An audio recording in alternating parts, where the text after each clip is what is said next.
Hello. Microphone settings fine. Awesome.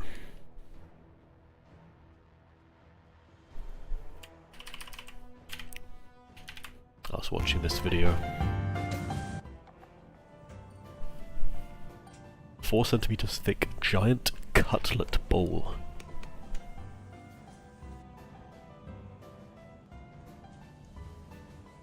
Oh, those breadcrumbs look so good.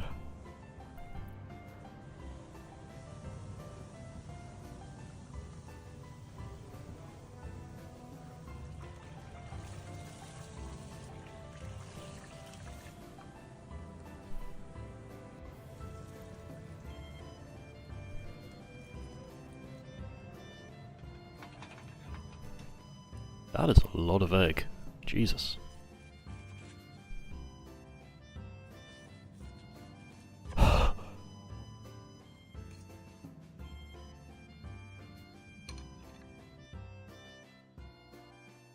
Wow.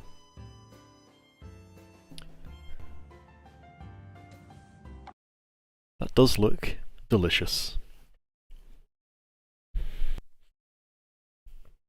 I am very sniffly, as I always seem to be. I'd blame the cat for that.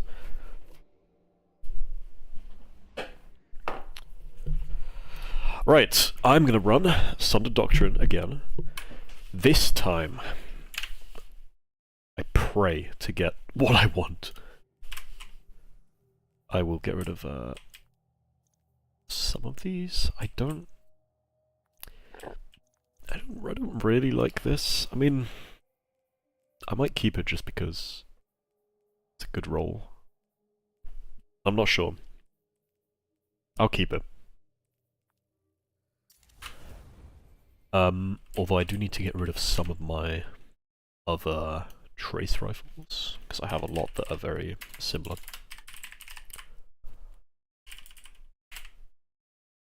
So let's clear out some space.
Oh my god, excuse me. This is better, I think. More stats overall, plus fluted barrel is pretty goated.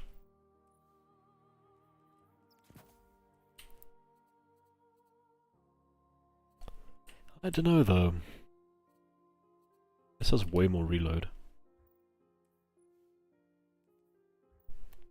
I guess you don't really need reload when you have... Ah. I'll get rid of it.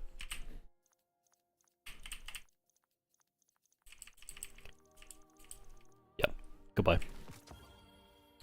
Okay, cool. So I've got rewind killing tally and stats for all detonator beam. I've got... Wait a minute, what's up with this one?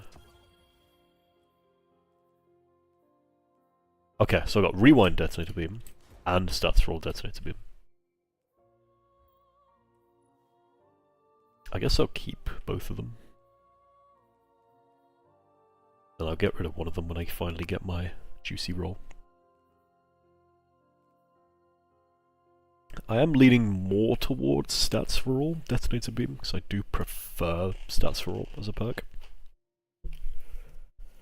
But I'll probably keep both, to be honest, just because rewind is quite synergistic with detonator beam.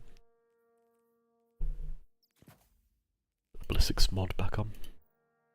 I'm excited to use this thing actually, like unironically. I really like trace rifles and I really like detonator beam as a perk. So yeah, I'm thinking like when I play more Warlock in like day ones and stuff, with Cenotaph Mask I could potentially be using the shoot to loot detonator beam roll that I'll hopefully get soon, and you know, if things go well, I might even get it today, so here's hoping. Okay, where is my Peregrine loadout? There it is. And then my Sunder Doctrine Solo Flawless.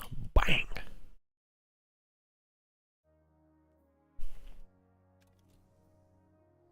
No, I don't want Vault mode, thank you. Benny!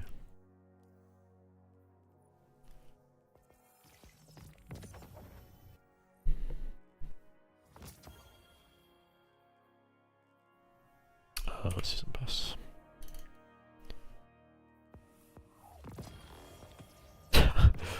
Since when were there banners in the raid, in the Season Pass?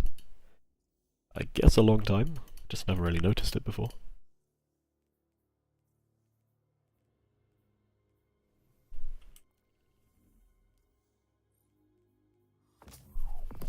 Oh my god, I got an exotic! Wow! Threatening stance. Is this the right loadout? No, it's not. I always make this mistake. I put Peacekeepers instead of Peregrine.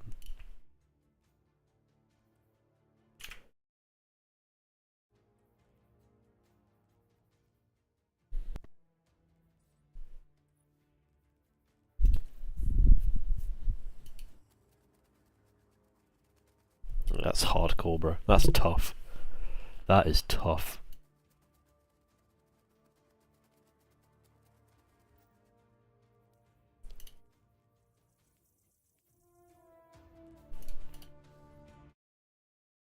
Come on, loadout.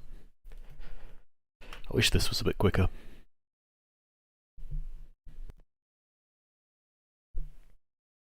Or that we had more loadouts in game. Because 12 is really not that many.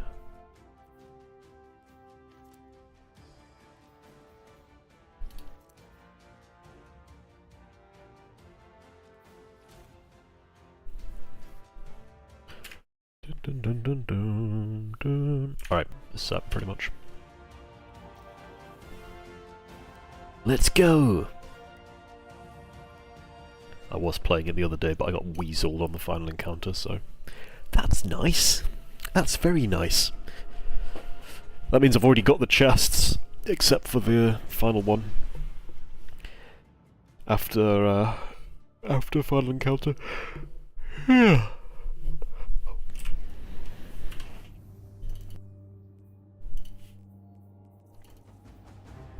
Dun, dun, dun,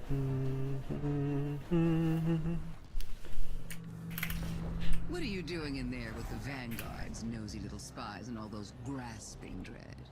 Those grasping dread. Terribly churlish of Rogue to lock me out of the house. The reveal is in about 2 weeks. I'm very excited for it. Clear out the pests. Worm. Why don't you?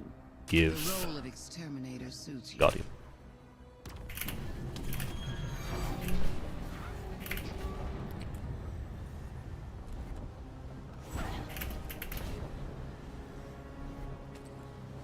Do do do do do do.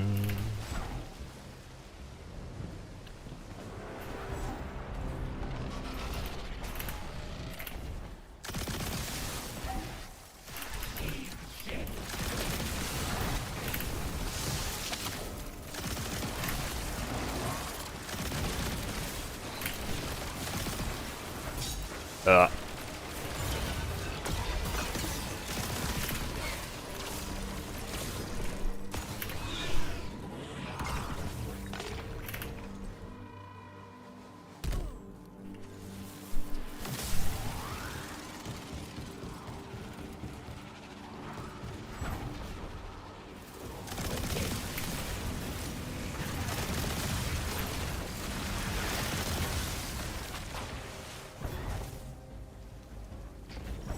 A little bit hungry. Not too much, I suppose.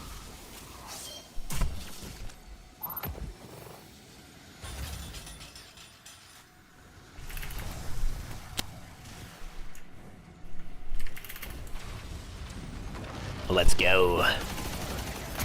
First encounter, best encounter.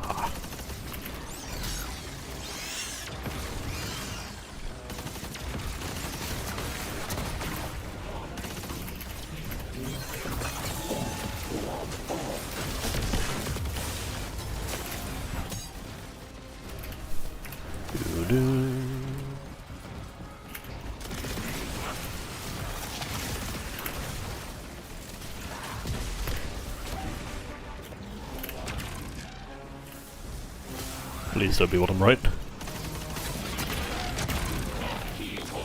God damn it.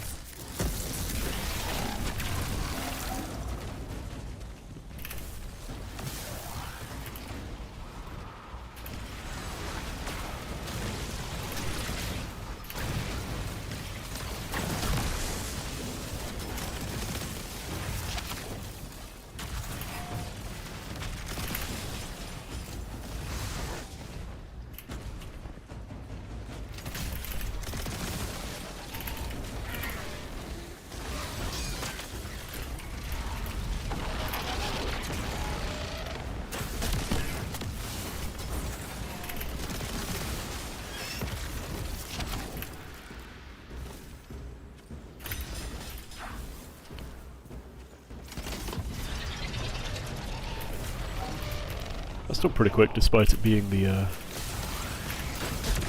worst spot. Always.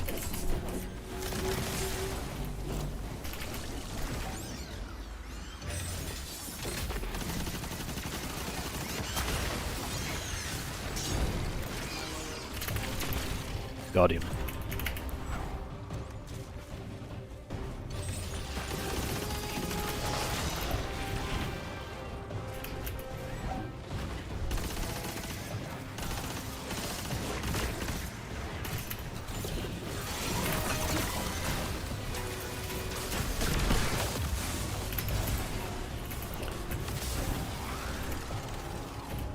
I think are the both right ones.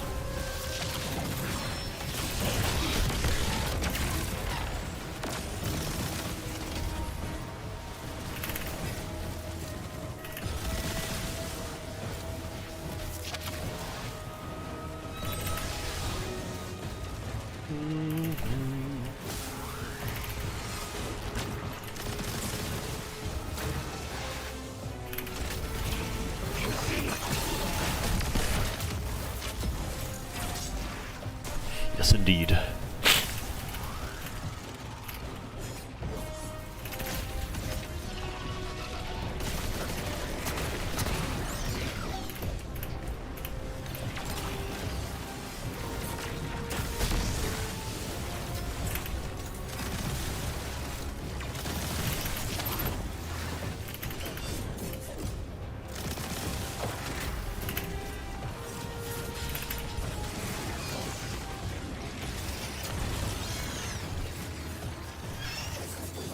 Come on, let me spin you.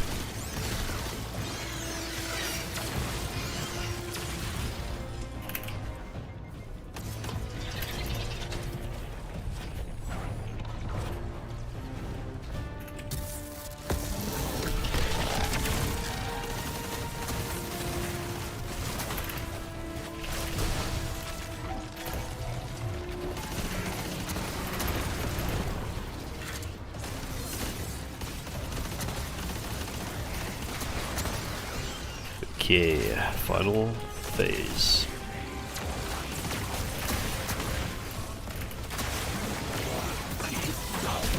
Got pyramid over here. Got a common one, so it's likely that I'll be using it.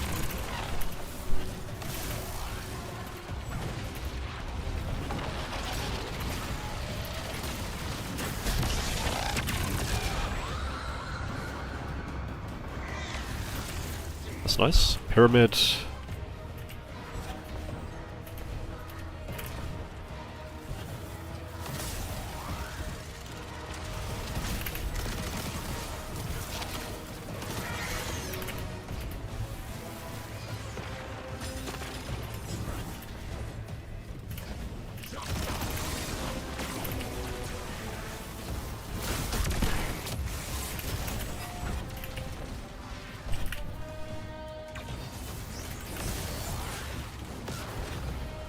Yes, here.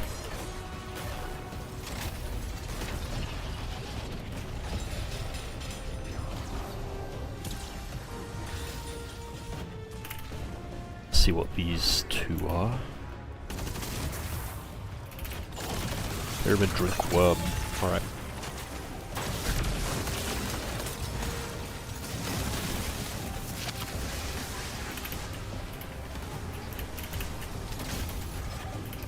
Oh, I should have gone into the other room. Still time.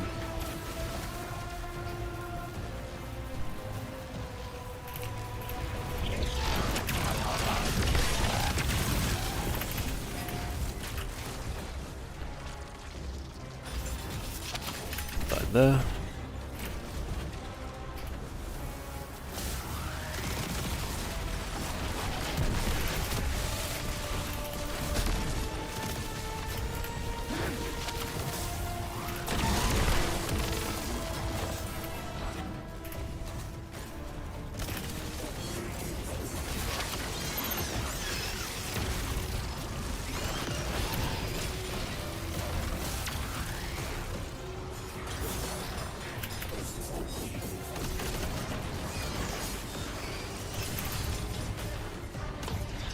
Oh shit.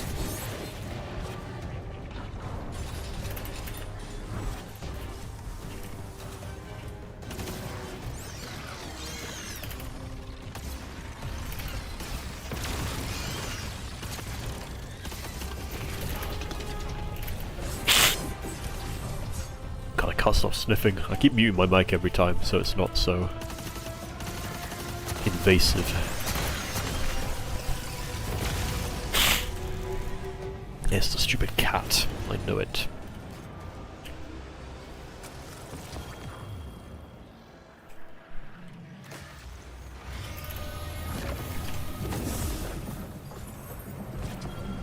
Ooh, a trace rifle. Nice!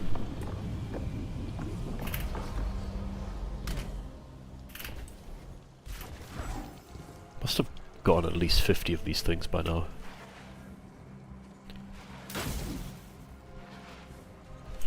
My video game RNG is notoriously awful.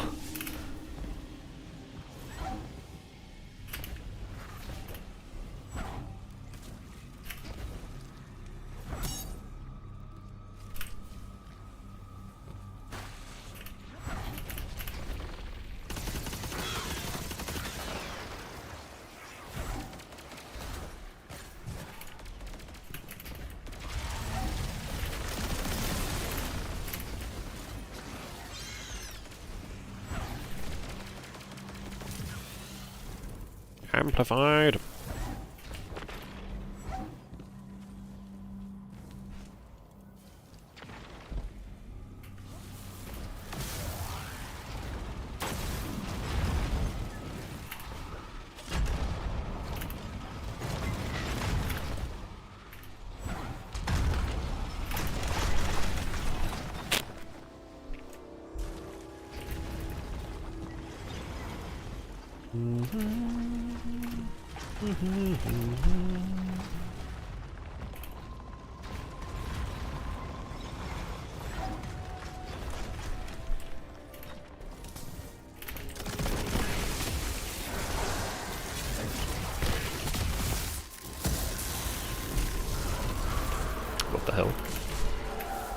Looks like I got caught in something.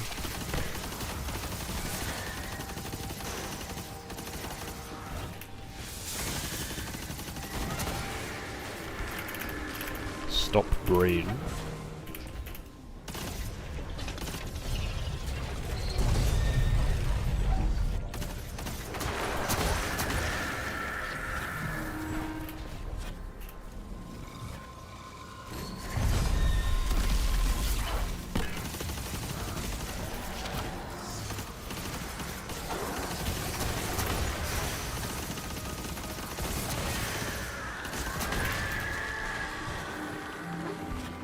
What's it doing up there?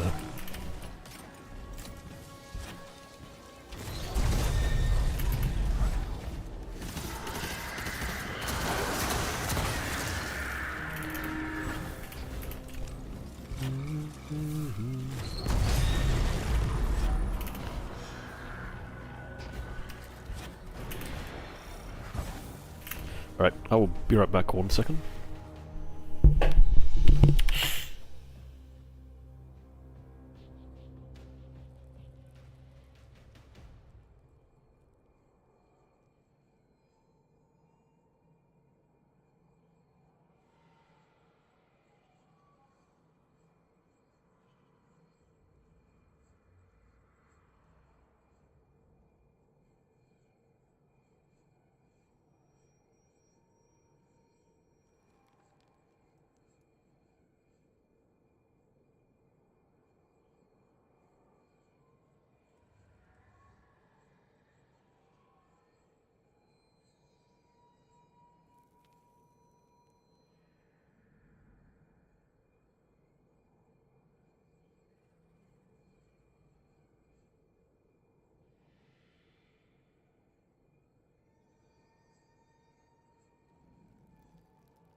Alright, I'm back.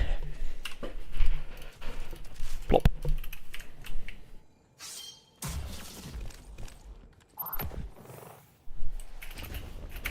Good old lock set.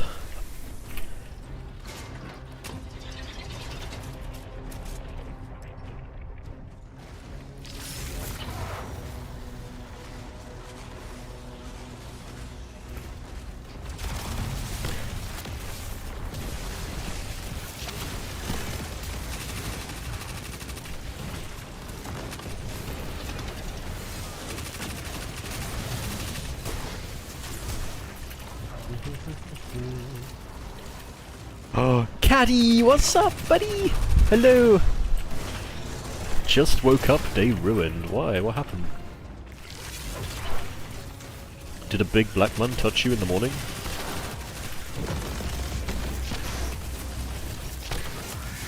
I mean, that would make my day personally, but I know that's not everyone's thing.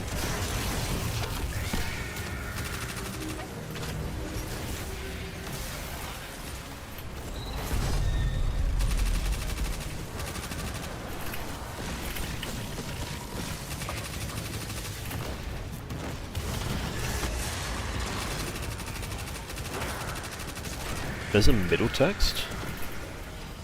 I can't see it. Hang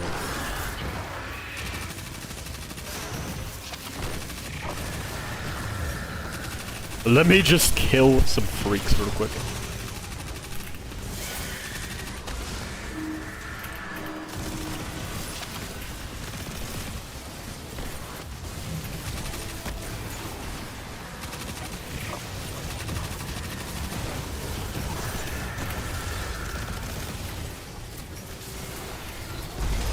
Sorry, this TS intense, bro. TS intense. Also, I saw the WuWa login event is actually before the patch, which is nice for those who still want Shulkeeper.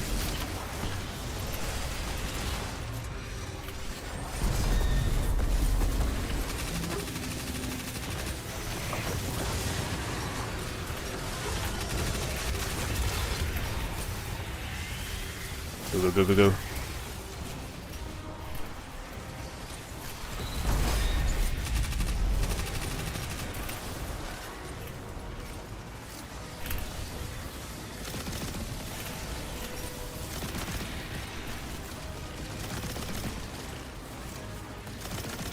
How you doing, Cat? I will look for that message in a minute. I just have to beat this.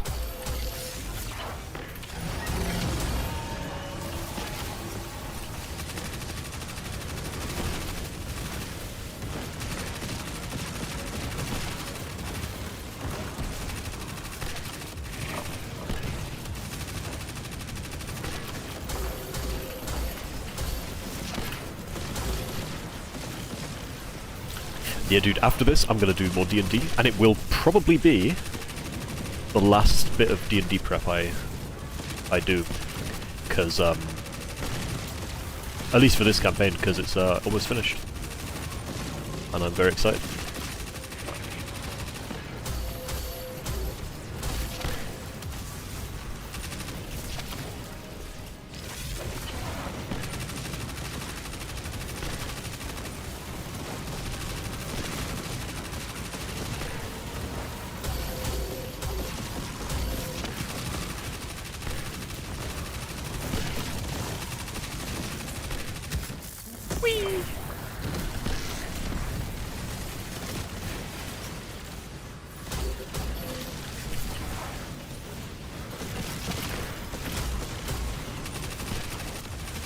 Is there an ogre? Yeah, there is. Okay.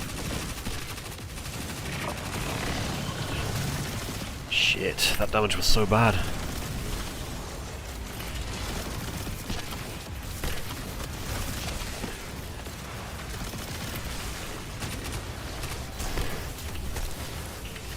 Oh yeah, the punch. This is the exact same punch that's in Marathon.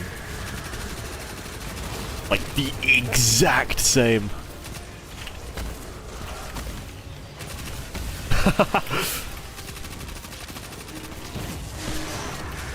They're even reusing assets across games now, that's crazy.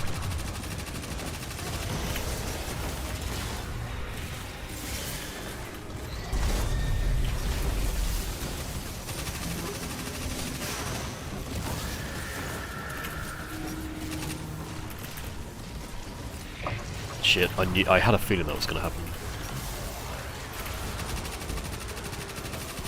That was an ogre, hi.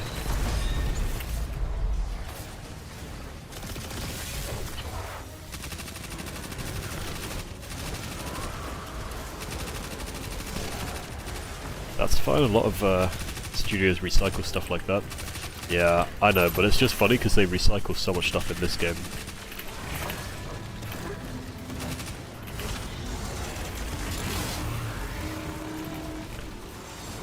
They're recycling it into Marathon as well. Ooh, hello. This is a bit dangerous.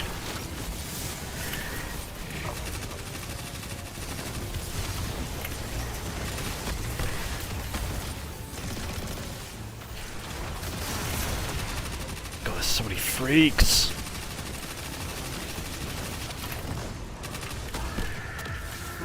Alright, what do I need to do? You go here.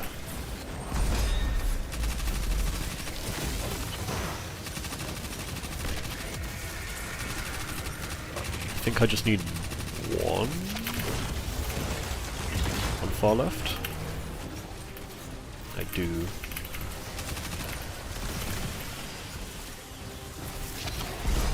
Okay, this is perfect. I've just got to kill as much as I can before DPS starts.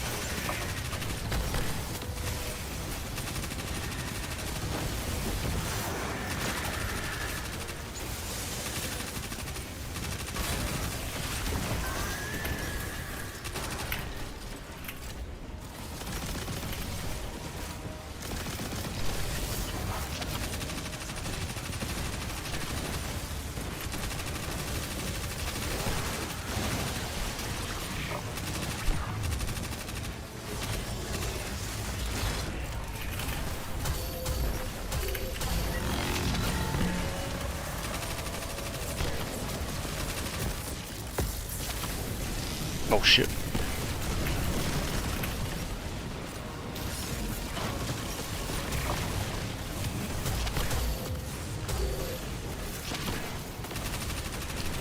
I get a little bit lucky, I'll be able to kill him here.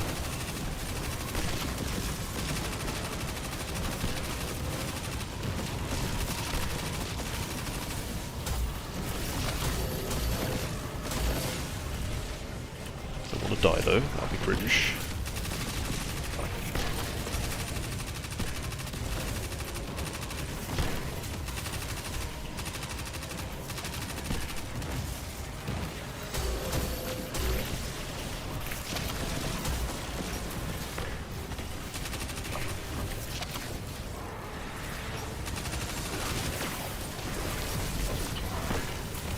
Shit.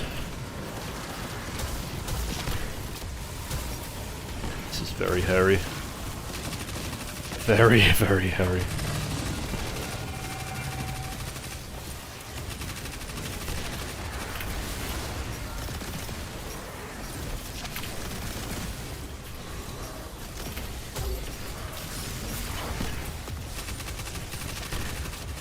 Also, this game looks like this. Snowbreak better. This game looks like this? What?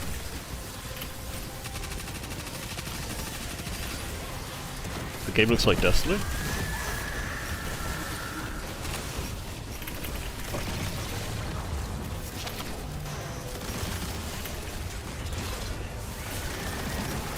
Holy hell, there's so many guys. Can I dunk this in time? Yes. Probably. Yes.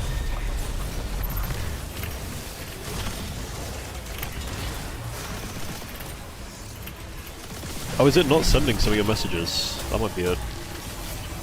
Oh, okay. Alright, no worries. Sorry, I thought you were schizo tripping or something. No! Are you kidding? Oh, that's so cringe.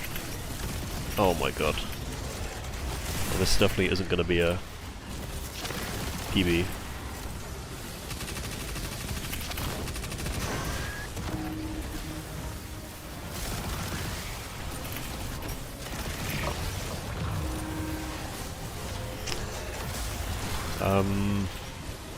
What should I do? If I can get one more... I don't think I can. I'll just do this. Perfect.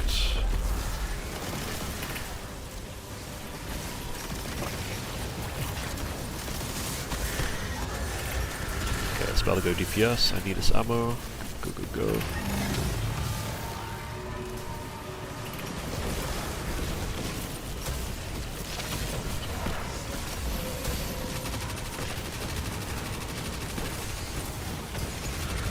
Nice.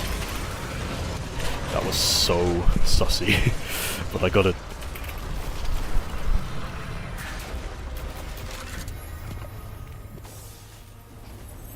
I've been sniffing so much today, cat, because of my cat. My little fluffy cat. He makes me sneeze. When am I looking for? Where I'm looking on my phone. If I tab here, this is what I see. This is what I see.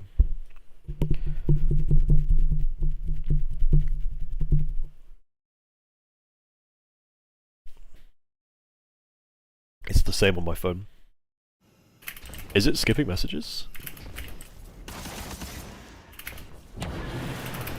Wait, is it skipping messages?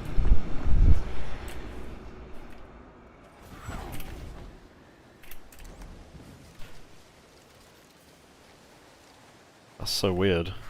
I saw you type what? It censors messages. Oh. Wait, so like if you swear, it censors it?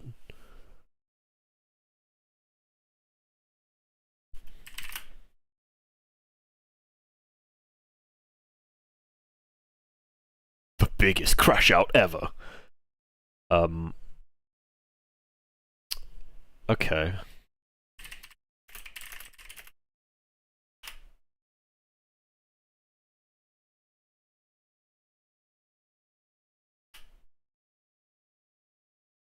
I'll see if I can disable it. I'm not sure where I can find it though.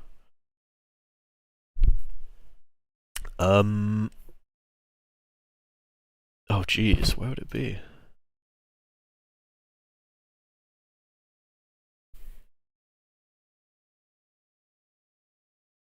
Content? Community?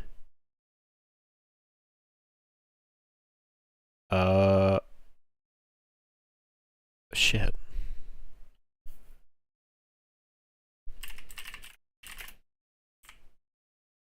Moderation settings. YouTube Studio. This is YouTube Studio, right?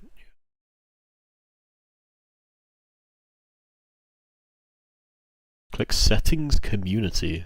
Oh, here you are.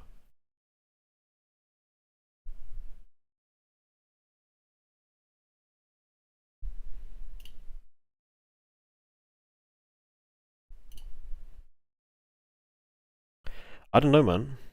Go to my chat. Here?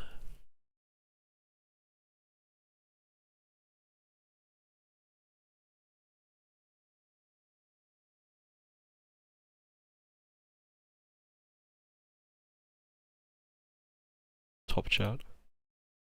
Oh.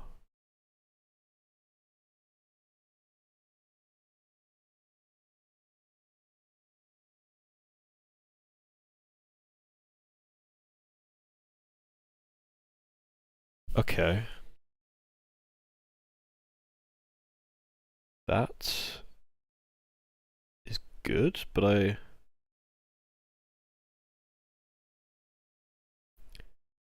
Oh, there we go. Okay, okay, I see your message now. What the hell? Why would it censor? That is so retarded. I can close this now. Leave page, yes. That is so stupid. Cringe YouTube? I know, what the F.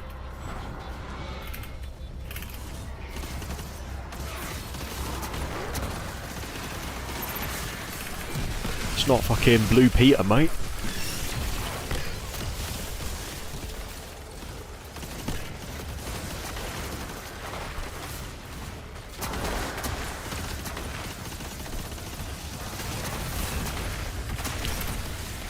You're gonna unwomp you, YouTube.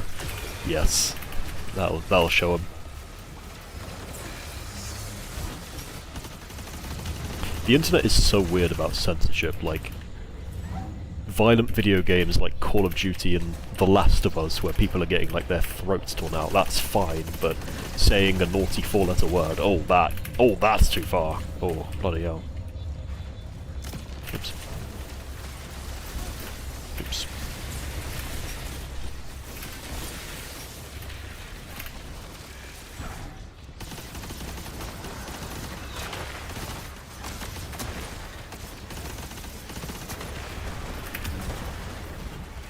Explode.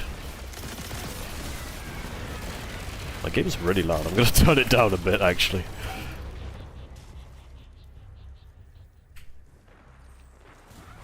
But yeah, like I said, after this I'm gonna do more D&D prep. All I really have to do is do like a little bit of dialogue for some characters. And I have to make 2 maps. And one map is really simple. Because it's literally just, like, a field, basically. There's not really anything in it. It's literally just an arena for a boss. And then the other map is like a remake, or like an alternate version of a map I've already made. Which will be not too hard either, because I've already got that map and I can just kind of trace over it. D's Nuts and Ducks. Yes. I was reading it as like D&D's nuts. Like Whee!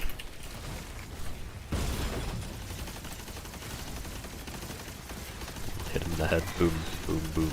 Nice.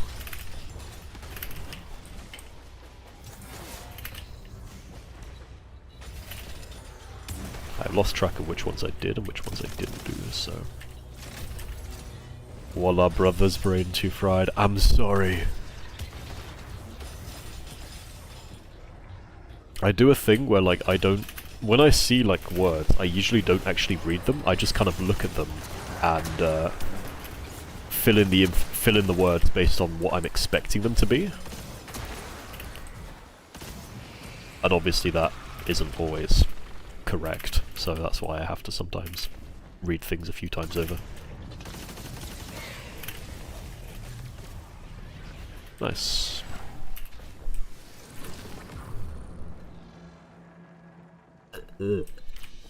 Lovely.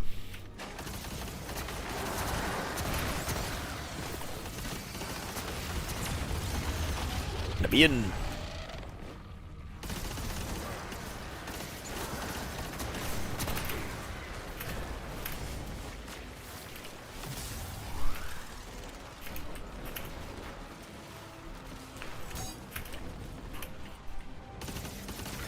Oh yes.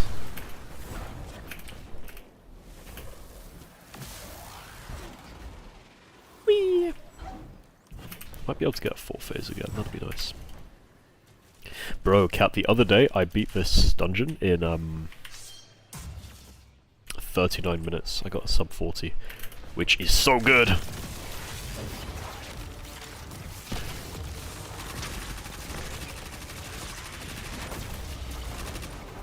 Come on, buddy.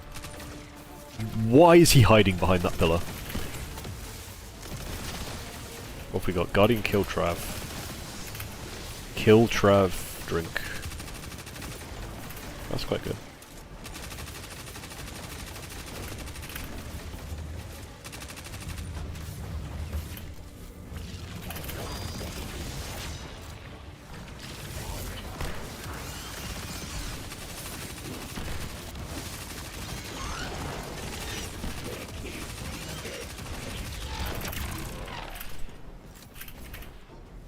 Trav, where's Trav? It's...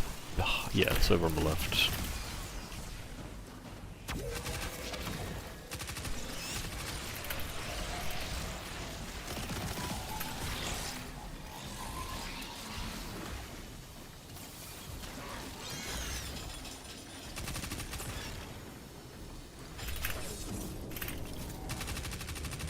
And then what was it? Kill something?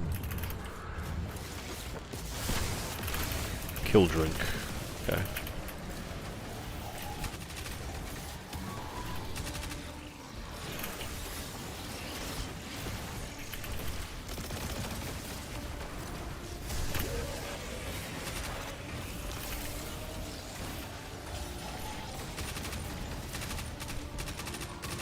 Shit.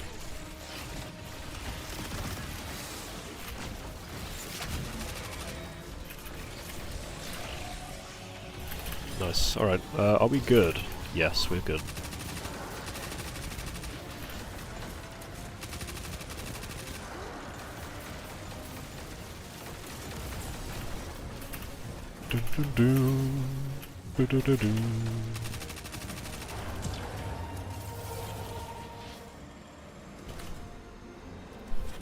Alright, this is where I got disconnected last time I played this, so I'm hoping it doesn't happen again, because that'd be really cringe.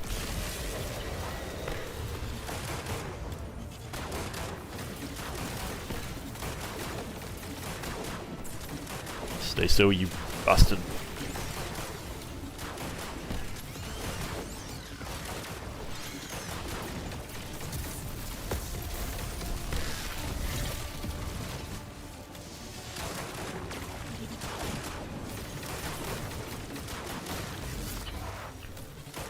Okay, this is a good damage phase.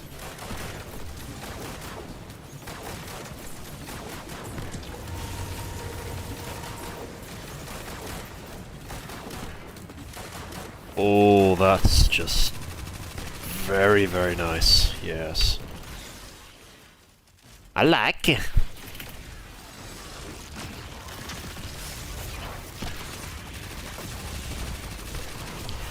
Guardian worship light. Witch Queen stop dark.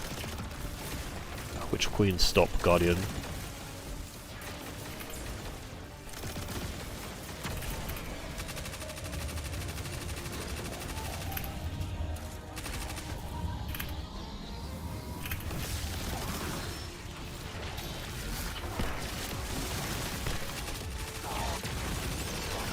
Get him.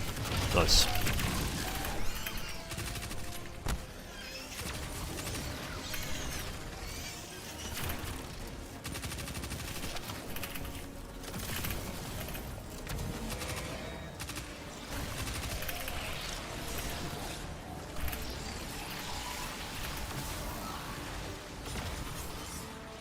One more. That should be it. Yep.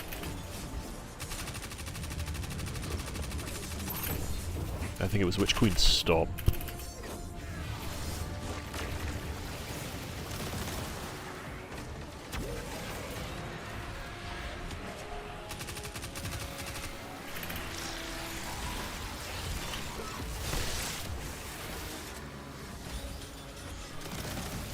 Nice. By the way, have I seen the new leaks for the new area? I have, and I mean, if it's true, that's amazing, but like, we know how untrustworthy these leaks have been as of late. Either way, like, regardless of the size of the area, I'm excited to go to it, because I just love the kind of vibe of that tower. I think the tower just looks really cool.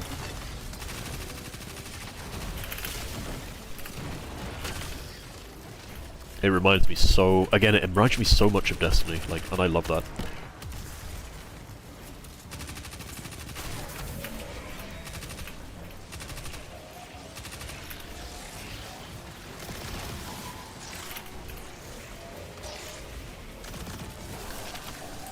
Queen. And yeah, dude, Lupa and that new boss. Dude, Lupa, I hope she's good. She looks really fun. Plus, she's probably gonna be good with Brant, right? She's probably made to work with him, so that'll be nice. Because apparently, according to leaks, she buffs, her outro buffs fusion and basic damage, so that's literally what Brant does.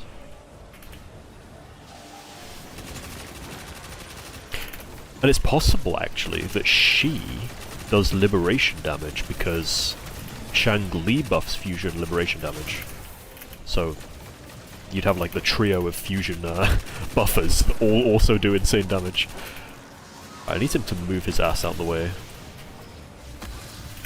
Come on, buddy. There we go. Well done. Well done, buddy!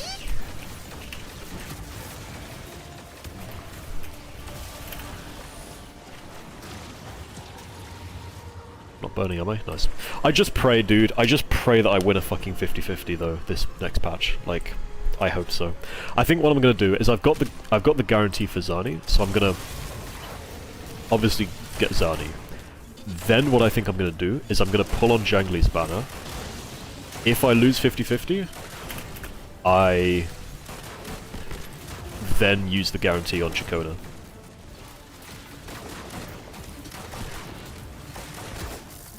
If I win 50-50, amazing. But like, dude, I don't know. I just can't win 50-50s anymore.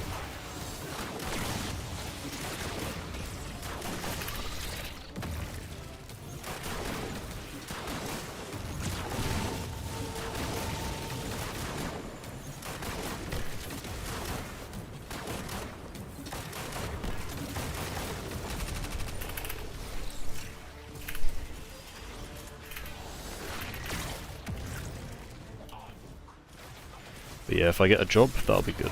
Which, it's looking very likely. It's like... the way that the company are talking about it is as if... it's a delay getting me the position, rather than it's not happening, so that sounds really good. Or really promising, I suppose. Anyway, what have we got? Pyramid to stop Witch Queen. Witch Queen, Pyramid... Witch Queen, Pyramid, Traveler kill.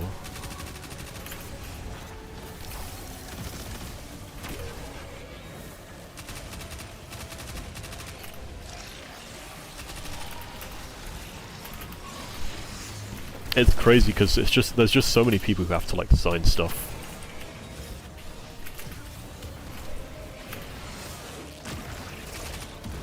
What would the other one? Traveler Traveler Pyramid Witch Queen is all that's left. Traveler Pyramid Witch Queen.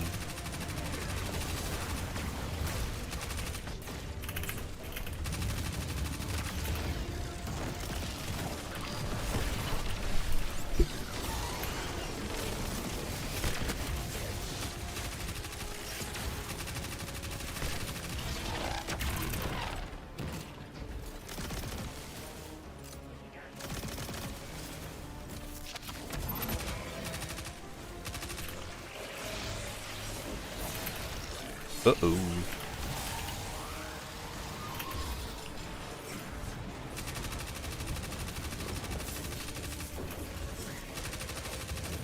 Yeah, I mean, either way, like, I'm hopeful for the future of Wuthering Waves. Like, the anniversary was kind of cringe, but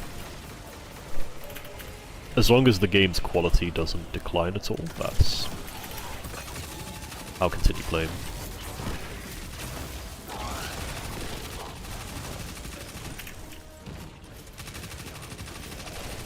If they give out another free 5-star in the future, that'll be enough for me to be happy, to be honest.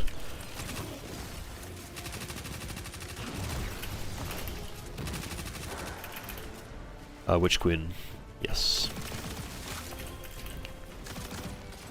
Is that gonna tick? Yes, it is! No, it's not. Cringe.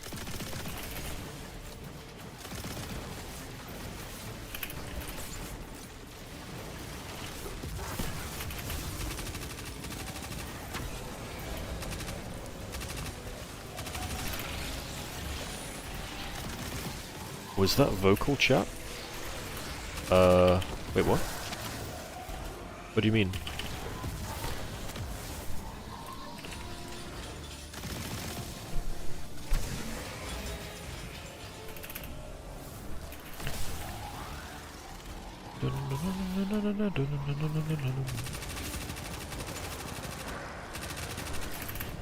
The dude that talked? Wait, someone talked? I think that might be on your PC. I didn't hear anything.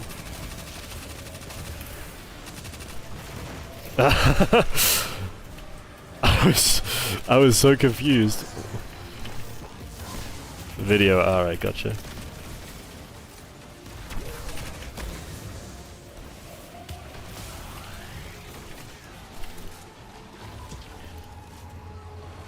I need another orb, but there are no orbs. Cringe. Oh well. I guess I don't need the orb.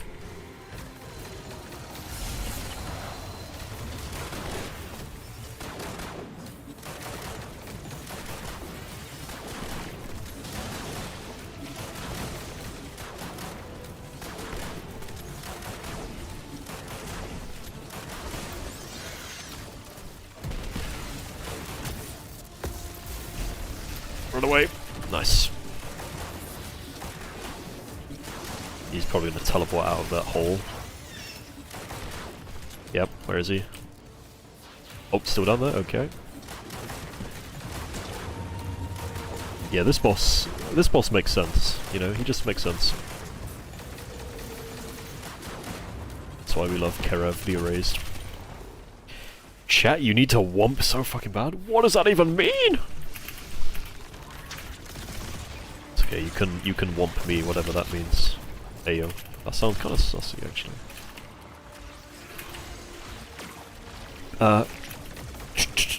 Guard, Witness, Give Hive. Guardian, Witness, Give Hive. I'm about to womp! I'm about to womp! Guardian, Witness, Give Hive. Go, go, go, go, go! Oh, I got another refresh, nice.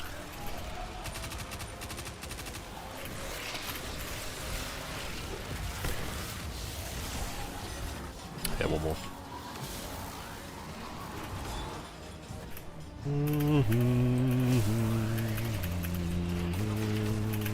Witness was one of them? Yes. And Guardian, yep.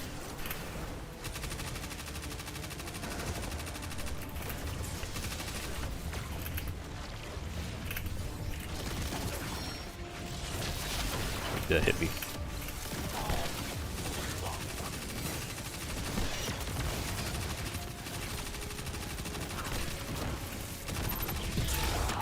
Why don't you stream on Twitch anymore?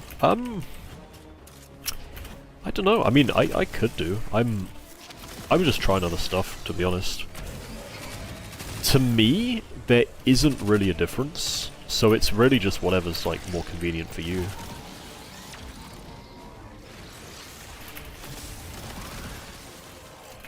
Right, where the hell are these blue guys at? Plus, to be honest, yeah, YouTube is kinda... I prefer a lot of things about Twitch, but YouTube probably is the better platform overall. Oh, you sweet womp womp with my dump truck. Oh yeah, dude, it's fat as hell.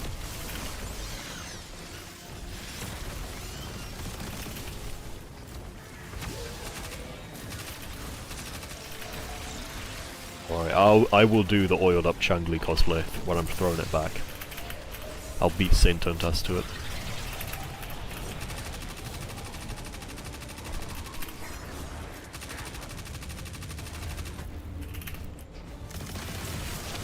Are we good? We're missing Hive. Ah, balls! What about Hive? I'm gonna Hive a stroke.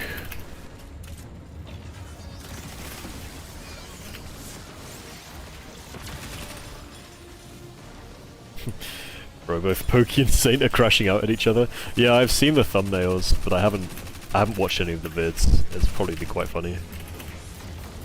Look at him! Look at him camping that ammo, bro. What is his problem?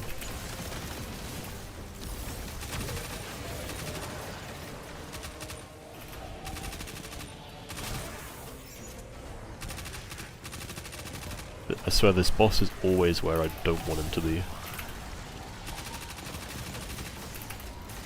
Send me the Poke clip? Alright, I'll watch it. In a second. I'm almost done. You can see his health's like one shot. I just need him to move his Gyat out the way.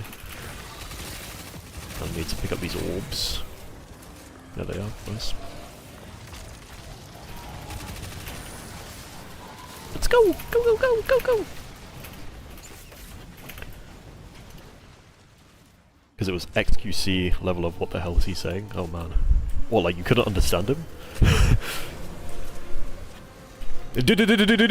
Your chat is crazy.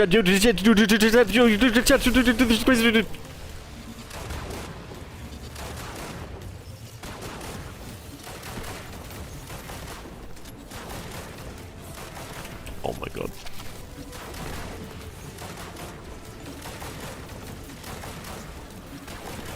I'm coming to kill you. You're one shot. No! I knew that was gonna happen. Fuck. He's dead still, but should have been more careful. More considerate of the dangers. Nice. No, he basically mixed Chinese and Chinese English. Oh my god. Wait, Saint Tontas speaks Chinese? What? I feel that one from all the way outside. Ooh, air trigger deconstruct. Isn't that the good roll? Probably not. Grasp at power. Actually, that Poor sucks. ears. The dread are in a Oh, pill. Pokey. Oh, They need something, anything to feel. that's a nice shell. Probably already have it though. Them at every turn. Keep it. It's nice. Does that make you feel Big and strong, like a killer. Give me my loot. Give me my Godroll Trace Rifle. Oh, what is this? Fresh killing tally. That's cheeks, bro. Actually, it's not that bad, but it's not what I want. Alright. For the past 3 months, I've been grinding this dungeon over and over to try and get this one weapon. Or this one roll on a weapon, and this might be the one. Come on. Of course it's not. Balls. 50 minutes? Oh my god, I'm dog shit. Alright, let me take a look. Licklippy. Epic crash out. Epic crash out.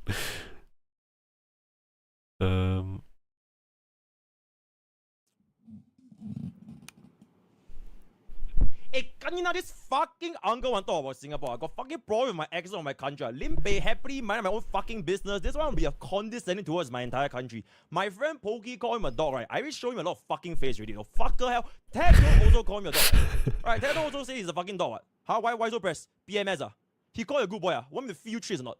Kanina, your fucking ass also jealous of the amount of shit coming out from your mouth every other day. There's nothing fucking right in your left brain, nothing fucking left in your right brain, and you still want to pretend you got a brain. You fucking want to go after my country, insinuate other people is like what, call them pedophiles, and then you cry that you got a marriage report. Kanina, who's fucking fault? Your parents never teach you manners, huh? Absolutely embarrassing. You know what? You want to fucking post a fucking podcast, right? Absolutely. You know what's embarrassing? Huh? Your performance in the hologram tournament cheating. 30-minute head start practicing, and you still fucking lost. Don't fucking talk about my country, no. Kanina punde. What the fuck? I'm sorry for that. This is such a good day for content farmers. Like, actually. These guys are loving every second of this, because it's just... Content farm. Content farm central. What is... I want to watch this video. Another Itoma video. The most delusional gacha creator out there.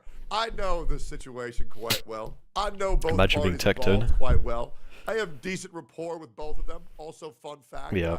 I'm an inspiration to both of them starting their channels. So it seems Waking up to important 3 content my creators trust in crashing mine. out. Let's Yeah, see what's it's going on, because it's farming time. this is about Content to farming get time. messy. Oh boy, here we go again. So I've been gone for like a little bit, and I'm gonna be honest, I needed some time off. Anyway, Yeah, it was this past just week has been 11 to amazing for the 14 Wuthering days. Waves I haven't really content done creators. much, you know? So But much I drama. was up to date with the gacha space, oh the good old gacha space. And as fun as the gacha space can be, I might have I'll be real, bro. The gacha space shit, it's more fun outside of the games than it is inside the games. He's speaking 90% facts. of the time. I don't understand why there's so much drama over these games. Like straight up. They are like, just, they are the games literally are good, but during dry children's periods, gambling man, games, and people are crazy, and that's crashing why out it's over them. Always so fucking good going live. found just one of the most retarded fucking videos I have ever seen in Oh, I know these videos, bro. These videos are so bad. They are so mentally handicapped. They're like a level above gay. Like the level of maggotry that these Yeah, videos I'll watch the original video. are insane.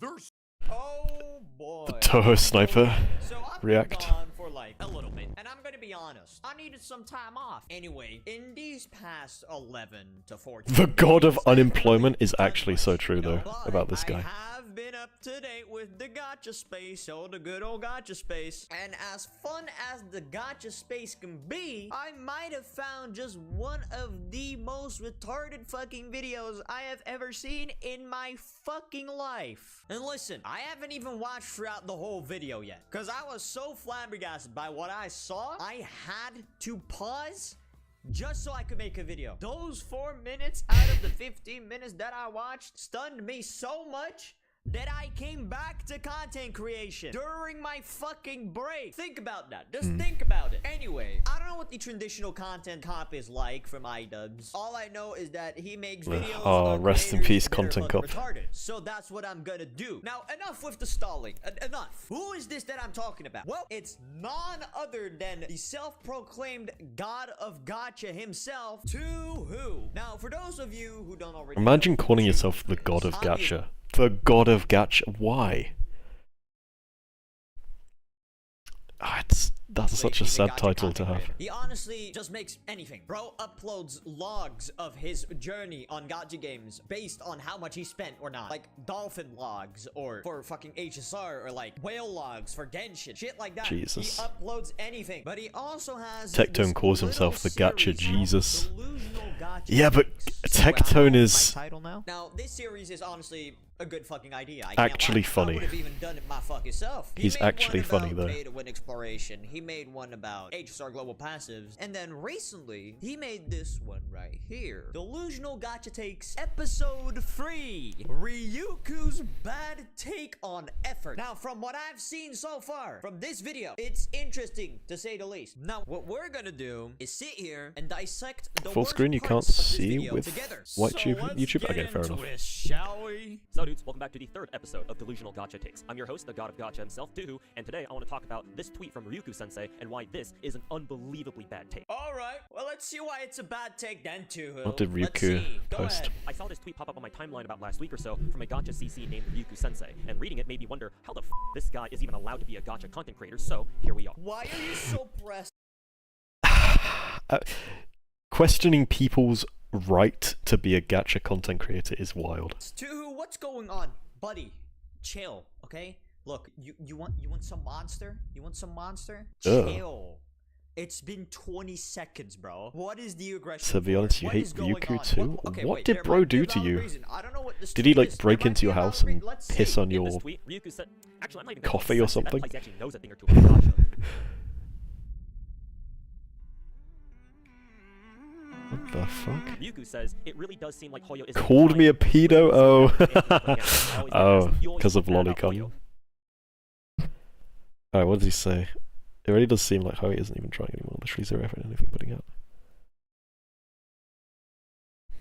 But why don't you cover the I mean, I don't like Hoyo games, but Zenless does look good.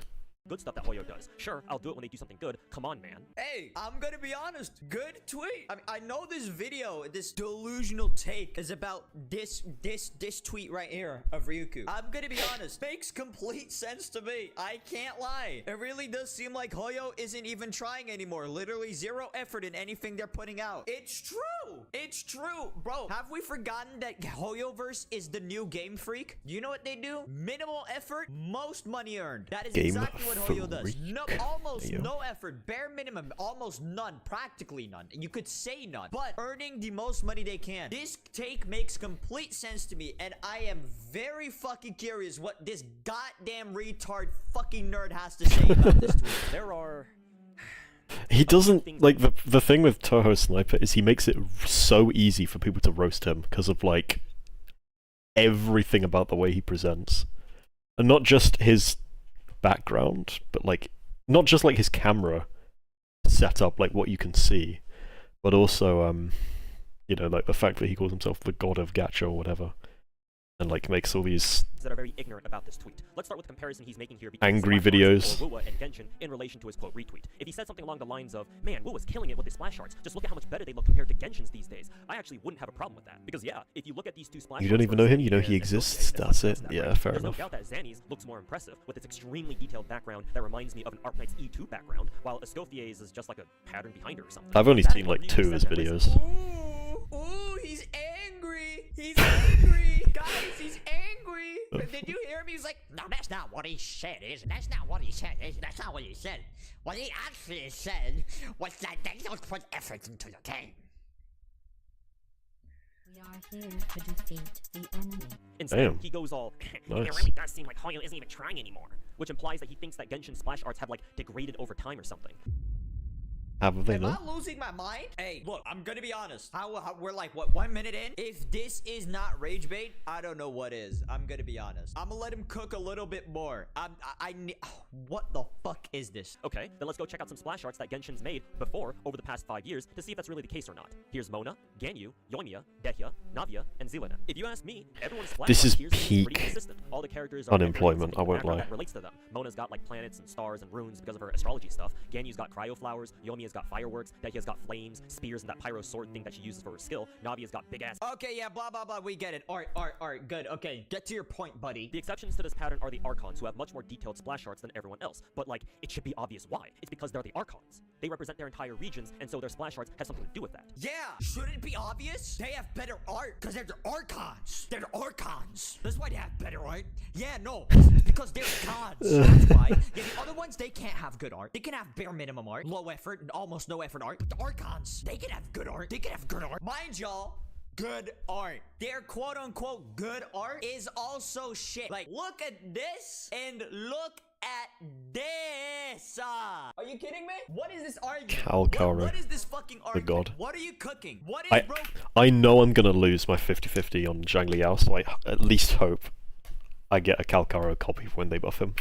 Cooking, actually is a better. Zani Drip is better than any Archon, sadly. You are completely right. The Zani art piece is incredible. It looks amazing. I'm skipping this part.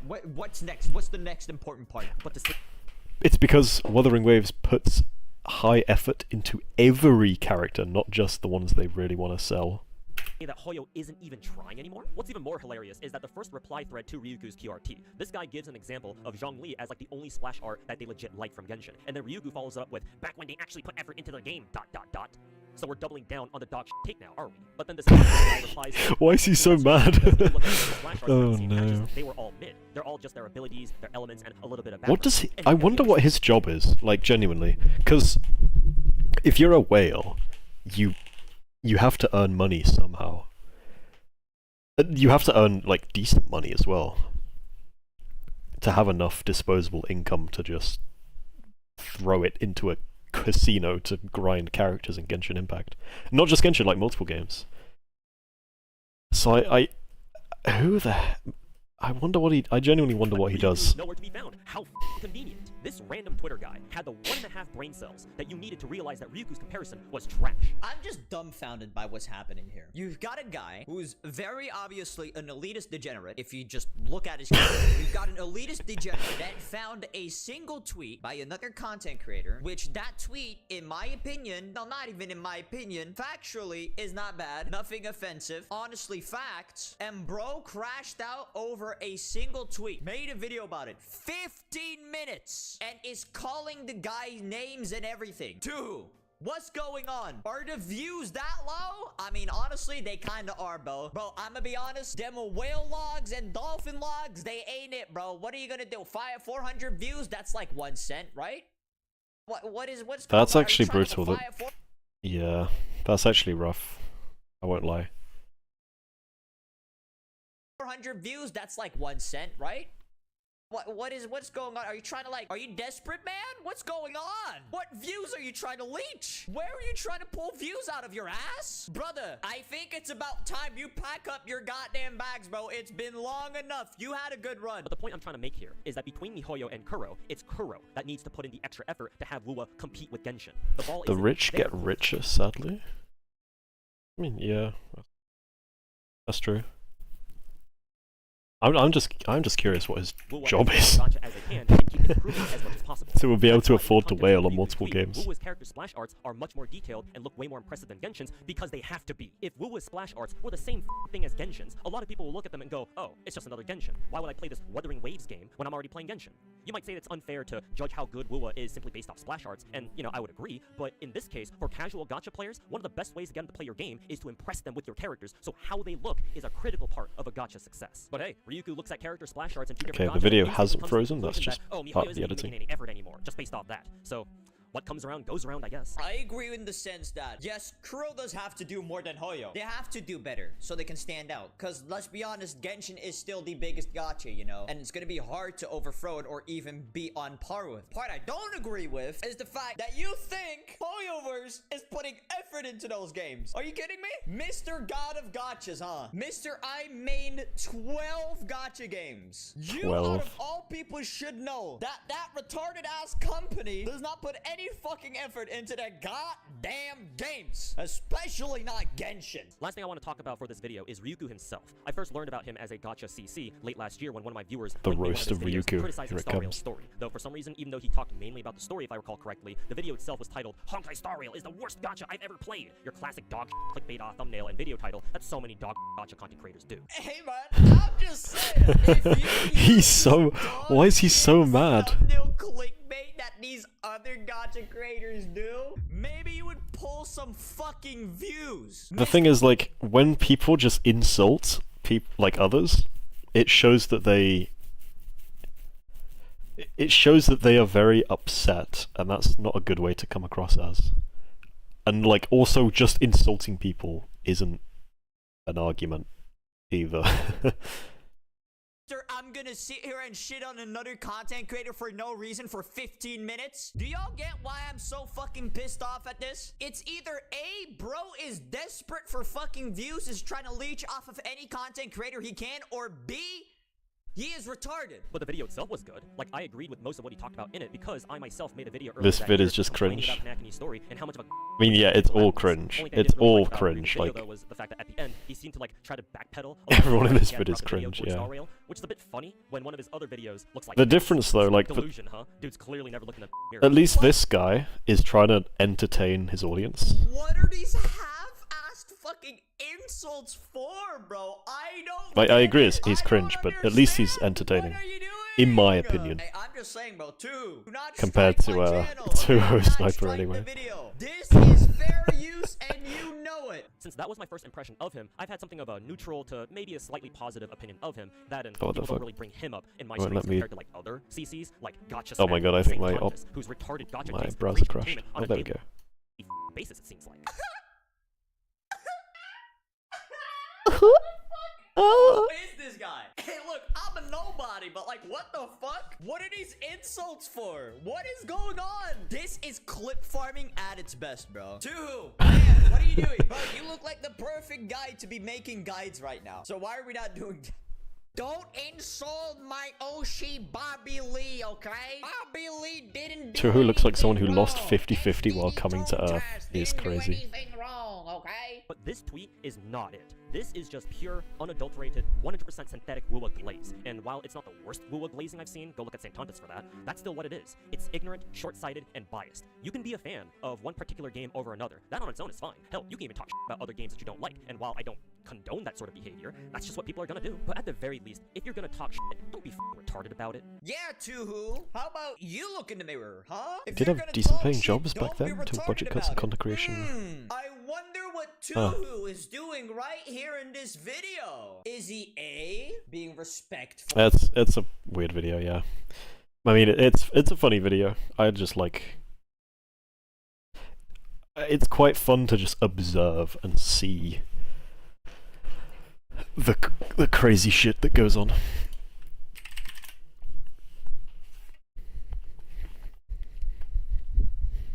Now it is time, however.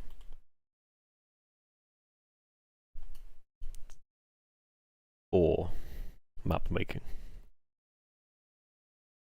I'm gonna start with the village map,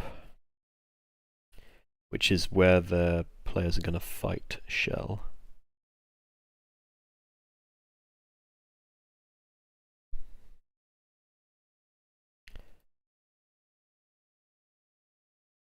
Yeah, okay. I'll start with 4,000 by 4,000, but it probably won't end up being that large.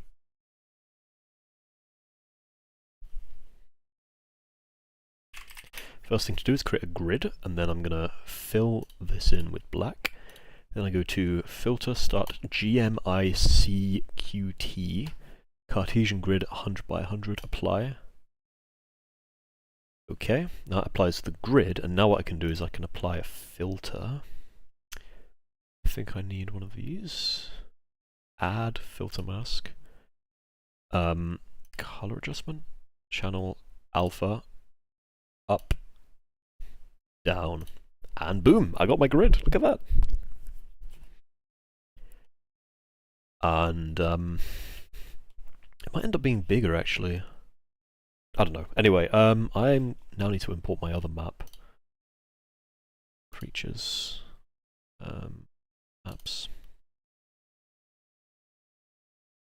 Here we go. Insert as new layer. So this is the whole village, but it won't be the whole thing. It will just be a portion of the village that I'll recreate.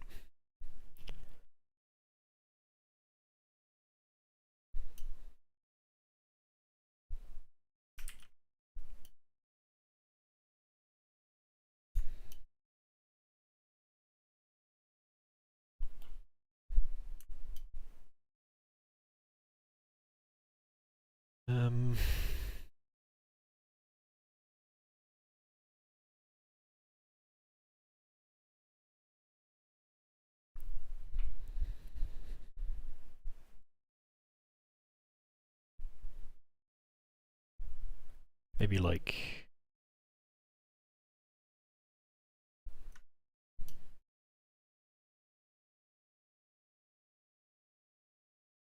this, maybe?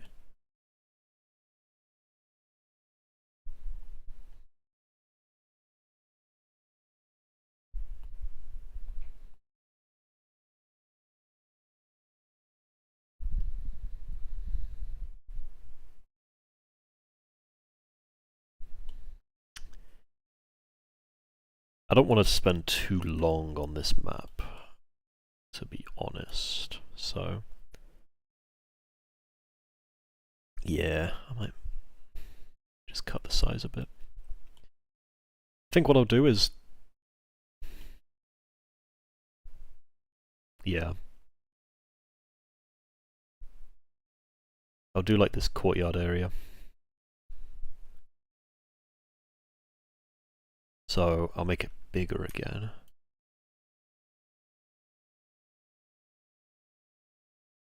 No, I want it smaller actually. I want it smaller.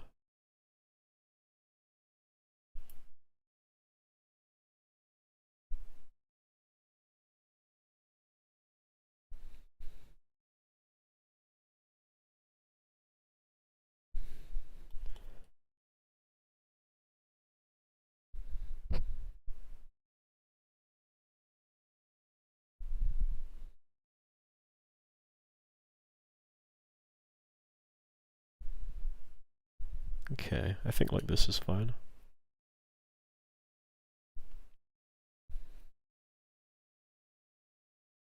Maybe a bit smaller.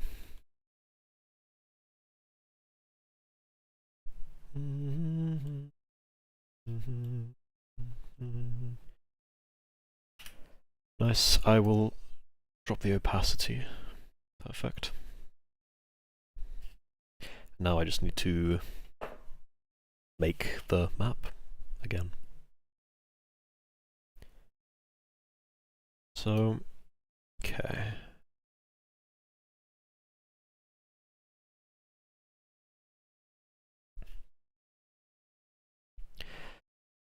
It's going to be quite an undertaking.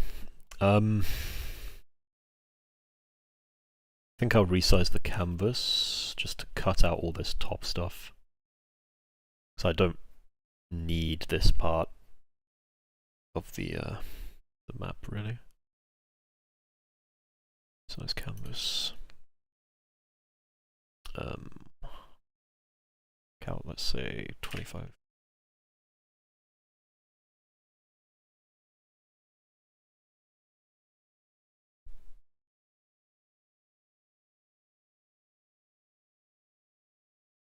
Yeah. I'll come back for it anyway. Alright, yeah, path. So this will just be like the general outline of where the players can walk.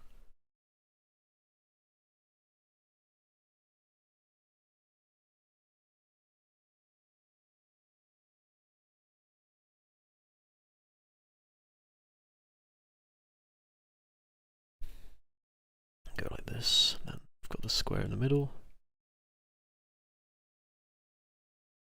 Can you suggest something? Put a Squidward having sex with SpongeBob in the middle of the arena for no reason. And when the players arrive, I just ignore that it's there and everyone is questioning what the fuck is that. I mean, I like the idea, but it would kind of kill all the tension that's set up. So I don't think I will be doing that, I'm afraid.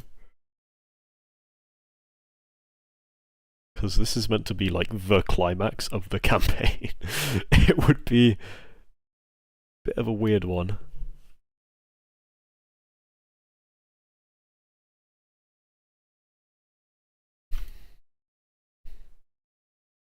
Come on, give me that.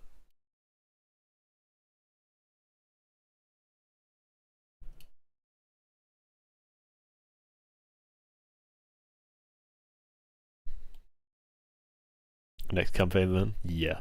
Well, yeah, totally.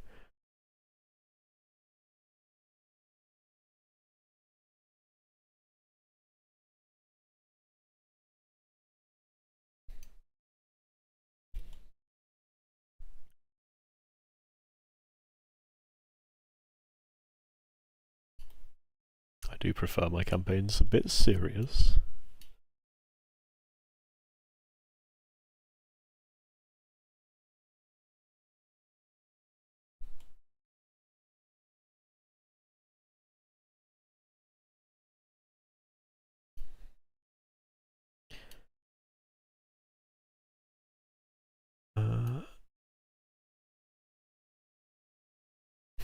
Yeah, so basically what I'm going to do is I'll just cut off this.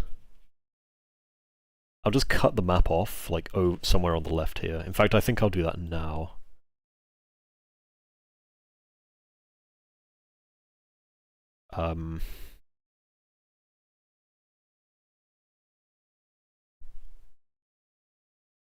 So yeah, I'll take out maybe 11 squares from the left. So it's canvas, boom, 29. Look, Discover don't show on stream, alright. This is gonna be cursed. What the fuck? I've got an idea actually. So my next campaign, well the next campaign I'm playing, I'm a player in it. One of my current players is going to be the DM. So when he asks me for a picture of my character, I'm just going to send him that. That's my character. Oh shit, where's Destiny still open?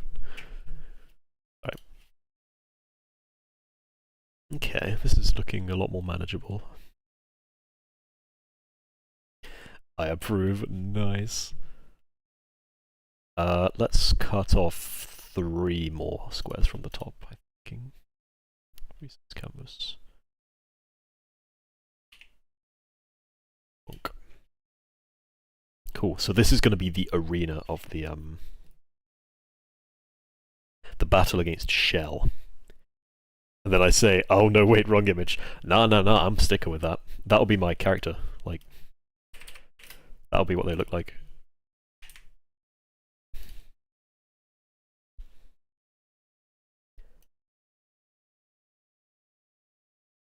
Be hardcore. I think I told you I'm gonna play, like, I really like Chikona, so my character's basically gonna be her.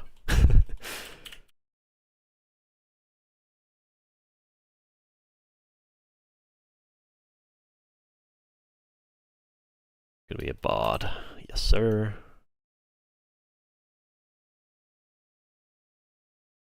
Chikona, yeah.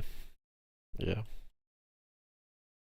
I'm gonna be a half elf bard. I would go full elf, but half elf is like better stats for a bard. I'm gonna sing during the campaign. I am, yes, I actually am. No joke. I have to. I'm a bard. It's what bards do. Well, not always. Bards can dance as well. They can, as long as like the bard only has to like perform. It can be like a song, it could be a dance, it could be anything really. But they have to perform in some way to do their thing.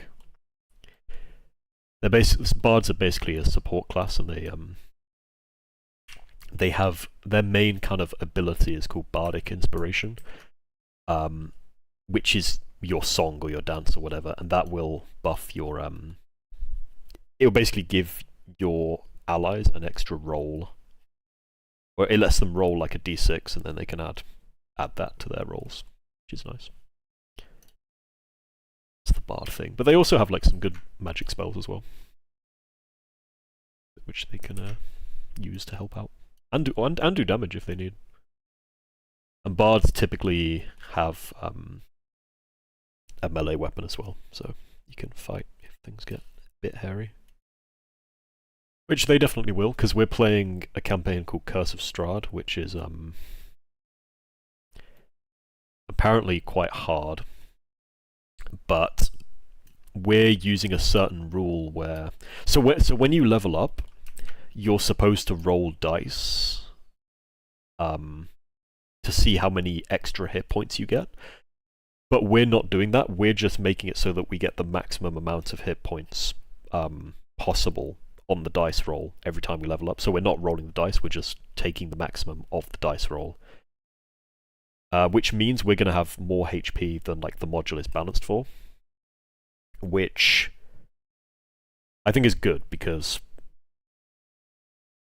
it would suck so bad to like level up, you're excited to like get some more health, and then you roll your dice for extra health and you get like 1 more hit point. That would be so bad. And also, we're starting at level 1, which means you only get to roll 1 dice for your health, which means, you know, I think Bard's hit die is a d8. Yeah, which means I could literally just roll a 1, and then I have, unironically, 1 hit point. 1 hit point, cat. At level 1, like, I get hit by anything, I'm instantly dead, so, yeah, that's why we're taking the max of the possible die rolls for our hit points.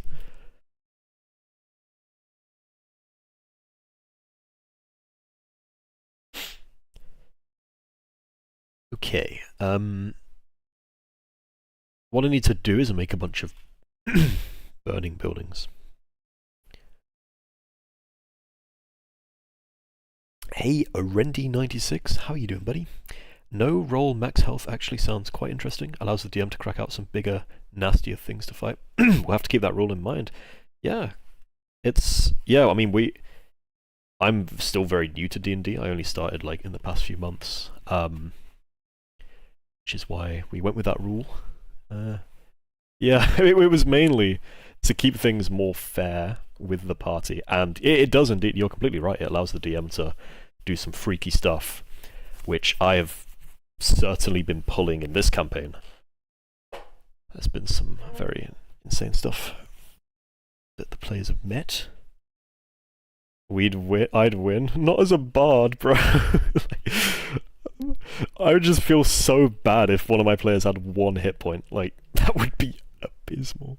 Or even like 2, because it's very rare that an enemy attack does like less than 3 damage or so. Because most enemy attacks have like a flat bonus to them after the die roll. So even if they roll a 1, they're usually going to do like 2 or 3 damage.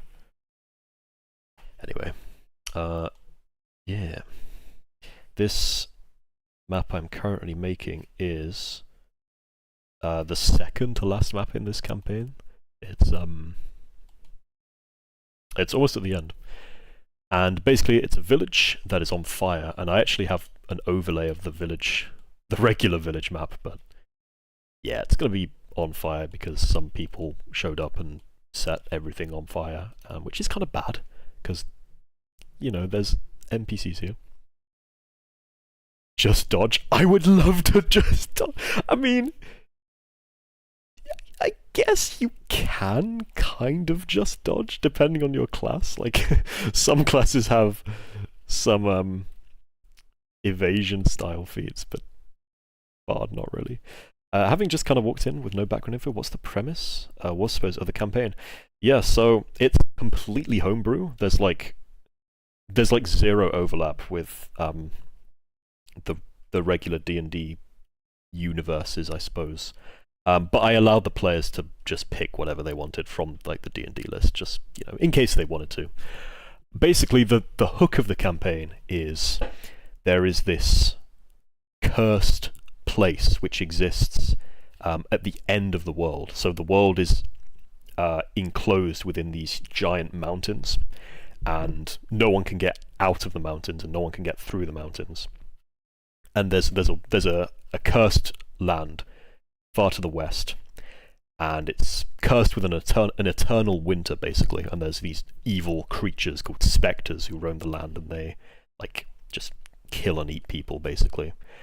But there is a myth of a creature that lives in this land called Emeraldine, and the creature is a dragon, and it's said that upon the dragon's back is a set of gleaming emerald scales, and if you slay the dragon, the scales of the dragon will grant you a wish. So that's the premise. The players are basically in a party who have assembled. They met in a tavern in one of the other countries, and they're basically on a mission to kill the dragon and get their wish from its scales. But things obviously aren't as obvious as they seem. There's quite a few secrets, I suppose, and, you know, things aren't always super easy. So their main antagonistic force is actually the army of another country who has come to Emeraldine in search of the exact same thing. In particular, there is a commander called Rederick Shell, and he is like a very cruel, militaristic kind of guy. And he comes from a country called Ledomain. And Ledomain is ruled by a goddess called Queen Ledo, and she is the goddess of fire. And Ledo herself is not a very kind person, and she also, her power is the power of flame, but it's not actually a power that's unlimited. It is actually limited in certain capacities. So she only gives her power to people that she deems pure and like untainted, essentially. And what that means is that if you are considered normal, you have her gift and you can wield her flame, and you're considered blessed or graced. But if you're born with like any kind of defect, for example, like maybe a physical defect, like a disability, or if you're born with like a mental disability of any kind, then you are considered graceless, and she basically thinks you're unworthy of carrying her power. So in Ledomain, the population is split heavily down the middle between these people who have her blessing and the people who don't have her blessing. And the people without her blessing are basically just considered dirt, pretty much, and they're forced to live in slums in the cities. And it's pretty awful. And they're currently engaged in a war against their neighboring country. And the commander who has come to Emeraldine in search of the Dreaming Dragon, he was actually born without her blessing. He had like a messed up arm, so he was considered like graceless, basically, and he was considered worthless. But because of his like skills, he had like some really good skills, and he had a very intelligent mind as well. He was actually able to rise up in the ranks in the military despite his status. And he has always held this insecurity, basically, because of the fact that Ledo never considered him worthy of having her gift. So he's leading a bunch of his own troops to Emeraldine in order to recover the scales, which he's going to then give to Ledo. And yeah, he's basically doing it to prove to his queen that he is worthy of wielding her gift, basically, the power of the flame. And yeah, so in this part of the map, he has just stolen something very important from the players, a dagger that they need in order to defeat the Dreaming Dragon. And he's now coming to the village, and he's basically raiding the village, which is like the village is like the hub, kind of, where all the NPCs are. And he's raiding the village in search of information as to where the Dreaming Dragon is. So the players are gonna come to the village, and they're gonna see it's up in flames, and they're like, oh shit, we gotta go save the villagers! And that's where they'll encounter him, and they're gonna have the fight against him, and it'll be really awesome, and I can't wait. Yeah, there's quite a lot of other things as well, but I won't bore you with the details, because, yeah, it's quite a lot. But yeah, like, I have a really cool idea for how they would kill him. Like, I think what he's going to do is, when he gets low health, he's going to retreat onto this roof here. And then I think it would be really cool if, like, he starts just going for, like, melee attacks against the players. And I think it would be really cool if he and like another player, or like multiple players, both, like, the ground, or sorry, like the roof, like, gives way, and they both fall down into the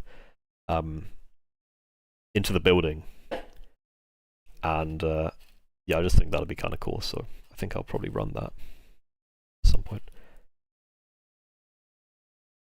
But yeah, I'm very excited. He's also a really cool boss fight. I actually have his stat block, or at least a oh, here it is. It's like an early version of it. It's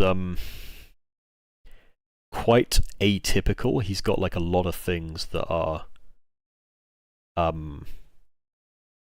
not usually seen, and I wanted to make every boss like quite unique in this campaign, because it is kind of a combat heavy campaign, because most of us, that's just the kind of thing we like. We really enjoy RPG like video games, so I've made it a little more video gamey than D&D usually is, but it's fine because we all like it like that. And his whole kind of gimmick is his reactions. He basically can just use reactions to try and counter any attack that hits him, pretty much. And then he has a legendary action that lets him gain his reaction back, pretty much. But yeah, he's very cool. He wields a saber as well as a revolver, and this is sick because one of my players is playing a gunslinger. And I don't know if you know how gunslingers are. I don't know if you've ever played with a gunslinger, but they always think they're the shit. They're like, oh, look at me, I got a gun, and nobody else has a gun. I'm the only one with a gun. Hell yeah, look at me, bang, bang, bang. So it's going to be a crazy shock when my gunslinger sees this guy whip out his own gun and go like, bang, bang, bang, with a multi-attack. It's going to be so good. Sounds like a hoot, nice lore and world from the brief description, and an antagonist with a good drive too. You're also a sucker for endless winter settings, plus bonus points for that. Thank you so much. Yeah, thank you very much. Yeah, endless winters are really cool. I was inspired partially by the Song of Ice and Fire books. I've never actually watched Game of Thrones, but I have read some of the books. And I really connected with like all the stuff about the others, as they're called in the books, aka the White Walkers, because I think they're really, really interesting in the books. Because yeah, they're just called the Others. It's not like they're evil or whatever. They're just different. And there's the really interesting story about the Long Night, like in the distant past, where it was basically a night that fell across the entire world, and that's when the Others first showed up. And yeah, there's also like a long night in this as well, which takes place 1,000 years before the campaign started, or before the campaign starts. Indeed, yes. And yeah, the next boss they're fighting is this thing. Actually, I've got it up here. I'm not an artist, as you can tell, but they have to fight this thing. And it's based off of the Lovecraftian Hound of Tindalos. And it's called a Redolent. And it's basically a creature that uses illusions in order to kind of hide itself and avoid attacks. And what it can do is if it approaches a corner, it can like enter the corner and emerge from another corner, basically. So wherever two surfaces meet perpendicular to each other, it can like slip in between them and like emerge somewhere else. So for example, between the corner of the floor and the wall, it can go inside it, and then it could like appear out of another one like that.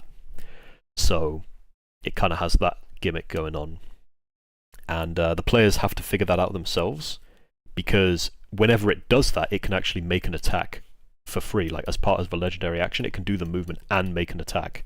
So the players have to figure out that that's its gimmick, and if they figure out the gimmick, then they can stand somewhere like away from the walls, and they can avoid that attack.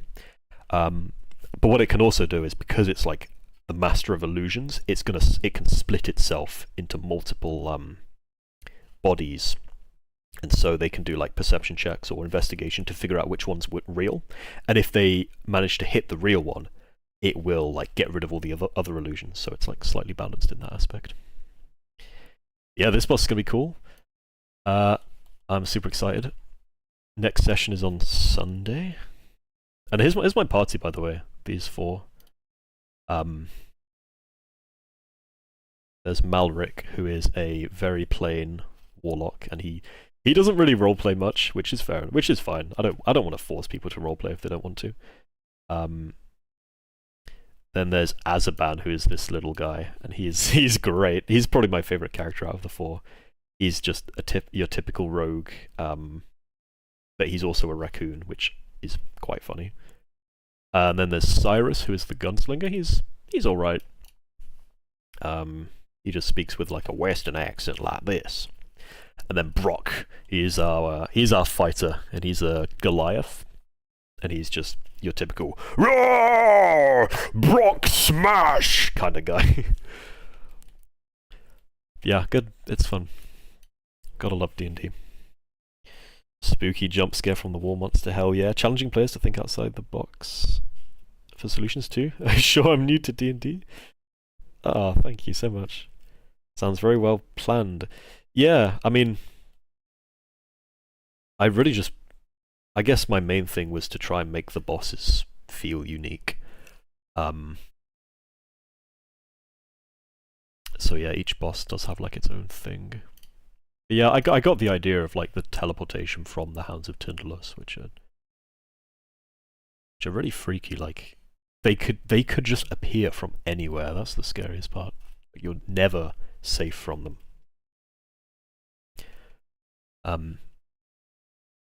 I'll show you something I'm very proud of actually. It's this dungeon here. This dungeon was really cool. Is it gonna load? Come on. What's this quality? 0p quality.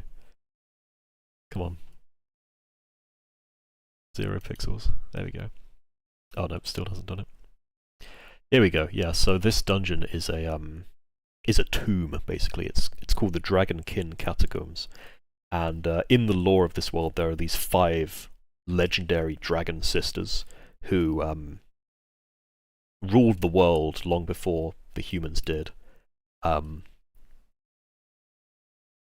humanity managed to like rise up and actually defeat them. However, one of the dragons ended up betraying her sisters and siding with humanity. And so in this nation of Emeraldine, that dragon sister, she basically ruled the country as pretty much as the queen. And she would teach some of the soldiers her powers, which was the power of the storm. And which is why this catacombs exist. And basically the people who were close to the dragon were interred within these catacombs. And the goal of the players was to find these 5 idols of the 5 dragons scattered around the dungeon, and then put them in these receptacles here, and that would open this door leading into the basement. Inside the basement is the skeleton of one of the fallen 5 dragon sisters, and they needed a bone of the skeleton just for plot reasons. Really, they needed it to progress. But yeah, it was a pretty cool dungeon. There's this guy called Wendrick the Wizard, and Wendrick the Wizard, well, he's actually a necromancer, and a necromancer in a tomb is kind of where he wants to be. So he was kind of like just running around the dungeon, like raising the dead, to fight against the party. Which was cool. He popped up a few times and like just started trolling them a bit with the undead. But there were also these guys, these statues, and I loved these statues because my players see that they're squares and they think, oh, they must be part of the environment because all the enemies are circles. But the statues can actually move, as you may have guessed, and whenever they like exited a room, I would like hide the room, right? Because I got Fog of War. So what that allowed me to do was actually move the dragons around, move the statues around without the players noticing. And so like they'd they go into a room where there are some statues, they think nothing of it, and then they'd leave the room, go into another one, and then when they came back to that room, the statues had moved, and that was like a really cool moment.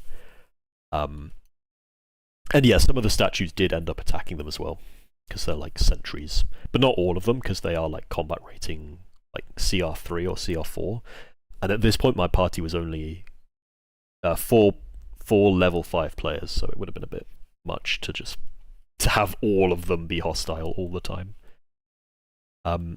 Yeah, and there was this one here. She's a really cool boss. She's basically like an assassin, and she's pretty much just a high level rogue, basically. So she had like sneak attack and all that jazz. But she also had a smoke bomb, which would make her really hard to detect. It would like fill the room with smoke, and so she could like sneak around in the smoke and do like bonus action hide and all that stuff.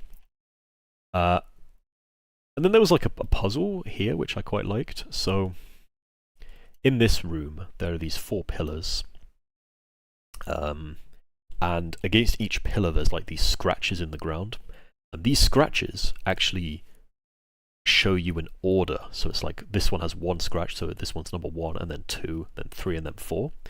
And then up here in this room there are these 5 statues, and they each have switches on the back. So basically you had to remember the order from these pillars, and then you would just like kind of type in that order on these statues to open this door here for another idol. Not using the fog of war past basic map hiding, but also using for enemy movement. Writing that down. Yeah. Yeah, it just works because it surprises the players. That's the great part. Like, they, you know, as players, they have certain expectations of what can happen, basically. And if you kind of break those expectations, like they're not expecting these statues to just start moving, you know? And they're expecting like, oh, once we've explored a room, it's going to stay, we're going to be able to see it on the map the whole time, right? Because it will just be open. But if you start changing that, it really surprises them, and I think it's in a good way. Just enhances the experience.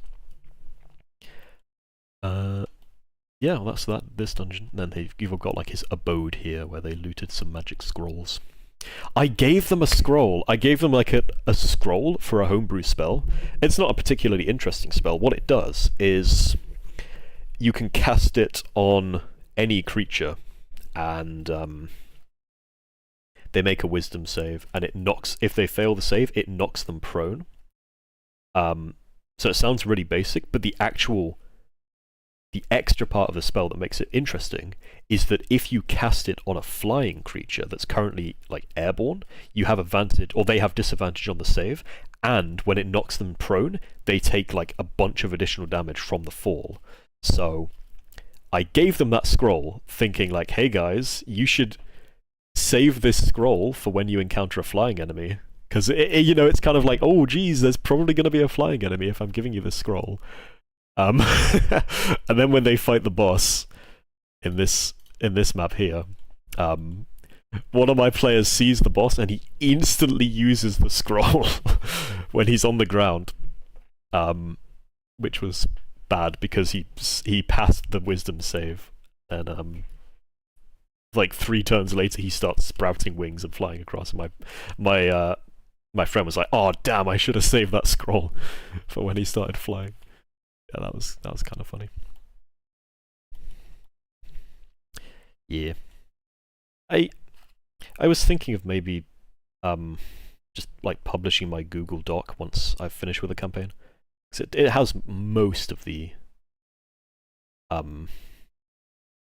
information on it, just in case people wanted to play it, you know.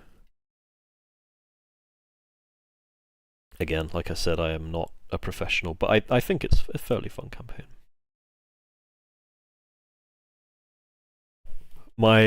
All I've done in terms of D&D was I DM'd Lost Mines of Phandelver, and then I made this campaign. That's it.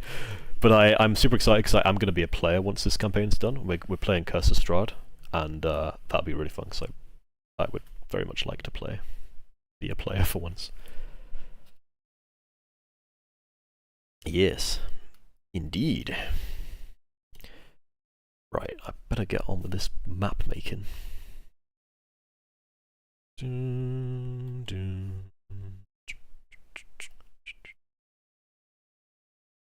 think what I'll just do is... Okay, I think what I'll do is...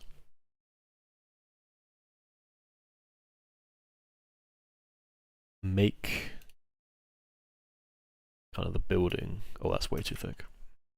And then I'll just like cut out some chunks of the buildings and then add in a fire effect afterwards. Let's call this one House. Dr. House. House MD. House 1. Nope, I need this. There you go. Yeah, too thick.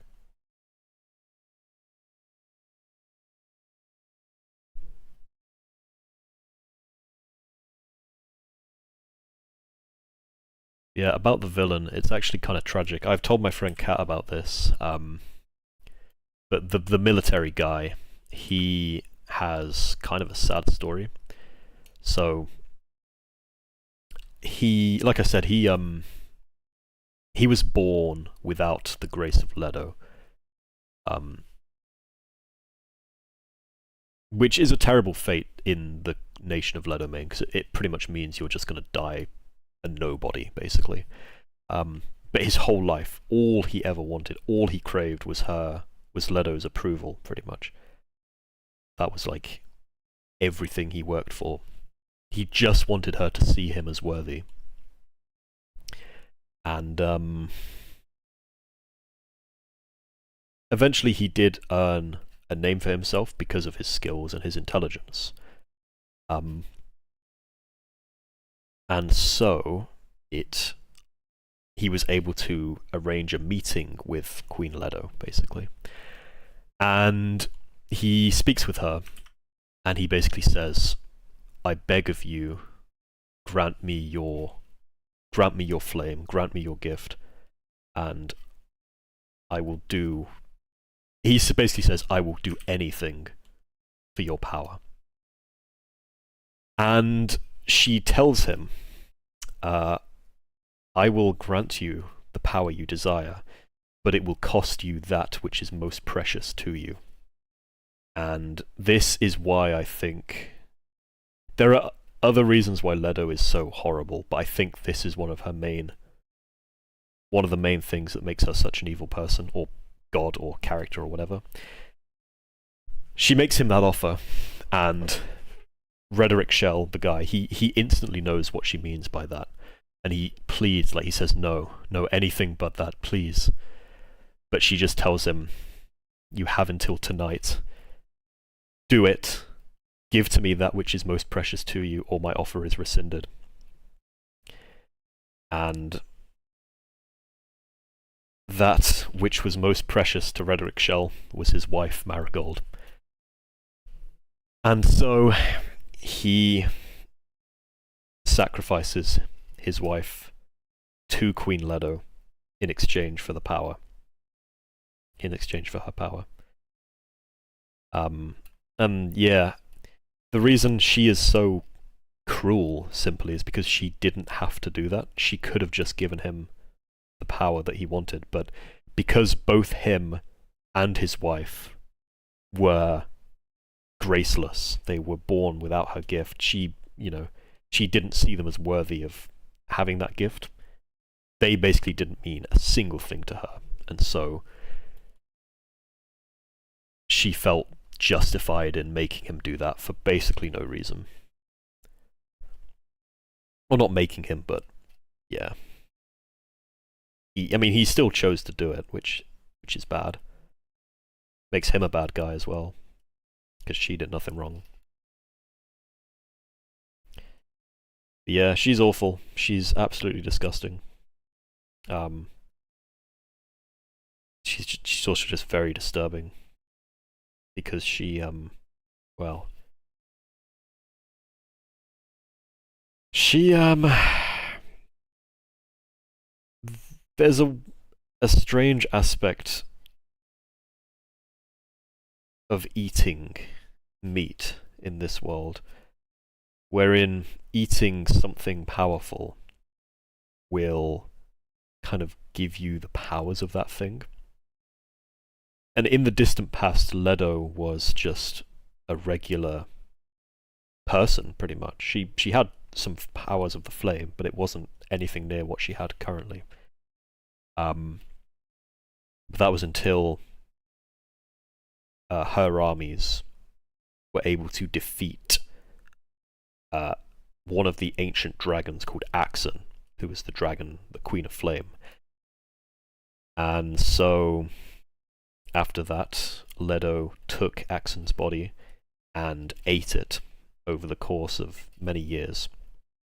And slowly Axon's power would transfer into Leto, but also the cruelty of Axon, because Axon, you know, she was a terrible dragon.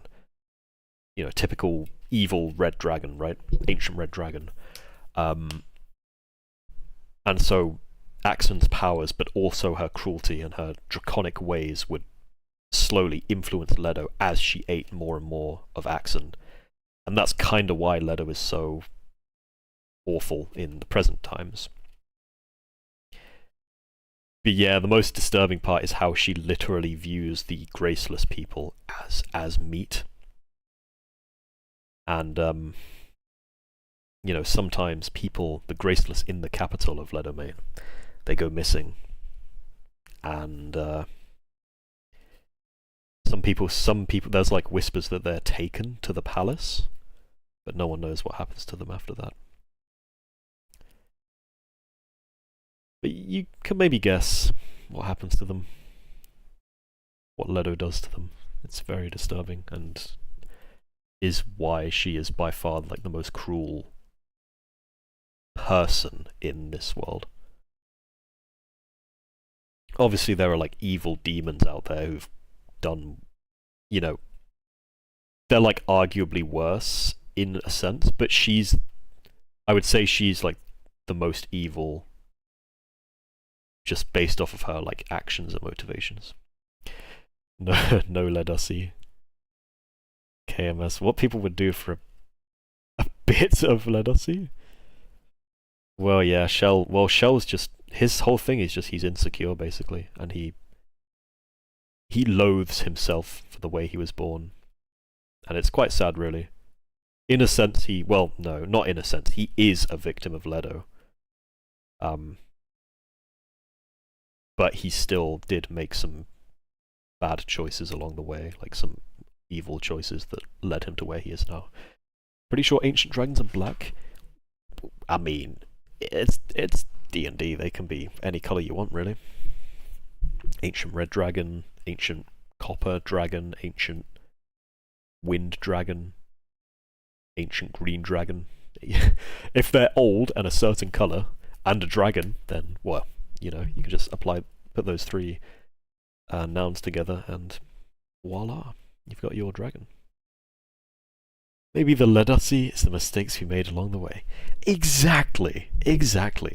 She is a baddie, to be fair. I think I mentioned, but I imagine her looking a little bit like Changli, but like a bit more evil. Because Changli looks nice, right? As in, she looks like she's a nice person. Leto looks kind of like her, but without the warmth of Changli. Oh, I've done a lot of work on this house. Bloody hell, yeah. Wow. Oh yeah, I'm working hard. Hey girl, I'm working hard. Working hard just to please you. Yes, anyway. The chimney.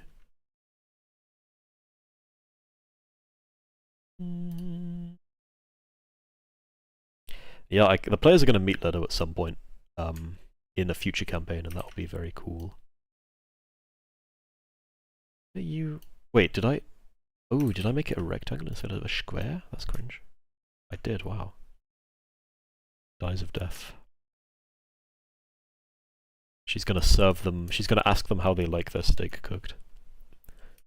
And then we'll serve them steak. totally. It's cooked according to their preferences. Do do do. It's a bit too wobbly, aren't they? They don't need to be this wavy. Straight.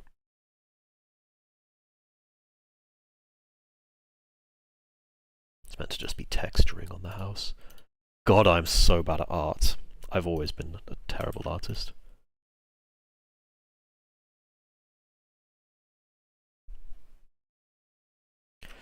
This house is going to be like burning anyway, so I don't need to worry too much about the details.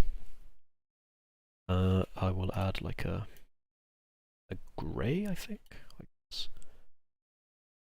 Put that here, and then fill. Then do that. There we go. That's a nice house, isn't it? Let's do this. Boom. Okay, nice. I'll make like a house group, and then I can reuse this house like a few times. Add group layer. Boom, shkaboom. House. Oh shit! What the? Oh, I think I pressed F1 accidentally. Yeah, I must have. Oops. There you go. I love dragons though. Dragons are hella cool. Not in like a furry or a scaly way, but just in general I think they're nice. Okay, so now I'm gonna like... Yeah, I'll get my eraser, straight line, start cutting this apart.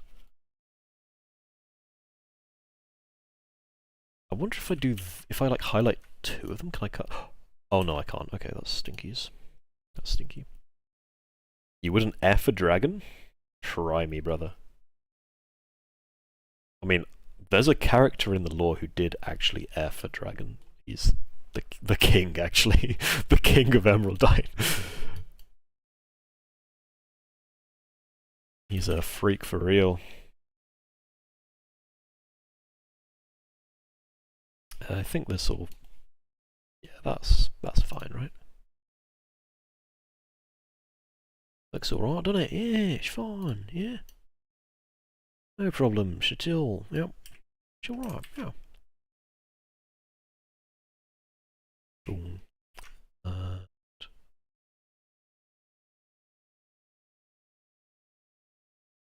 Boom. I need to get rid of these as well. That's good. Nice.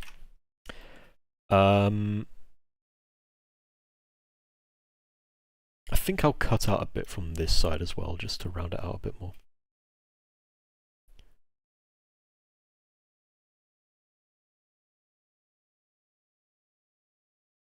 Let's do that. Boom, bam, bam.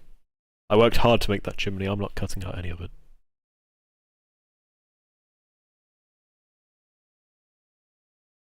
That chimney is a work of art. It's hardly even recognisable as a chimney. Yo, Joshua Walsh, what's up, my brother? Half your D&D settings lore is an ancient dragon's eugenics program goes wrong. Lots of inadvertent dragon effing going on. Nice. I'm sure your players would be big fans of that. Are big fans. Chimney forever. Hell yeah, this chimney ain't going anywhere.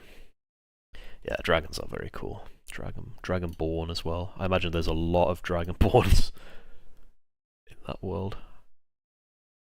Boink. Nice. Wow, this... I mean, Da Vinci could never. Let's be real with ourselves. Who painted the Mona Lisa? The Mona Lisa? Da Vinci? Alright, now I just need to add the fire. Let's call it epic fire because it is kind of epic. Sounds like I should play Drakengard. Maybe. Oh. This is my fire pen. It's very nice.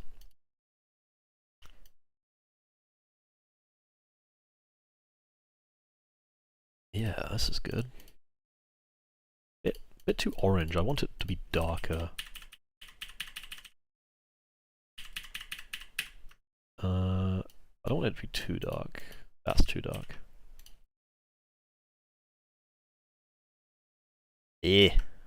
Come on. Alright, this'll do, and then I'll add like a red glow to it to make it look red, more red. Special, it's not normal fire, it's Ledo fire, it's special. It's dark red, because it's edgy and cool.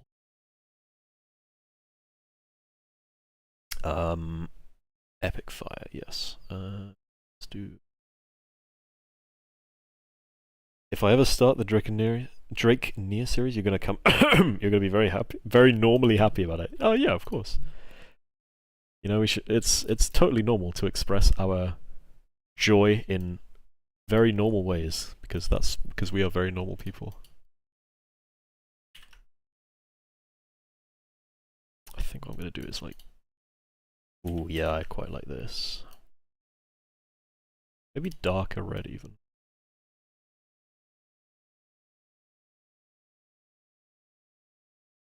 I might be... it looks a bit off.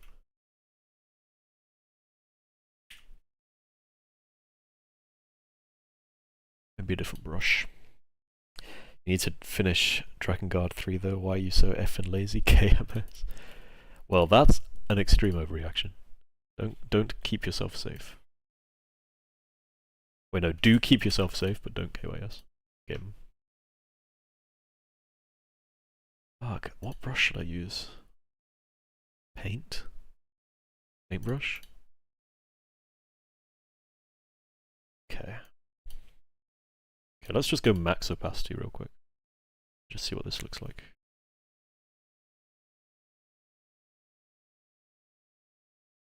Like this.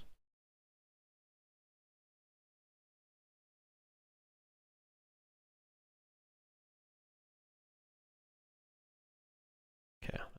And then drop the opacity. Okay, I think that's kind of nice. I think that's alright. Don't keep yourself safe. Bro became a low tier god for a moment. Bro, I saw like a compilation of low tier god where he's just roasting people. But he cannot help bringing up his BBC. Like, I think he actually has a fetish for for BBCs. Because like, he just constantly brings up his veiny BBC. Like, it's so weird. He's definitely hiding something. I don't know what... He's definitely hiding something. It's a strange one. Keep yourself dangerous. Hell yeah. Keep yourself deadly. Keep yourself... KYG, keep yourself gooning. KYU, keep yourself unemployed. Yes, sir. Alright, I've made one house in like half an hour. Nice. Well, now I know the formula for making the house. I'll just make one more house, and then I can just copy and paste them until I've filled up the map. House 2. Okay, let's go.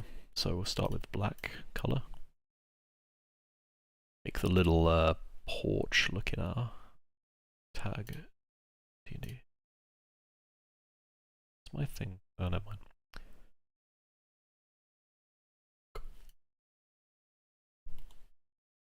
D&D prep mood.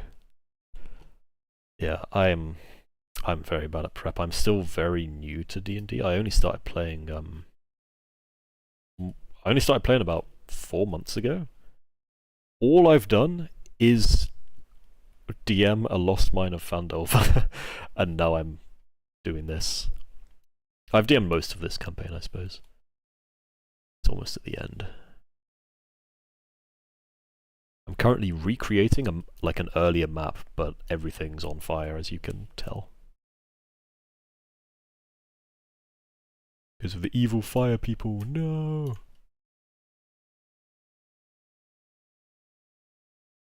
They're coming to touch the village.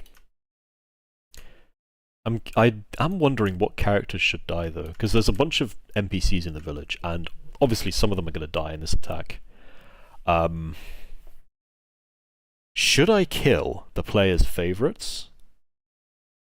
Or no? Because I don't know if I should do that or not. Or would it be better? Would it be bad if I killed their favorite characters, or would it make it better? I'm not sure. Maybe I'll like roll a dice to see who lives and who dies. Because I don't know who to kill. There's like 5 NPCs the players all really like. The potion seller is a little goblin called Smegtube. And I think if I kill him, they'll riot, but it's pretty much the end of the campaign, so there won't be that many consequences, to be honest. Like, this thing here is the second to last encounter in the entire campaign, so if people die, it like won't be too crazy. Should I kill Smegtube? Little Smeggy, I don't know. I think I might just roll for it. Yeah, that's the best way to go about it. I'll roll for it close to the time. They've had such a tumultuous relationship with Smegtube. Like, for starters, they can't even go inside his shack without making a con save because it smells so bad in there. Like, you need to make a con save, otherwise you can't go in. Bro thinks he's a gacha game company. Oh my... Bro, this whole game, low-key, is gacha though, because like every time you want to do something, you have to roll a dice. If you roll low, it's like, ooh, you're fucked, aren't you, mate? Way good. If you roll high, it's like, whoa, critical hit! And you just start jerking off in the voice chat. And like everyone's like screaming really loud because it's so epic. You do that with little tokens of Among Us guys. Aww. Little Among Us. Yeah, Mangoose, maybe. Oh yeah, look at that. That's just the... Oh, that's just the most perfect chimney that ever chimneyed. I'll make like the underside now.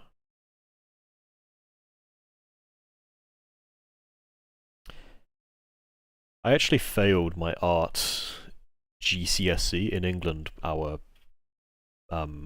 like school kind of exams, like our big ones are called GCSEs.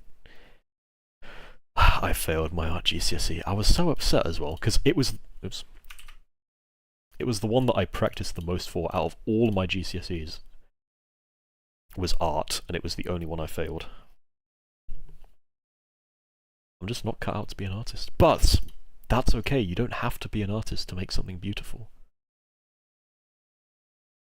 You just turn on a camera, spread your cheeks, and it will be beautiful for everybody watching. The hairier the better.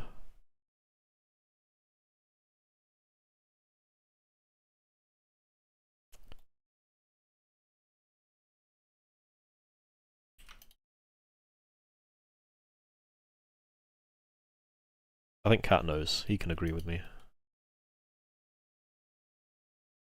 Hairier the better. Okay, we're looking very good. Nice. Need another house. Epic. Let's destroy it.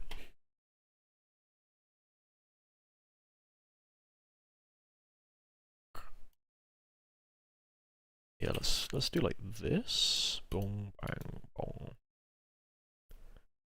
Bang, nice. That's good.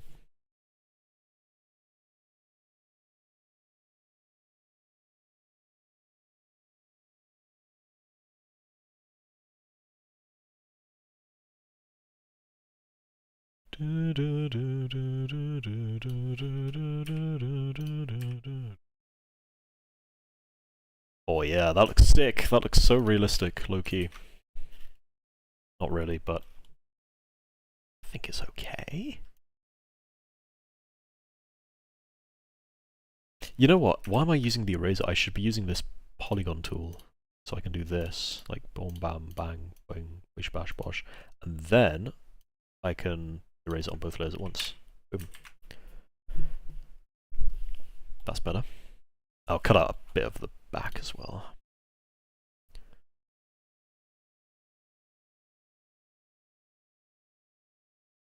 Nice. Now let's douse the whole frickin' thing in flames. What? Oops. What did I just do?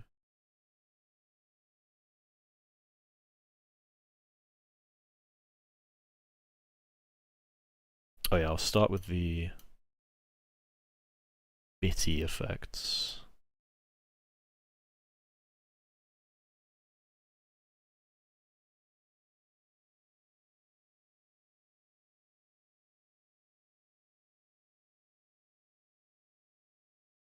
Kind of like bursting out from the middle. I think that looks pretty good. Oh, I need to change the layer, I just realized, because like it's underneath the black, which doesn't work. Let's do that, and then same on this house. Lower that. Nice. Yeah, more fire. Which was the brush I used? Paint. This one, maybe? Yeah, I think it was this one, right? Yeah, gotta be. Dark red.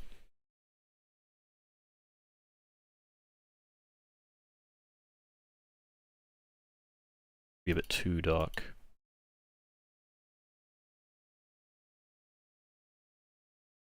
God, that is just a brutal fire, though. Jesus. Man. It almost looks a bit too extreme. Maybe. I think I might shrink it a bit. It's kinda crazy.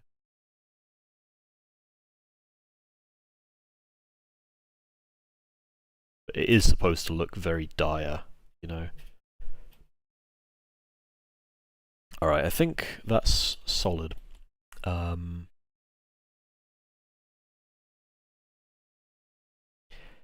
I need to do now... Well, I'll add the other houses first, and then I'll get on with it. So I'll copy this house a few times. One here.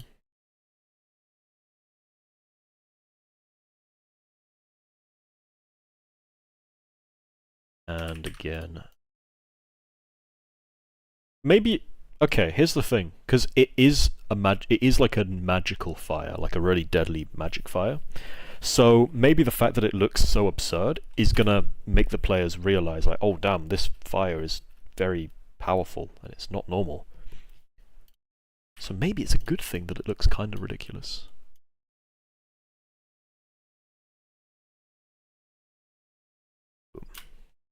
Oh my god, I feel bad for the village already, like everything's freaking burning.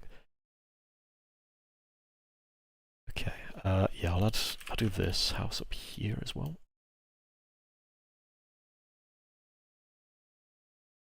Put it there.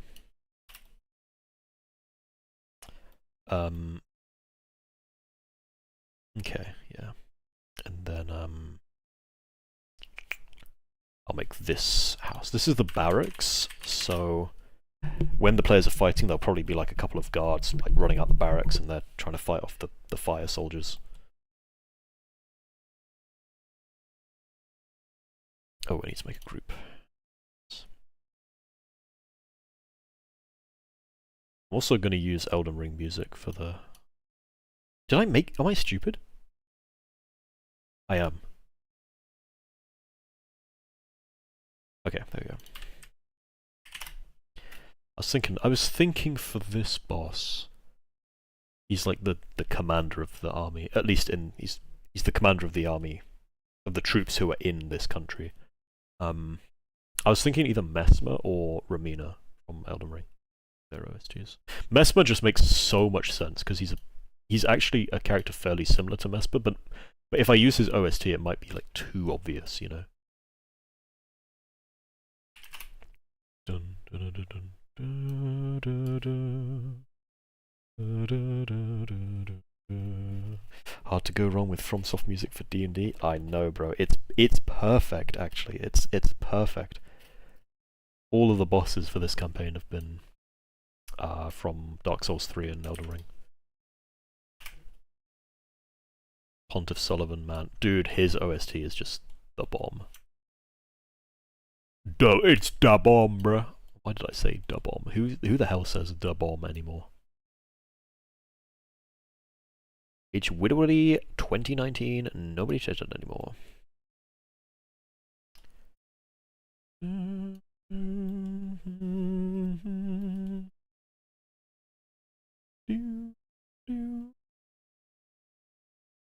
Bit thicker, let's go with 10 pick.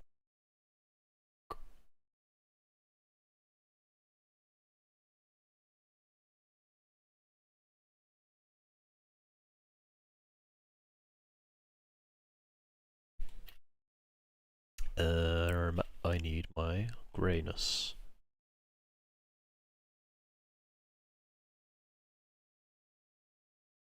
Ooh, you're a bit too thick, aren't you? I'll change the colour. Yeah, grey like this. Should be good. Get a bit so nothing peeks out.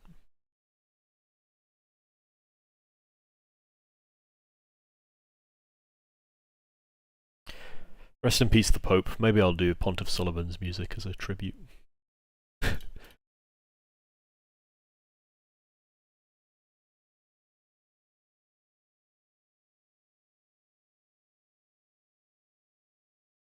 must be hard for Kat, as he is Italian. I'm sorry. I'm here if you need me. Here to touch you if you need me to touch you.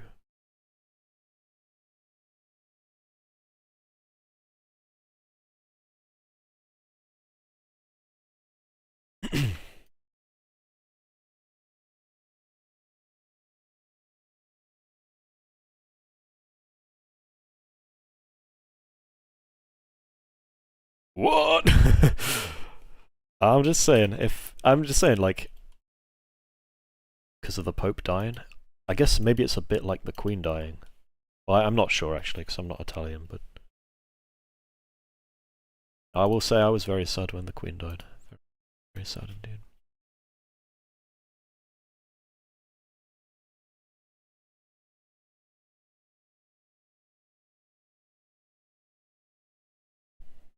You generally don't care about the church, fair enough. I don't really either, but it's cool to use in, like, video games. Bad time for your headphone cord to slip out? Oh no. Matter of fact, you're a certified hater. You know, low-key, I don't even blame you. Like, without getting too political or religious or whatever, I think the Catholic Church is kind of cringe. But I won't have no need for me to say anymore.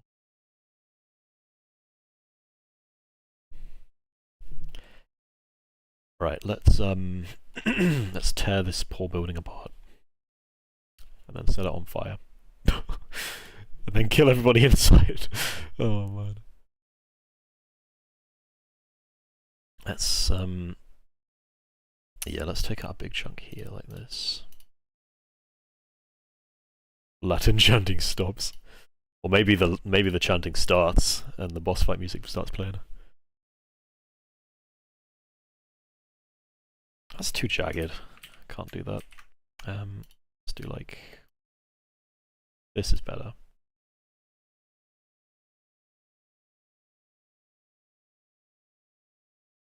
And I'll cut out a bit down here as well.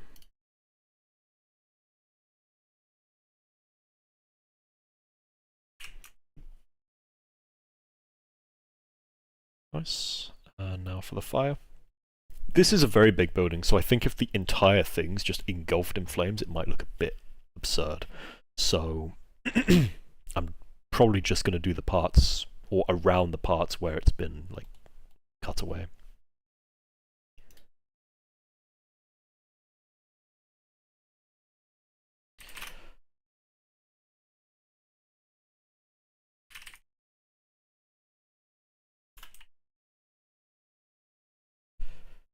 This is a banger.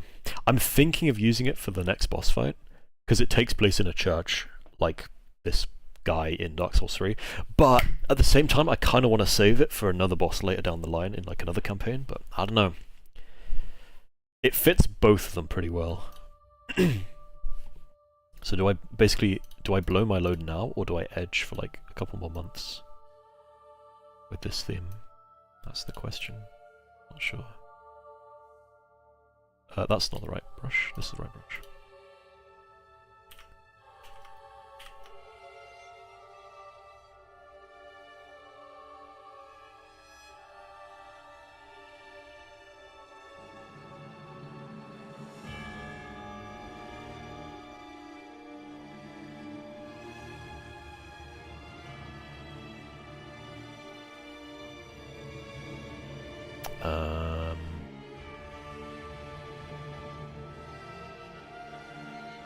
Brush.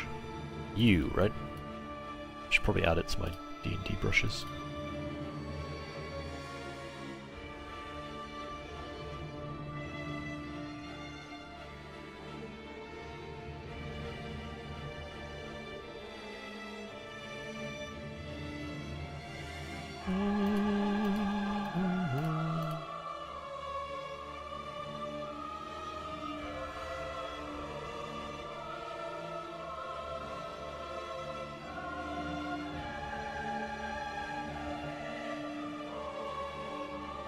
I think that looks pretty good.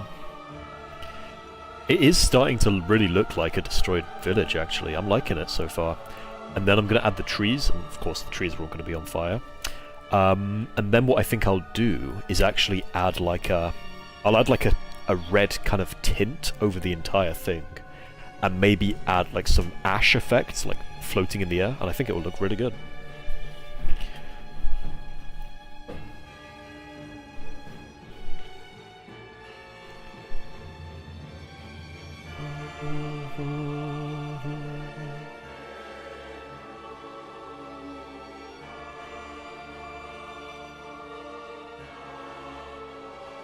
So, what's up next? The church. Phase 2.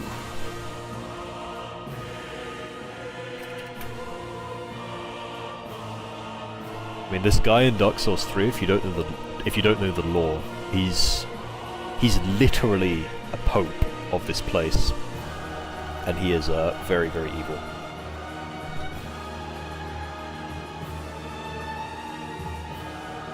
Guys, what if, like, God and, like, Christianity, but evil? What? I mean, I'm a sucker for that trope as well, I can't complain. I'll do the tree first, because it's kind of a big deal. That's too thick. That's better.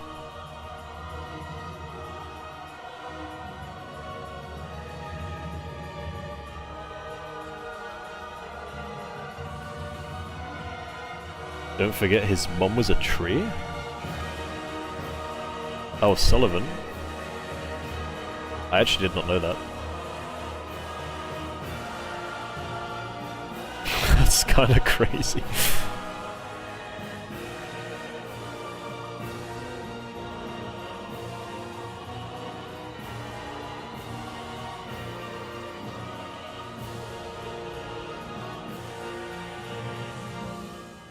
I think what I'll do is I'll just copy the grass, the green texture from my other document because I don't know how to recreate it.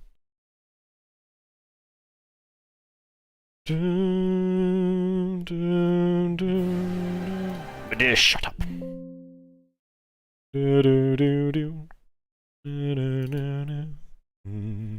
I should probably save this as well in case something bad happens. Like a dinosaur bursts through my ceiling and eats me alive. 4.4, I think. Laris, burning Laris. Feels like I should read Kumade's. Yeah, I will at some point. Yeah, I will. His mother is one of those freezing tree ladies in the DLC. Oh. Interesting. No wonder he's evil. Those guys stink. Alright. Look at that. Beautiful green texture. Let's copy it.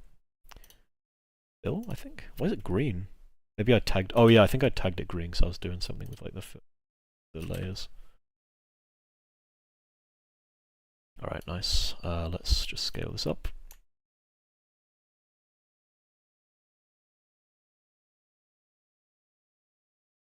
Oh boy. It's gonna be awkward. Wait, that's near perfect. Okay, what I'll do is just do that, and then I'll put it below the tree, and then I can cut out the bits that are poking over. Polygon, no, actually yeah, I'll do polygon. It's better than having to hold down the mouse the whole time and aim properly.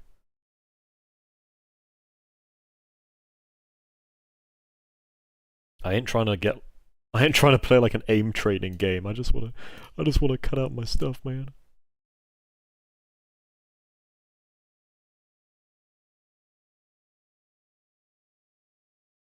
Boom, boom, boom, boom.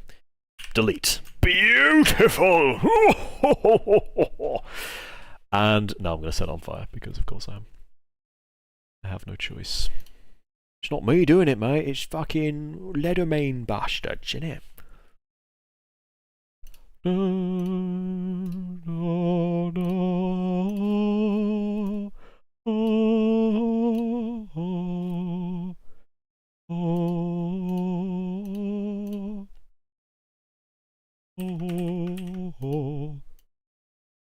So, I don't think that's bright enough. Make it brighter.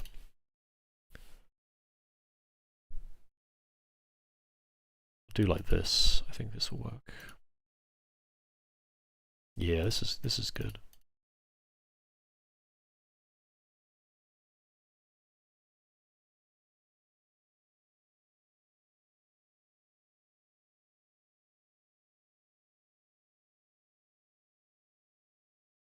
Nice. And then the other part of the fire. Deep red. This brush. Much.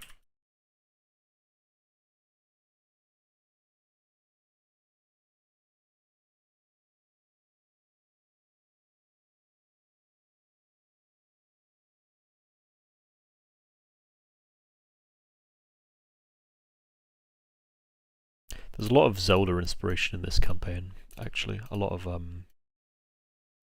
Twilight Princess in particular, that's my favourite game. Oh yeah, look at that. Oh, I like it. It's nice. It's very nice. Mainly in the form of the dungeons. That is tree. Now church.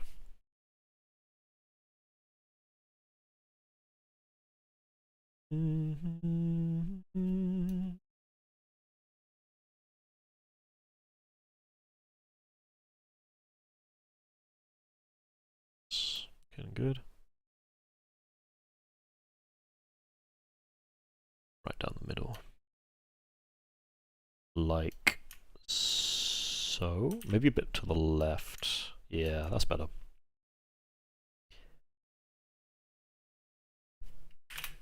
And I'll make this actually line up. I don't know why I didn't before. Okay.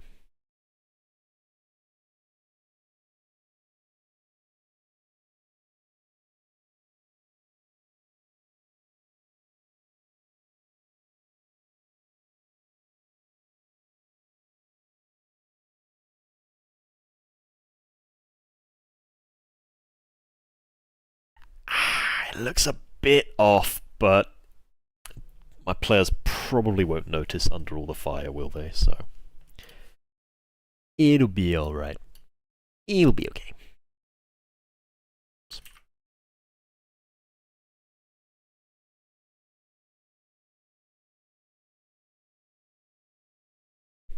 Nice. I think I'm gonna brighten it a little bit. Where is filter adjust?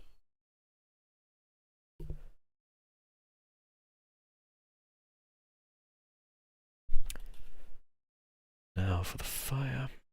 The 2 fire layers. It would be nice if there was an option that, like, when I switch to a brush, it applies a certain set of colours. There probably is, but I don't know where it is.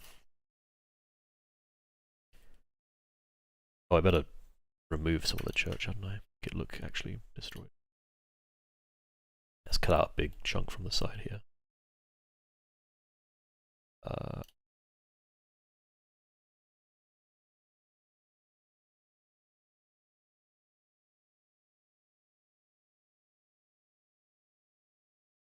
Let's do that, yeah.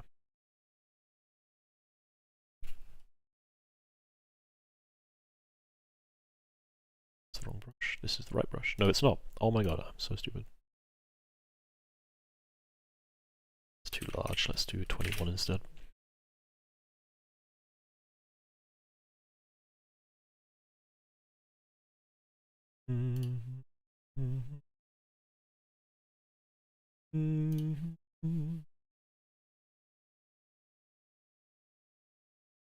Where are you?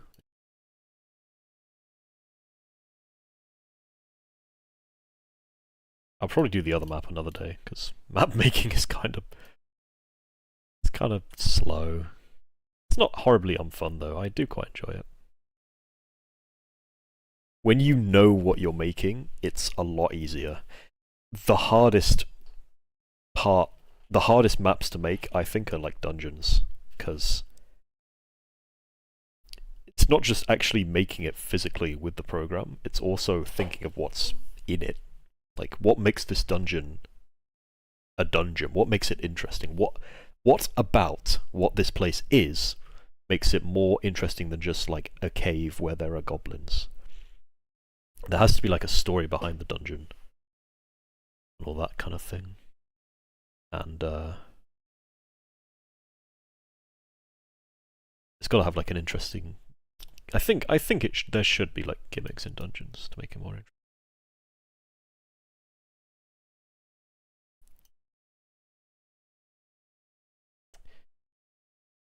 Ah, yes, there's a house here, isn't there?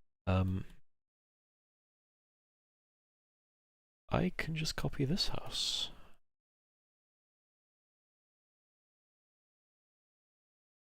Rotate you. Slap you right here. So. Nice. Ooh, yeah.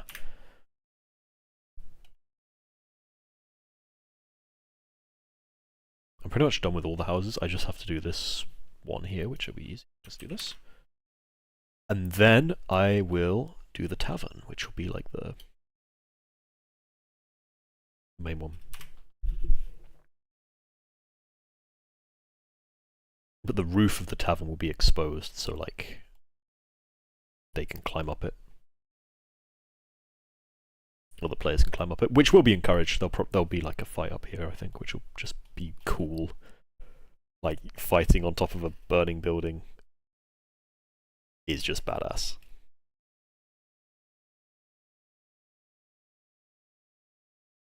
Then I've just got to do the trees, then I'll add like the after effects, and then the map will be pretty much done.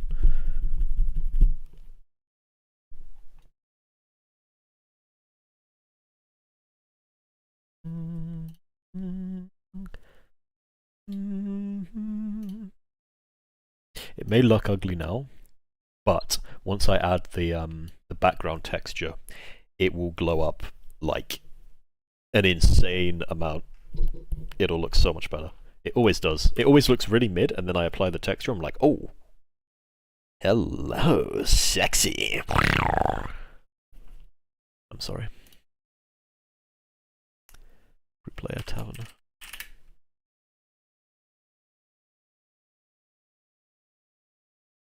Come on, go in the layer, thank you.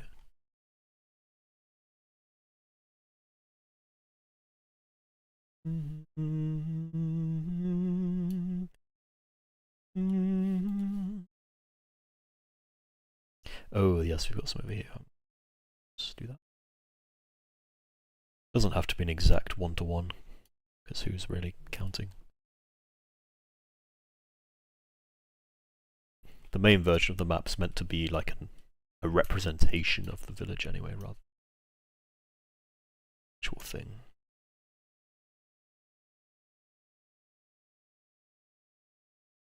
Rather than displaying it exactly as it is.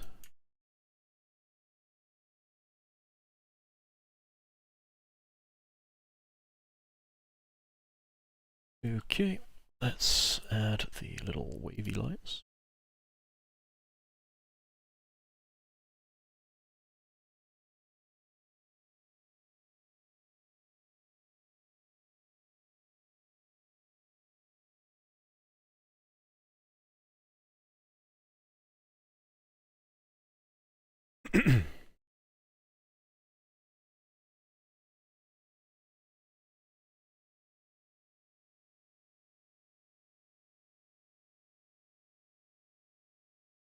Oh man, I'm so excited. We're playing again on Sunday, and it may very well be the final session. Depends on how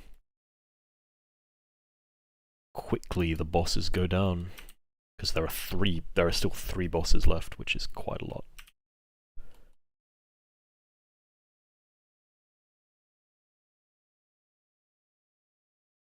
They will probably come face to face with the final boss at the end of next session, and then they can fight it when on the session after. Give us time to talk about the campaign and also the next one we're running, which is Curse of Strahd. So we have discussed most things about that. Although a few players are still undecided on what they want to play.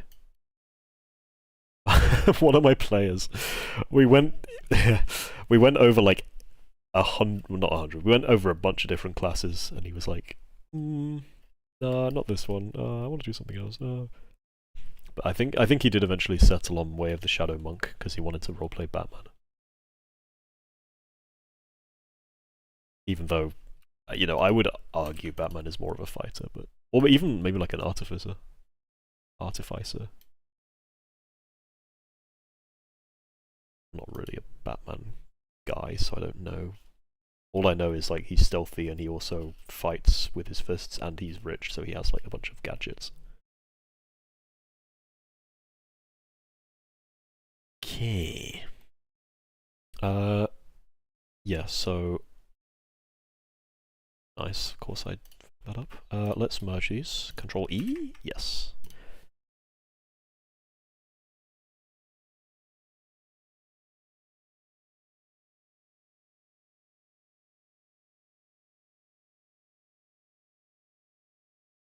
Kind of off topic, but is anyone else excited for the Harry Potter series? I am, even though I think the casting choices are a little bit off. I very much like Harry Potter, so I'm excited for it. And I hope they stick to the books. As long as they stick to the books, everything will be fine. Just don't make any weird changes, and don't add any new subplots or silly stuff like that. Just stick exactly to the books, and it'll be fine. Excited to pirate it. Literally same. Totally not, though. Nah, definitely not. Nah. That was just a joke. Nah, definitely not gonna do that. Nah, for sure, not gonna do that. I need to plug in my phone real quick because it's gonna die. There we go.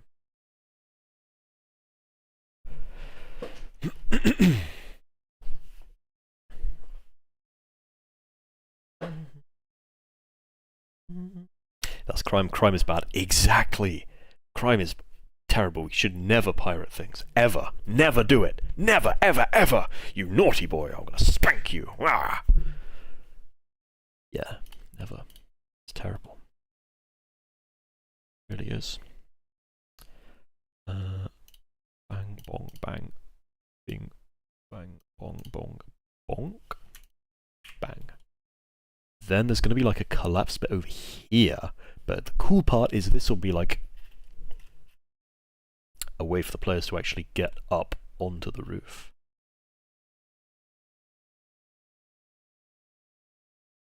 So I'll do like this or something.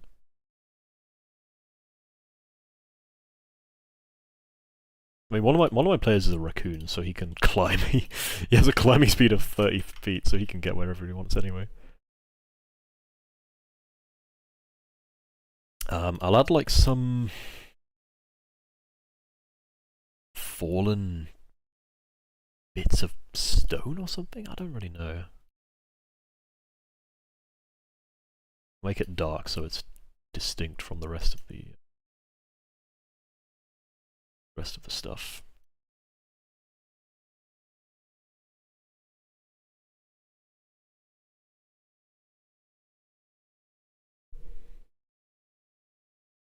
Maybe I'll use this brush. No. I'll look at some other brush.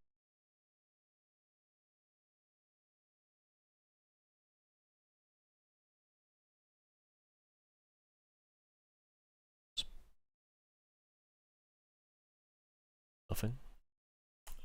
You? Maybe, I quite like this. I might do like, might make it black and then do like that or something.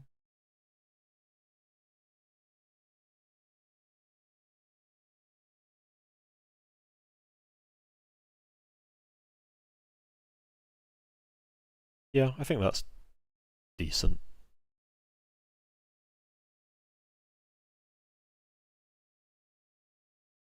This one can go on a different layer to show that it's going under.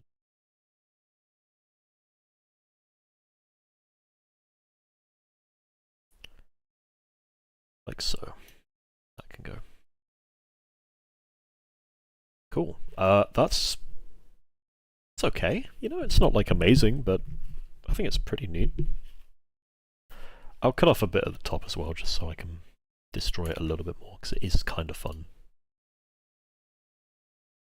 And I like the way the fire looks.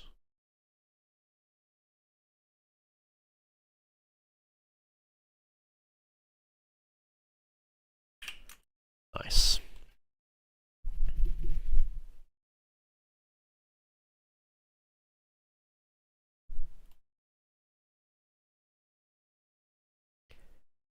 Since this is technically inside the tavern, I should probably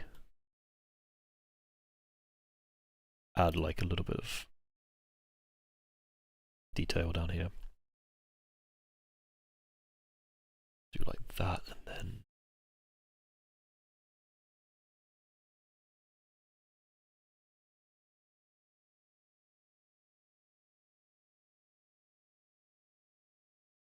should I put on the right?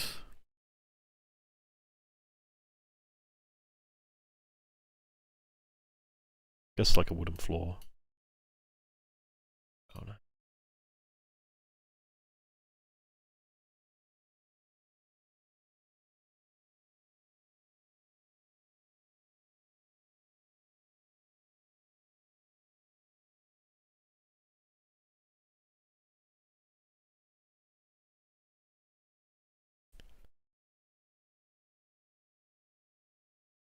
You go on top. Cool.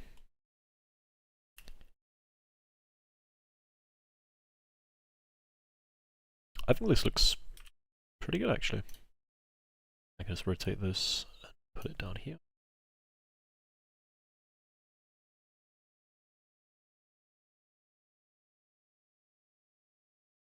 And then, why doesn't this just go on the same layer as this? Should.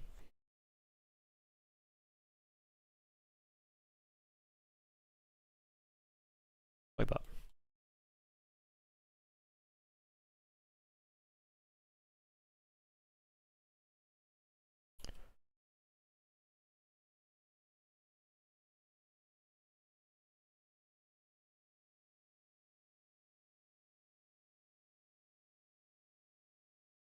Gotta make it thinner to indicate that it's like not the roof. I need first of all I need to get this color. Boom. No, new layer.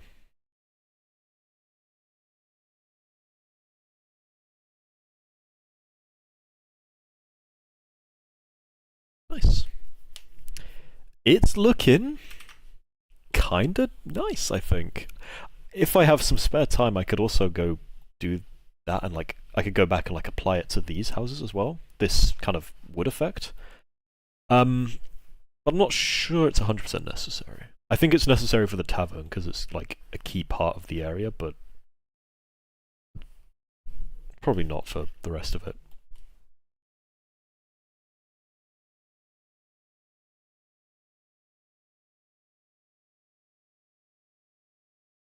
Okay. Next is the fire. Slayer doing anything? Let's use this fire layer then. I'm very disorganized, as you can see. Naming things or keeping them sorted at all.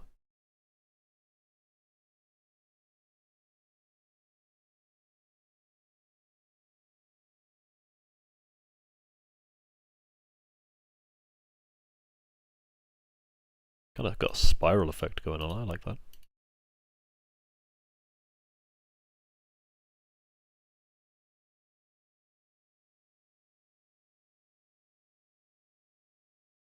Nice.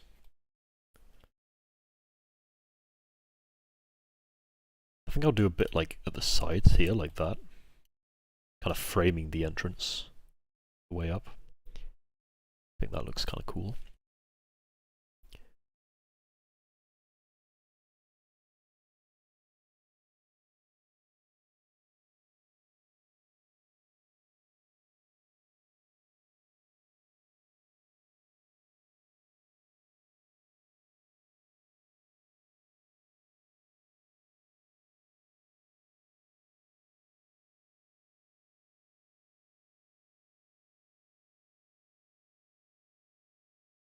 Yeah, this is sick.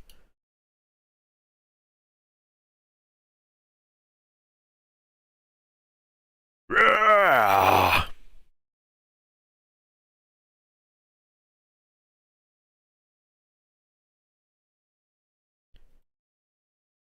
think I made it a bit too big again. I did. Let's shrink some of these.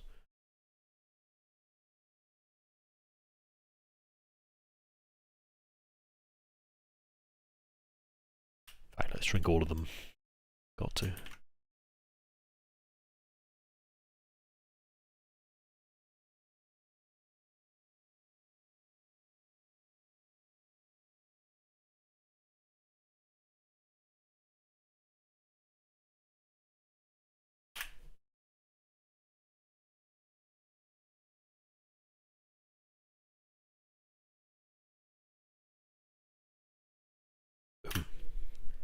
Not bad. Not bad. Not bad at all.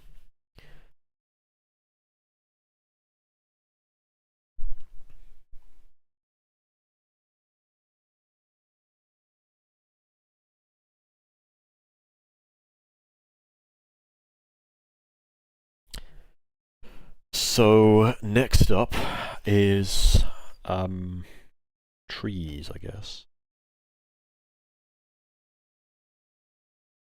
Yeah, okay. Trees. Good old trees, alright. A tree group. It's not a group. It's a group.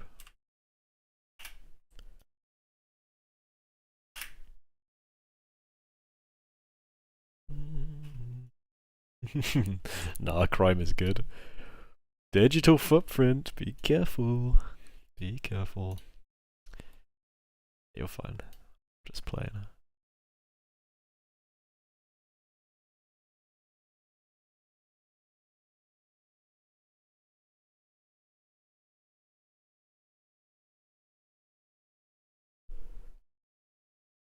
Keeps the rent low. On God. On God. If it saves money, how can it be bad? How can it be bad?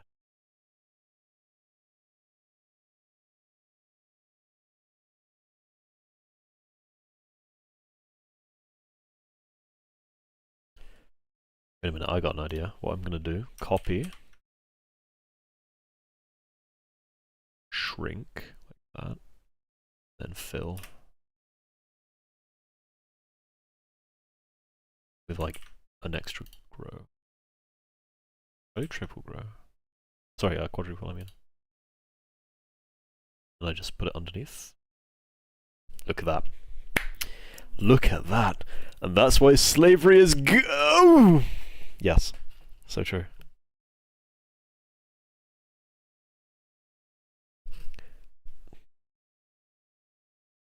I actually have to be careful about my digital footprint now. Damn it. I can't believe I've got to watch what I'm actually saying online. That sucks. That's cringe. Yeah. It's real cringe. The tree probably shouldn't be brown, should it? That looks wrong. But I will do the fire effect first, and then I'll change the colour after to make it look good as like part of a whole.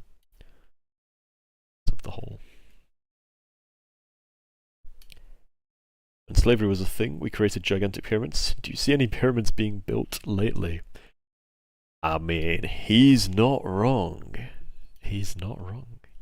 You are not wrong, Cat. That's actually true. Look you.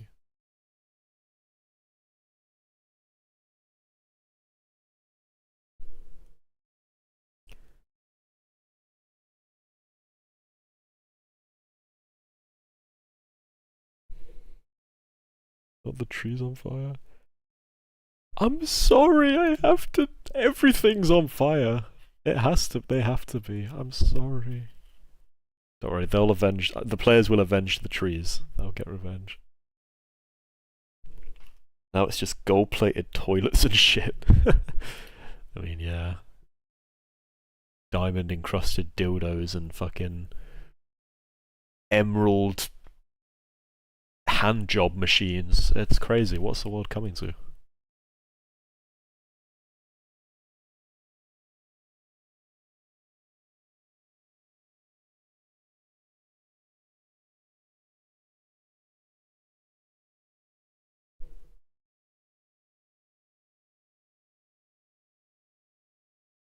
We went from pyramids to YouTube gold plates.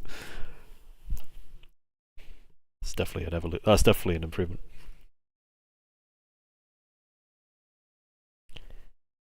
Emerald ham job, that's what you're calling your new band. Emerald, I don't know where that came from, to be honest. The hand job machinery is just the future knocking on our door.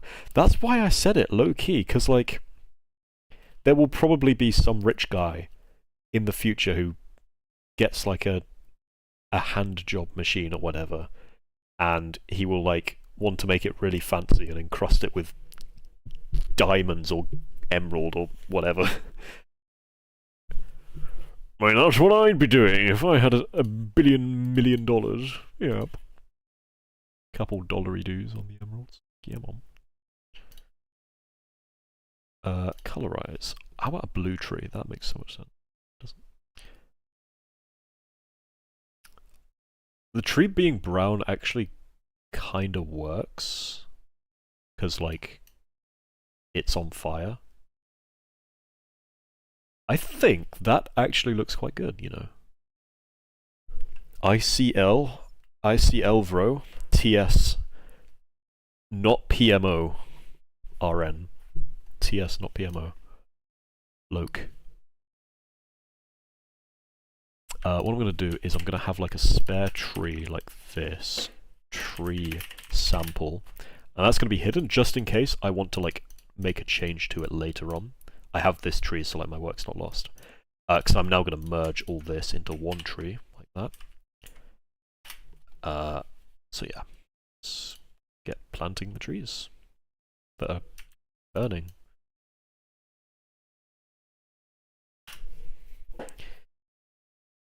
Pure absolute cinema raises hands into the air. Oh yes. Absolute cinema. Absolute dog shit. Loading Waves anniversary. I'm kidding. I'm actually not that mad about it anymore. Like I was mad at first, but now I'm like, it's still a good game. It's still a good game, and the content looks fun. So I'm not that pissed. Even though it is still a disappointment. I think we'll just spread these trees out a little bit more. Bro, accepted reality. Yeah, I did. But respect to the Twitter copers for getting us some extra rewards. That's much appreciated. That's much appreciated.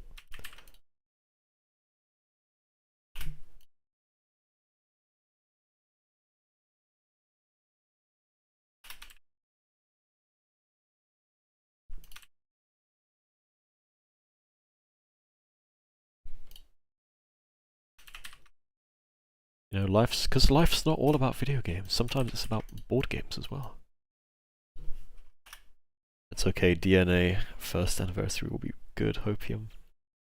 Yeah, I'm sure it will be. I mean, how can it be bad when you have a 100% guarantee in that game? You don't do you even need anything? Like if you have 100% guarantee, like probably not. I wouldn't be asking for shit if WoW was 100% guaranteed on first banner pull.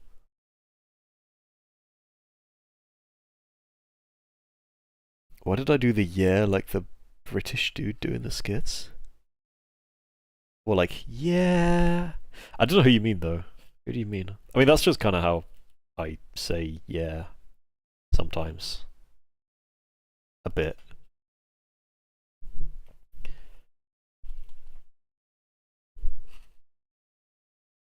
I love when he does the yeah and he nods no. I always think of this video. Do you love her?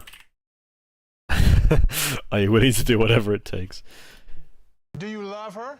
Yes. Are you willing to do whatever it takes to stay with her? Nah. Nah. Yes. Are you willing to do whatever it takes to stay with her? Nah. I love that.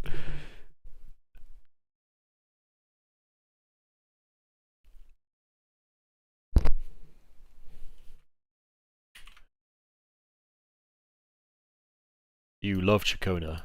Yeah? Are you willing to go to full pity twice for her? Nah.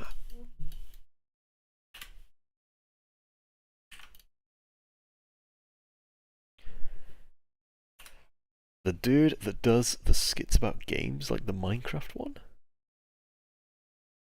The dude that does the skits about games, I'm so sorry, but that's like everyone on YouTube, I swear. Oh, look, yeah, I have no idea.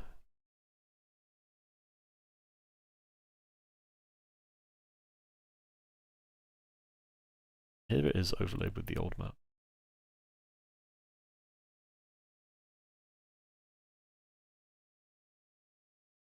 Few changes.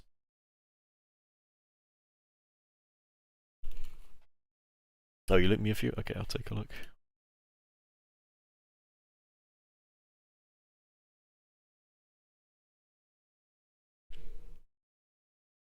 Oh yes, Squidward and SpongeBob. Haven't received the link yet.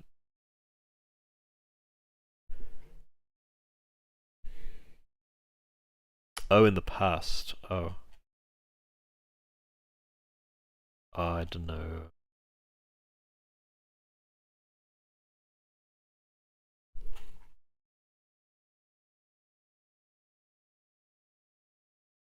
They're willing to do whatever it takes.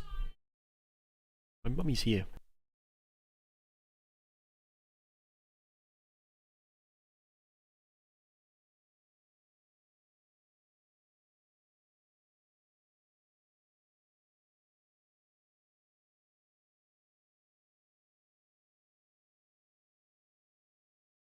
Yes, I've spoken to her. Pushino Mama, yes. You are not... you are not going to my... Also, why the F? Wait, has my PC been on mute this whole time? Or nah? I mean, I haven't really been playing any sounds, but like... Oh my god, I can hear the cat. He's actually... Oh, okay, sick, sweet. Shut up. Can you hear the cat by perchance? No, I don't think so, but I can for sure hear him. The cat meowed so much when I was on my own that like his throat has actually gone hoarse. Like he's got a sore throat from meowing so much, and his meows now sound like kind of like scratchy.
Oh, hello. Yes, sorry, I was muted.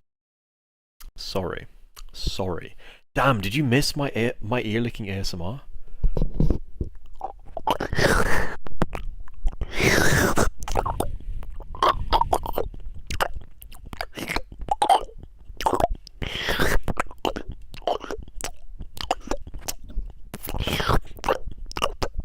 Stop, please. I'm sorry.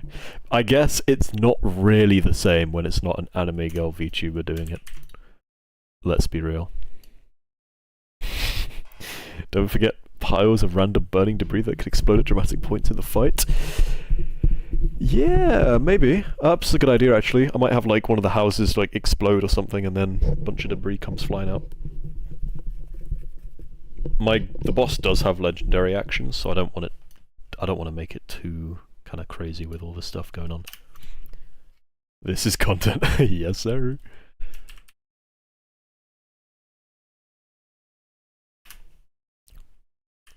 Slurp.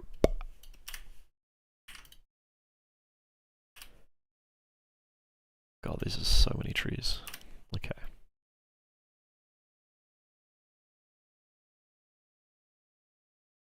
And I'm going to make the wall. So brown. That.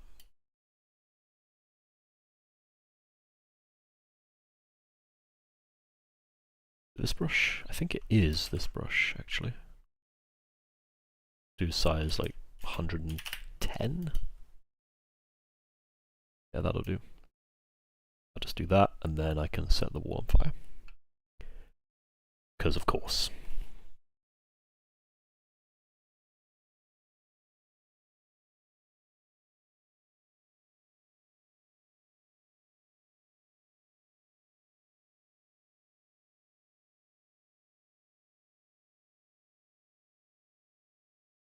Jeez.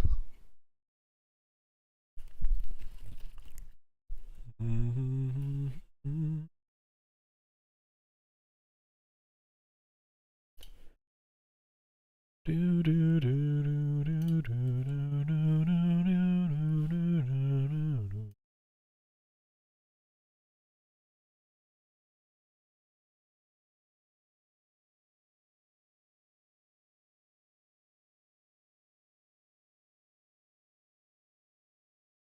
Nice. Alright. So in terms of what is still left, I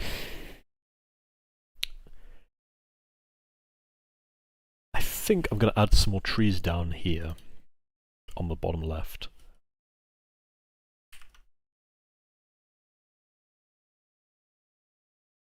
Where is my drag? Which one? There we go.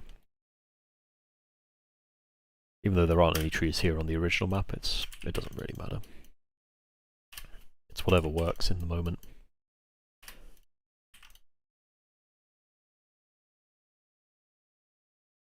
Oh, I'll put a tree there as well.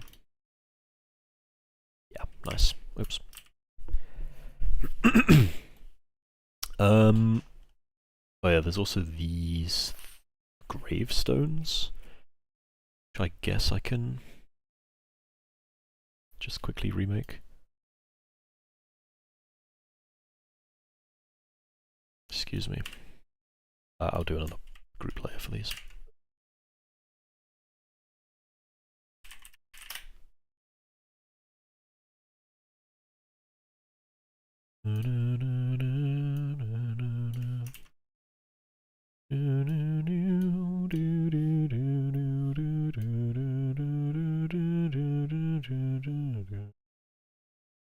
Looks like a rabbit.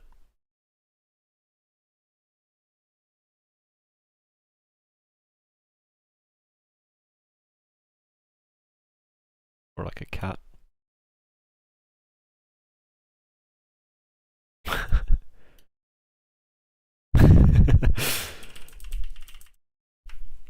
Maybe I am an artist after all.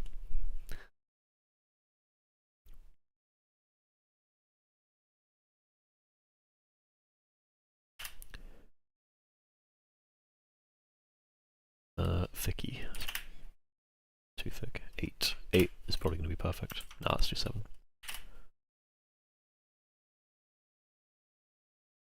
Nah, that doesn't look good. Just doesn't.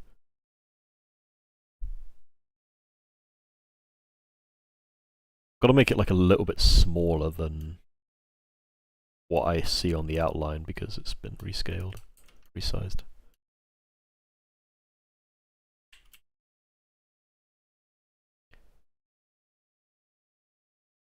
To be honest, I don't have to make as many as I did before.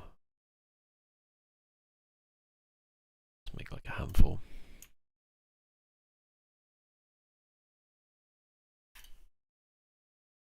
In fact, what I'll do is I'm going to hide this just so it's not distracting me.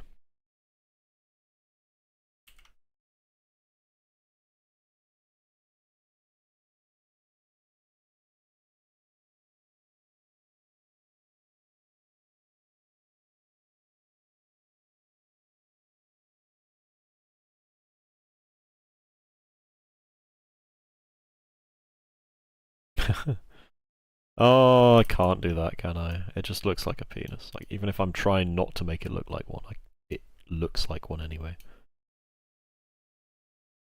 I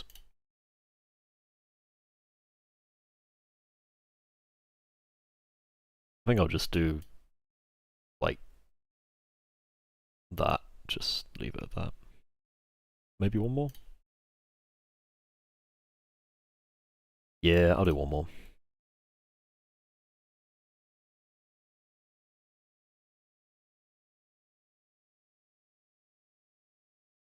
Cool.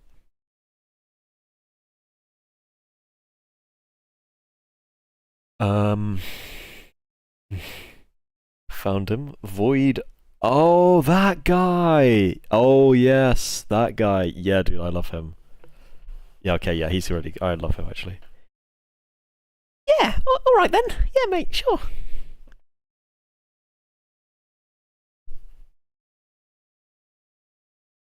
That is very British, that channel. Big Black... Cool. Absolute Cinema. Big Black Cinema, yep. I'm gonna eat real quick. I will mute my mic briefly.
Bro is eating in 20.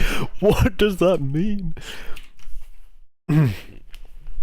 Imagine still eating. Imagine still breathing in 2025.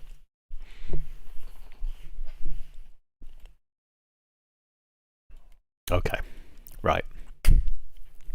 Let's add a bit of fire to the gravestones, because of course, everything is on fire for some reason. No, there is a reason. It's because Ledo Flame is very fiery, and it can burn anything.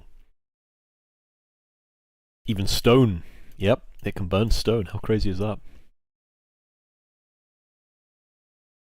Wow, that is so insane. I think personally, if the fire could burn stone, I would be very afraid of the fire.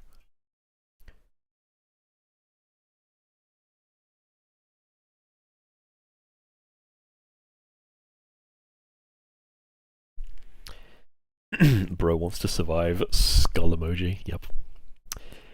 Yep. I'm worried about be trying to avoid starvation. Yep. Imagine. Kinda cringe. Crazy wizard who transmutes your house to coal and sets it on fire. That is evil. Wow. That's a good idea though.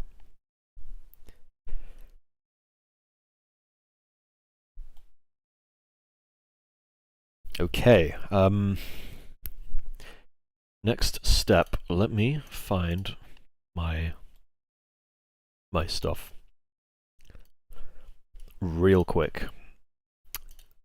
Real quick, I'm just looking for a one of my texture images that I use.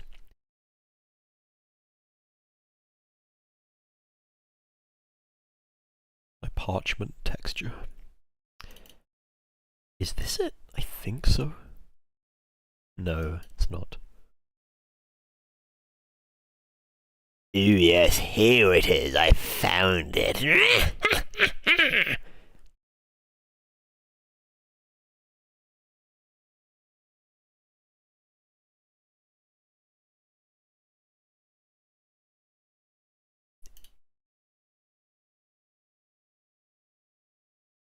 Oh, wait, I don't think this is it. It looks kind of wrong.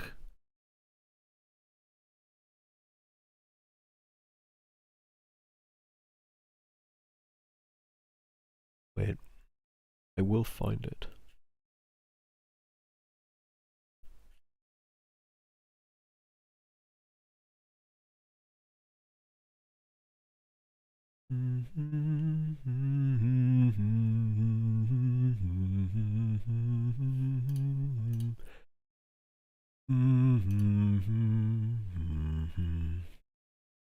I can just copy it from a different document. Post-industrialization America wants to know your location. The crazy wizard is a metaphor for capitalism. Ah, yes, yes. Indeed.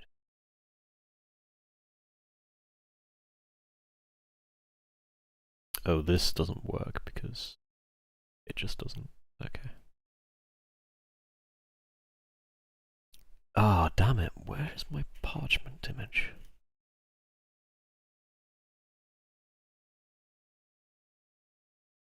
Well, I guess I'll just go with this one. It'll look fine, I'm sure. Yeah, totally.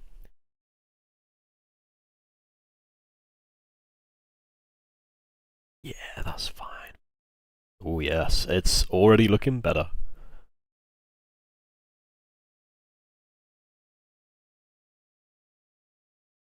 Well, D&D, it's all about capitalism. It's all about killing goblins and stealing their money and buying stuff with it.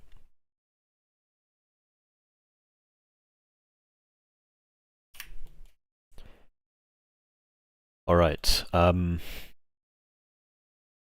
a bit more opaque. What I think I'm going to do... Yeah. I'm gonna separate this based on like whether it's inside the path or outside the path, just so I can recolor it slightly. So for that I need to take my path thing here and I'm going to add some more kind of connections to it. So that I can then use the magic wand tool. Actually, maybe I could do something different instead. If I hide all the houses, basically if I hide... Oh no, okay. No, it'll be easy just to do this, that's fine. It won't take long.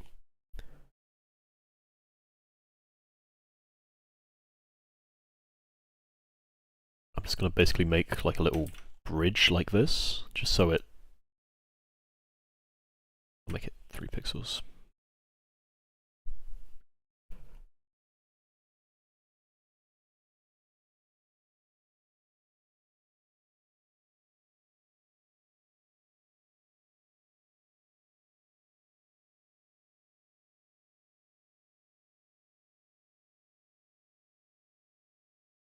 This may look like I'm doing nothing, but it will save me quite a bit of time in the long.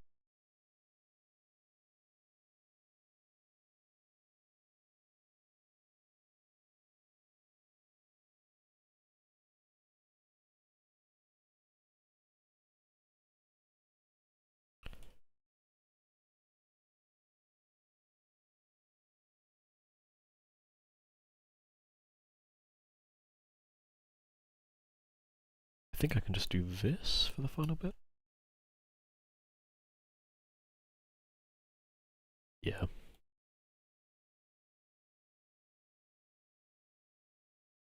Tree sample can be... Okay, so now when I use my thing on the paint, the path layer. Perfect. Okay, and now I just go onto this one, I do that. And now I've successfully separated these 2 bits of the background into the main walkable area and the non-walkable area. I say it's... Oh wait, no, I haven't done this bit yet. Okay. That should be fine, I can just do...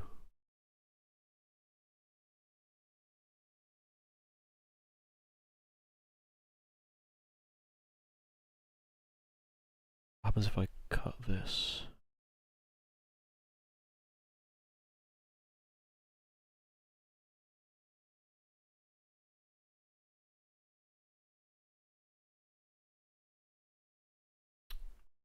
Hang on, this...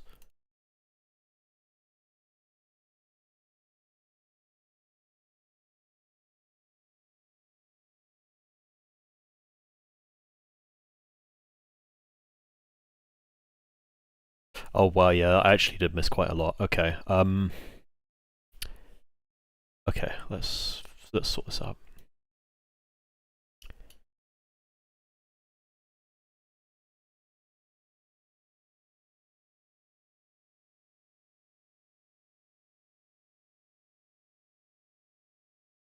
Stop! You violated the WOMP! I'm sorry.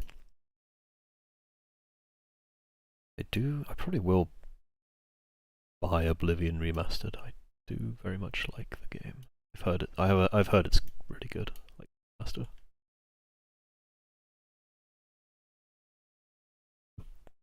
Okay, so now if I do that.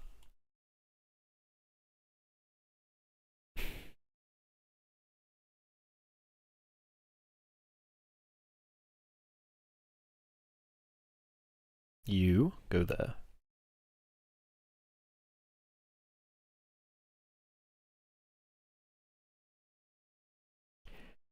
Alright, nice. Cut out of that.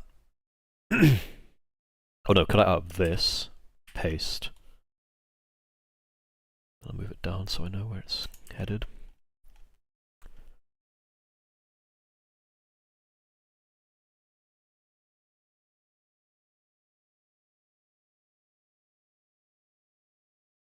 That's so annoying, look! There's like a tiny bit.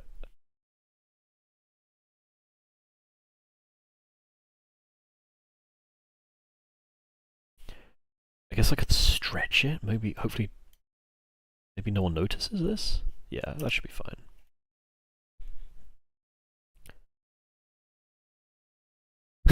God guys, if you didn't understand, the place is on fire.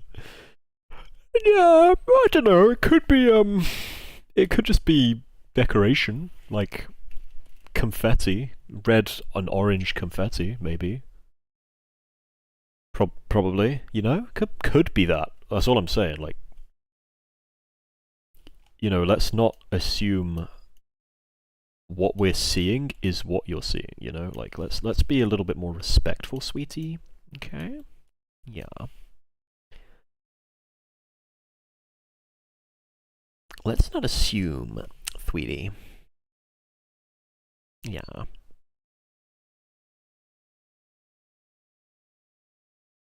Definitely not. No, reveal.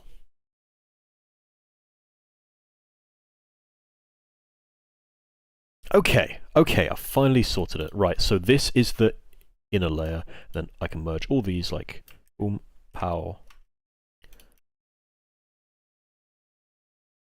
Outer layer, inner layer, outer layer, inner layer. Amazing. It's tomato sauce and fall-covered leaves.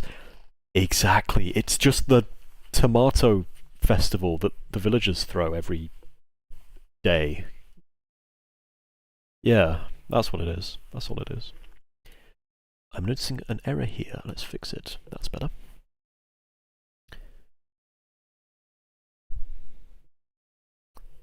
Right.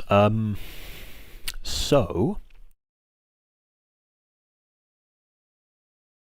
what I'm gonna do is, I think I'm gonna darken the outer parts. So I can do adjust, just the adjustment. Make it a bit more like red, maybe. Colorize it to perhaps like a brown color.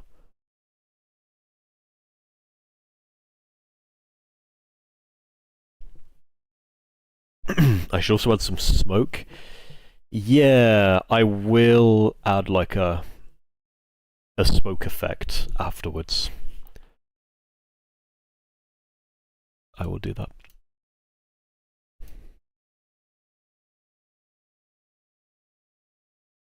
Is that okay? I think it's alright.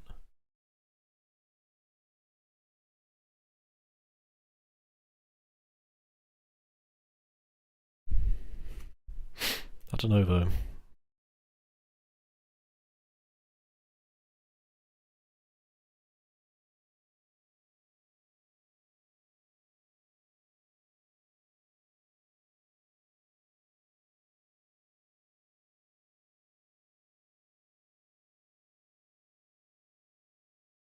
I think like that's okay. I can always reset it, I guess. And then I don't think this needs much of a change. Maybe just, yeah, more generally dark. Like that, maybe?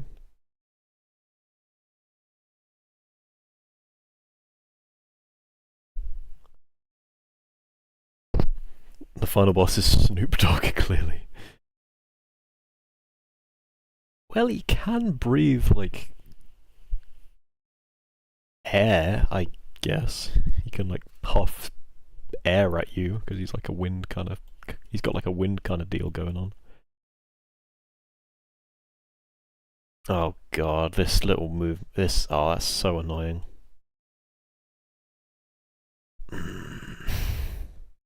I'll leave it. It's not the end of the world.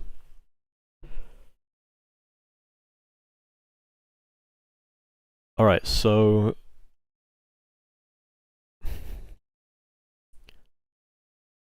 Okay, I think I probably should add like some more lines to the houses. That won't take too long, so I'll start with this one.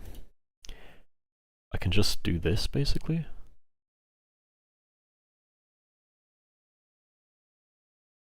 Do that. Show like interiors.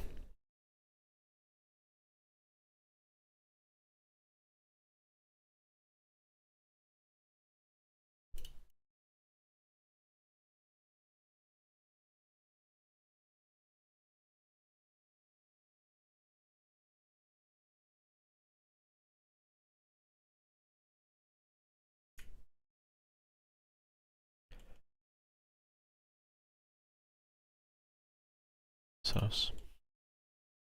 Is one of the ones off in the corners? Yeah.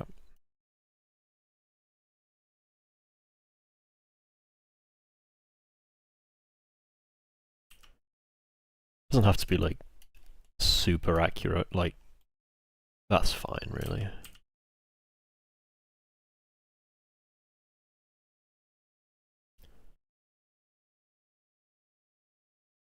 think this is the first one actually. No, it's not. Let's do that.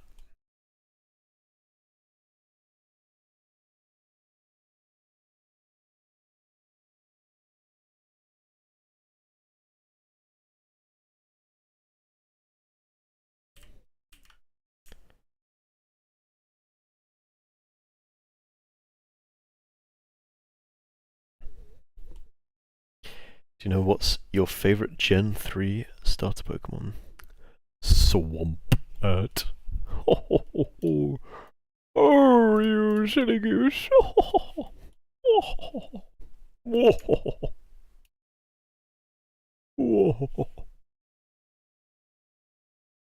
Swampert. Imagine being called Swampert, that's kind of sad. Swampert. This is the first one, right? No, it's this one up here, isn't it?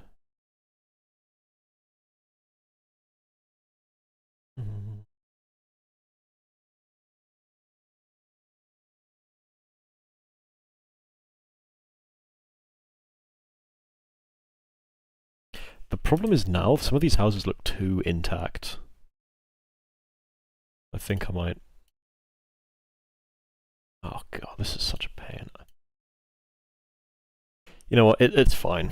It looks fine. It looks fine. I don't need to make too many more adjustments. I think it's okay. All that remains is I'll put a red filter on the whole thing. And that's quite easy to do. I just need to move a layer all the way to the top.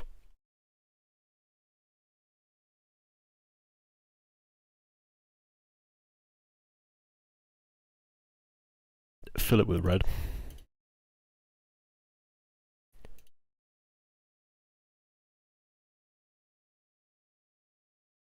And change the opacity a bit. There you go. Without filter, with filter. Maybe a bit. Yeah. Maybe like that. What if the players want to explore the tomato sauce buildings? They can't! Well, they can go in the buildings if they want, but they're gonna take a shit ton of fire damage. So yeah, up to them. Really?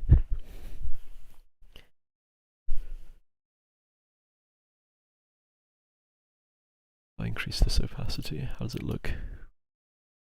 Not great, admittedly.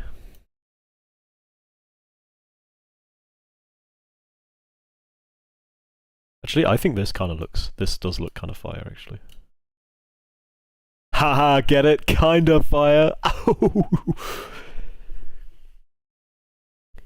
Should I just do that? Like, whenever the boss is doing, like, a fire attack, I just replace the word fire with tomato. And Shell raises his blackened ash arm, and a ball of tomato forms in it, which he hurls towards you, exploding in a burst of tomato sauce which splatters the entire party.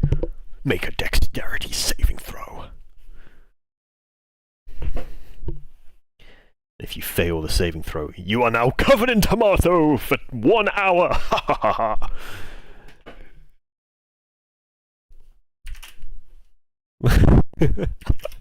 Could you fucking imagine?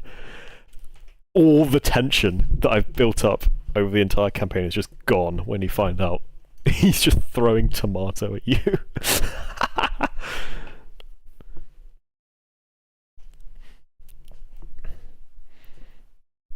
Alright, now it's time for the smoke. There is like a smoke brush that I've used before. Let's see how it performs in this context. textures, I think. Here we are. It's more like a haze, I guess. Grey, obviously. And, make it really big. I'll make it as big as we can go. 1,000. If I do like... What if I do like this?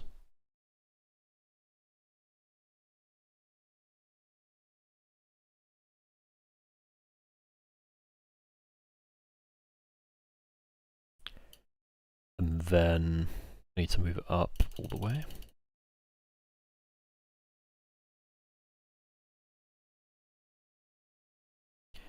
And then drop the opacity, obviously. I quite like that. But it feels a bit... I feel like there's a bit too much smoke. Oh, it needs to go under the layer as well. There we go. Tomato. Tomato. Tomato? Who the hell says tomato like that? Tomato. Yo, let me just make some tomato soup. Dude, this tomato it tastes so good, bruh.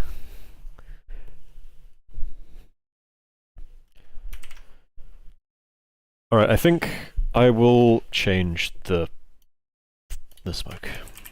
I can modify the brush a little bit to make it less dense, so that is what I'm going to do. But where do I do that? Oh, it's this, isn't it? Spacing, yeah. Increase it, yeah, let's do 1.0. Well, that isn't what I wanted, but that is kind of cool, actually. It's like a whole smoky effect.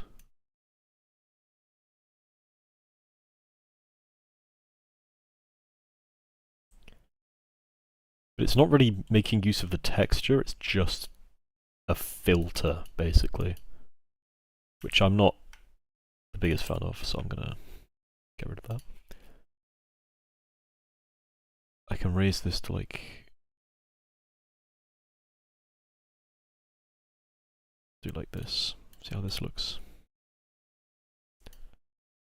I think that's an improvement, yeah.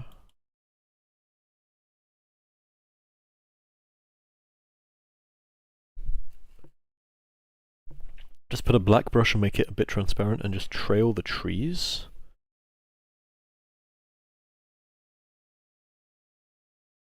I was thinking more of like an overlay over the whole thing though. Like what I'm doing here. What I could do, I suppose, is just do the smoke over where the fire's coming from. That might be a good idea. I know kind of what you mean, but it's not what I want. I will try this.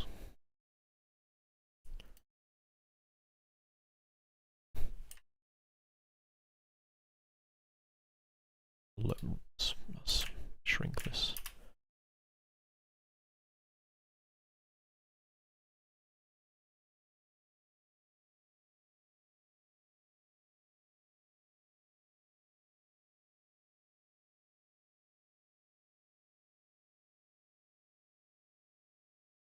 And then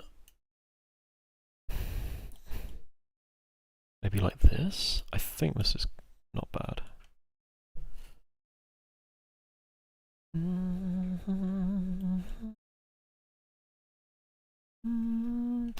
mean, I think for now I'll leave it like this. I have time to go back and make adjustments though.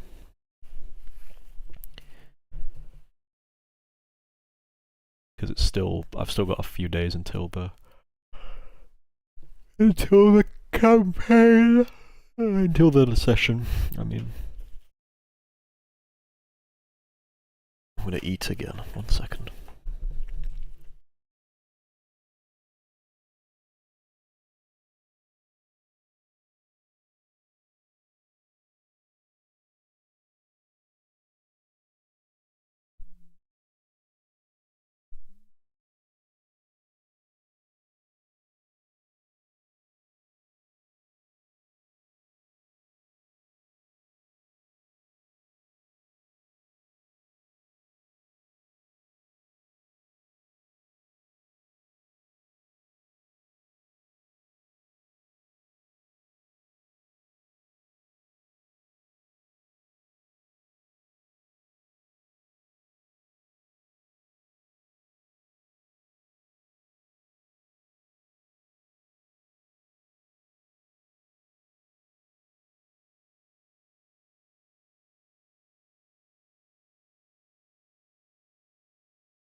Hello. Okay. Yeah, I almost forgot about the statue. So, just copied one from this map. Oh! This is a nice map as well. It was a really simple kind of bit of exploring. Like, there's a few houses, some hidden items, zombies in the houses. There's a camp here of dudes in it that you can fight, and there's a church with some zombies in as well. And I made up these little creatures who are like these little ice guys. They're basically like baby Regices, and they just float around and they spit icicles at you. They hide in the trees. They're very well camouflaged. Jesus, yeah, it's quite a whiplash. You go from like all the snowy landscape of all of Emeraldine to the burning village. I'll probably add like some more details. Like I'll add like some townsfolk or something who were like burned to death or something disgusting.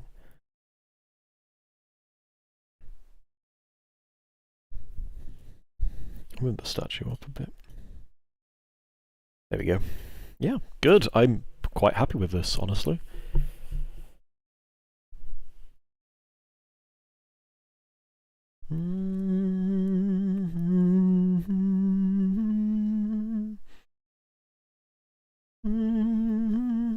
I guess all that's really left now... I've still got to make that other map, but that won't take nearly as long as this. And I won't do that now, I'll do that tomorrow. There are still 3 more... Wait, I'll check the thing you sent me. Yeah, I think that looks pretty cool. Yeah, it's alright, but I think I will just stick with what I have at the moment. Thank you for taking the time anyway. Actually, what I will do is darken it. Smoke, yes, Control U. That's better, isn't it?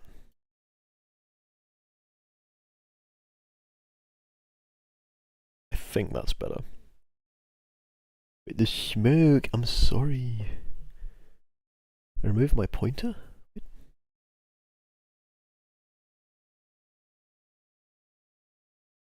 I think I'll leave it like this for now, like I said. But what does remain to be done are the 3 final bosses of the campaign. I'm pretty happy with one of them. I'll get them all up actually. So, Shell, obviously. Downloads.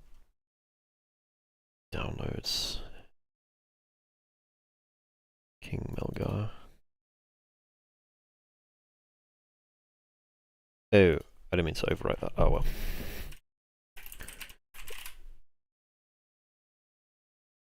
Melgar. The Redolent. Yes, that's the one. Shell. Shellusy. Yes, sir.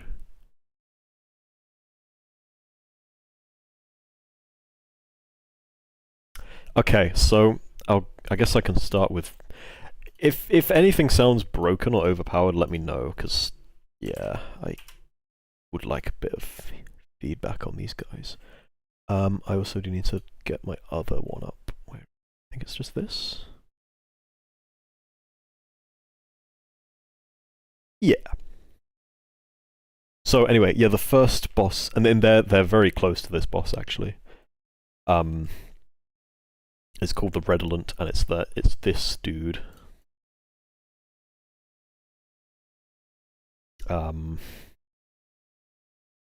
Yeah, this guy right here, and he can do quite a few things. So health and all this will probably change. Like health will change. In fact, this is a secret, okay? If anybody who plays in my campaign is watching this right now, turn off immediately. Immediately. Or I'll be very angry. Okay, hopefully they've done it just in case. Is this broken? Pushy yes. Oh wait, instant AoE one-shot tied to an immobilization spell. Is this broken? Pushy yes, chat. no, it seems fairly balanced. No, I've low-key been so kind to my players. And here's the thing, it was something,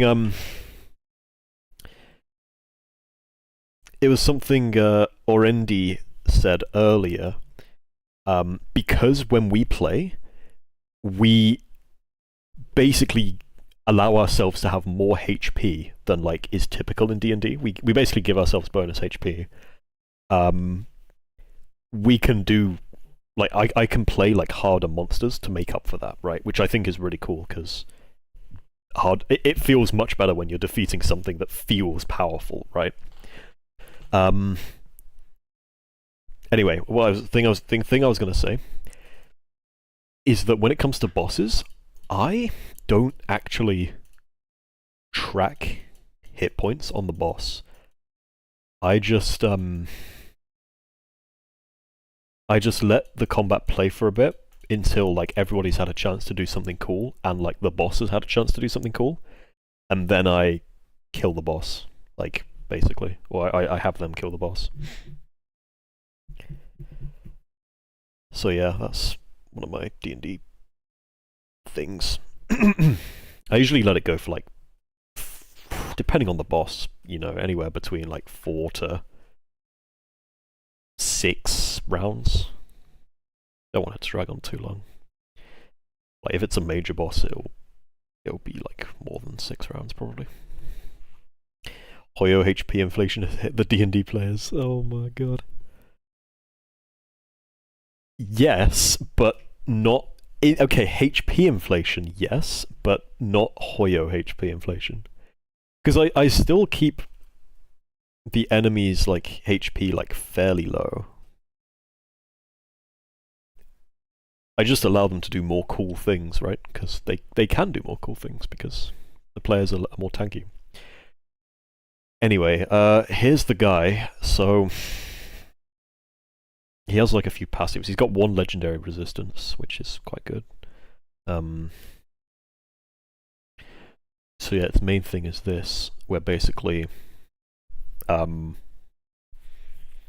it almost appears, like, in 2 places at once, kind of, and so you have disadvantage until you hit it with an attack, at which point it loses the illusion until it loses the effect until the start of its next turn. But it has to be, like, with an attack. It can't be with an effect that it can't, like, if it takes damage from something that requires a saving throw, it doesn't lose the effect. The new enemy is a small bird of just 30 million HP. Yeah, I won't lie. I said this last time, or, like, a few days ago, but, like, I am genuinely appalled, like, legitimately appalled that Honkai Star Rail has limited characters that are just genuinely worthless. Like,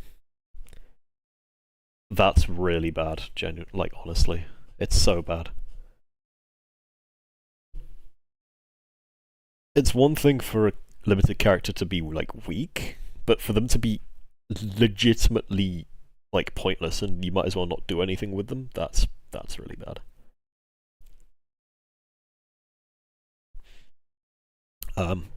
Yeah, it has a multi-attack, so it can do 3 attacks, and one of the attacks can be this ranged matter vomit attack, which is kind of freaky. It's got like a roar that frightens people and also does damage. I might up the DC on this, but it does also do, like, a nice chunk of damage as well, so maybe I'll lower the damage and then up the DC. And then the big thing, this is what it does in, like, its phase transition. It will pretty much just split itself into 4, and it loses access to some of its features, but it gains, like, a massive AC increase. And that's because the illusions have, like, a really high AC, and I wanted to make it so that, like, you can't figure out which is which just by seeing what attacks it does. You have to know. Like, you have to do, like, a perception check or just get lucky. And then it has its legendary action, which is the angular space distortion, which allows it to teleport pretty much. And it gets to make an attack if there's something nearby. I might give it like more legendary actions, like allow it to do like a claw attack as a legendary action. Maybe, I don't know. It's not very threatening, to be honest, this creature. I might make it more powerful. The thing is, the whole illusion thing, like, isn't even that crazy because they only have like 5 HP. I guess I could increase the HP a little bit. Might do that. But yeah, the AC is really high, and that's by design. But you know, people have spells which, you know, well, my Warlock has spells, and he could cast like Shatter on like the illusions, and they're all just instantly dead because even if they pass the save, which they probably wouldn't because no bonuses, they just die anyway. They only have 5 HP. Yeah, I guess I'll up the hit points to like 15 maybe. Sorry, that was gay as fuck? What was gay?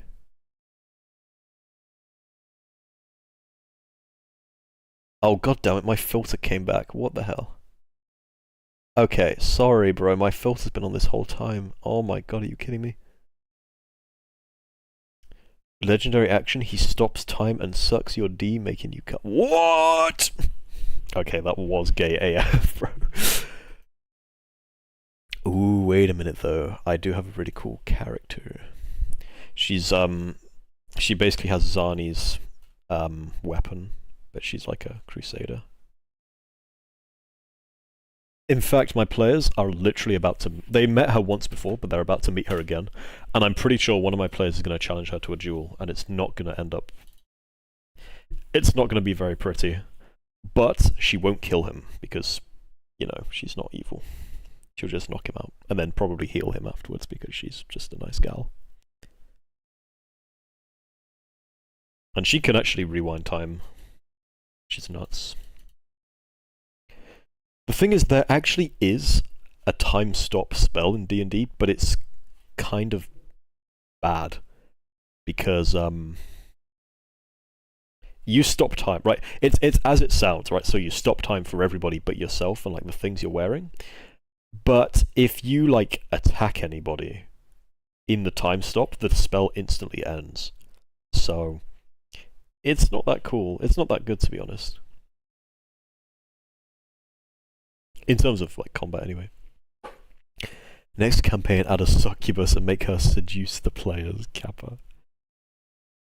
Ah, cats. If I did that, I'd have to be ERPing with my friends as a succubus, and I don't really want to do that. That being said, there is a female character in the next campaign that is like a... She's not a succubus, but she is gonna try and like convince the characters to join her side. That's Princess Imago. She's quite cool. I like her a lot, actually. But yeah, Lyra is quite powerful, actually. She gets to... So yeah, she has a multi-attack where she can like swing the sword twice, and it does quite a bit of damage, like 1d12 plus 6 damage per hit, which is quite a lot. Plus, it has plus 10 to hit, which is nuts.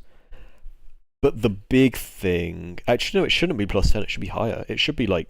No, it should be plus 12. Hang on, let me change this.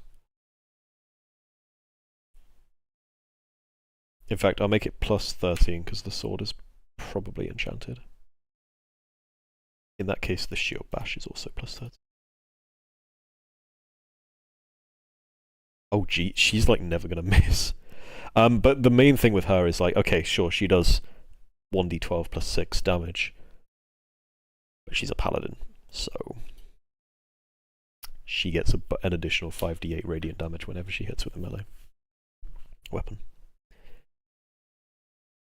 Which is a lot, basically. Like, yeah, really quite a lot of damage. I mean, my players only have like 60 health, I think, at this point in the campaign. Or like, no, my tankiest player only has 60 health, so she would kill him in probably like 2 or 3. She would kill him in 2 or 3 hits.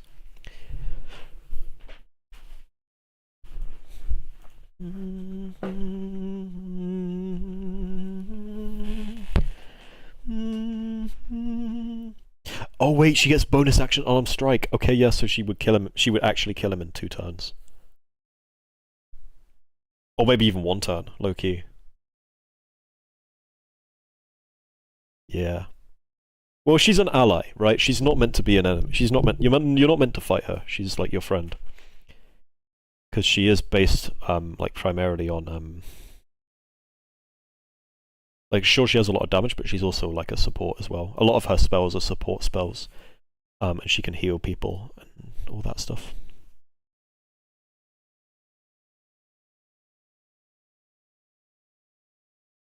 Yeah. But I am planning for the players to fight her at some point, like when they're strong enough. In fact, she will be one of the final bosses of the entire thing. And it's kind of sad because she starts off as like a friend, but eventually they'll have no choice but to clash blades. I don't think she should have this much charisma. She should be more of a. She's more of a wisdom caster. No, I'll keep it as charisma. Save. And then there's Shell. So, dude, Shell is kind of a badass, right? So, I might rework all his spells because they're kind of just. I might make the spells into actions instead of like straight up spells. So he gets Action Surge, which just gives him an extra turn once per day. And he's got his gun, of course. And he has 2 legendary resistance, and then he can do like some attacks with his saber.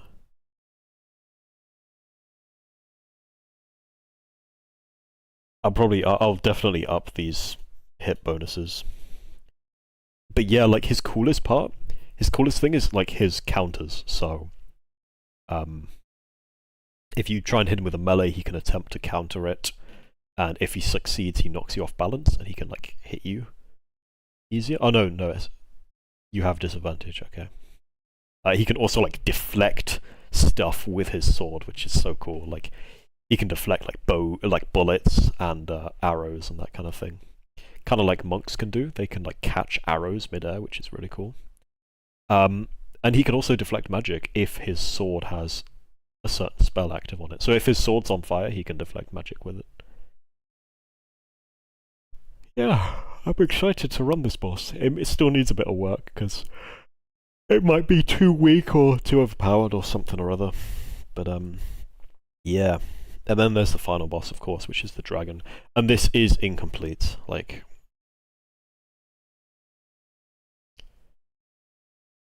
But I think it's still quite good.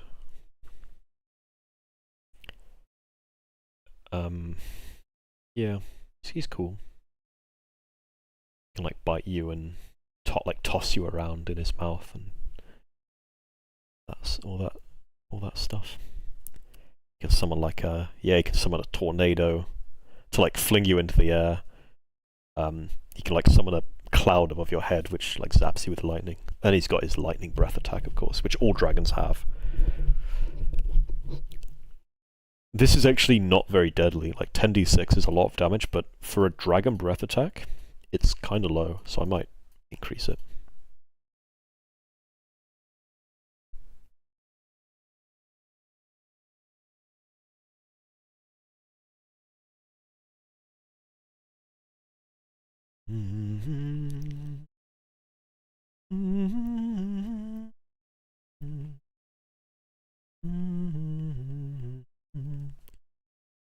Yeah, man, I think I'm done with D&D for today.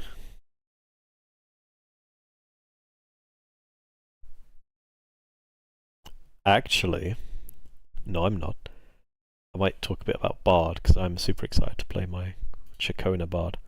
Although, I don't have a name for her. All I know is she's a half-elf Bard, who is, like... she's like a good character. She wants to help people.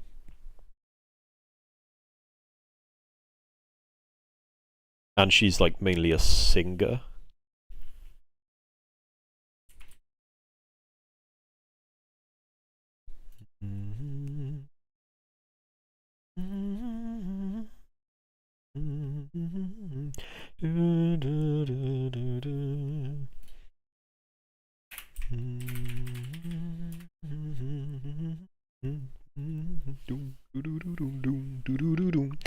The name is how I mispronounced Chicona the first time.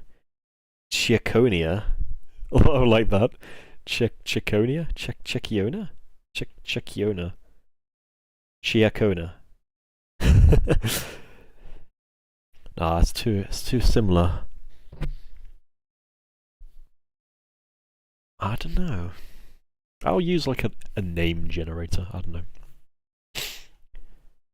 I do wonder what my other teammates are going to be called. Like, they do good names. Like I like Azaban's a good name. I like Malric. Cyrus is good.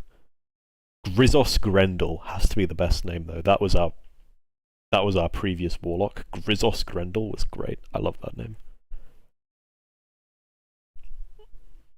Chiachiona. Chiachiona. I actually kind of like it. Chiona. Chiona.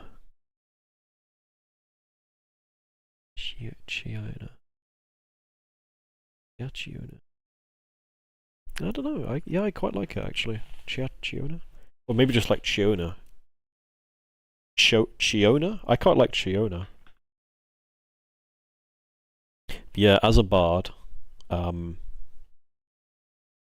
main thing is this, bardic inspiration. So, as a bonus action, which basically, not quite, but almost means you can just use it for free, once per turn, you can give somebody a bardic inspiration dice, and what that means is that when they fail a roll, like a d20 roll, they can roll the dice that you gave them and add the result to their roll. Which is very cool. But you can only do it a certain amount of times until you, like, recharge. It seems equal to your charisma modifier. Okay, so I'll only be able to use it 3 times at the start. That'll increase as I play more, as I level up. Which, by the way, you never told me, but the reason you corrected me is because that means someone who can't keep their hands for themselves. Oh, in Italian? Oh, really? Oh, that's interesting. I didn't know. Oh, Chiachiona. Oh, okay. Fiona. Fiona. I don't like Fiona, because people will think of Shrek, and I don't want that. I quite like Chiona. Chiona. But yeah, this is your main support thing. And yeah, it upgrades as you level up. So at level 5, it's a D8 instead of a D6, and then at level 10, it's a D10, which is nice. You get some spells. So cantrips are basically just spells that you can do whenever you want. They're usually pretty weak, and often they don't do much damage.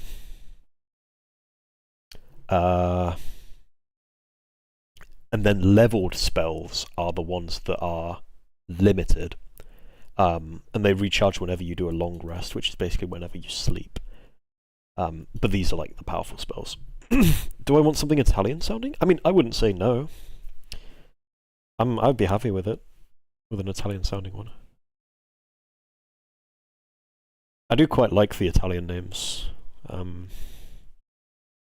especially all the ones in WoW lately. Like all of them are really good. Even if there's quite a few characters that begin with C, maybe too many. Or something more fantasy. Honestly, either. Like I'm genuinely happy with either. Plus, because we're English, Italian names will sound quite fantastic to us. Fantasy-like, you know.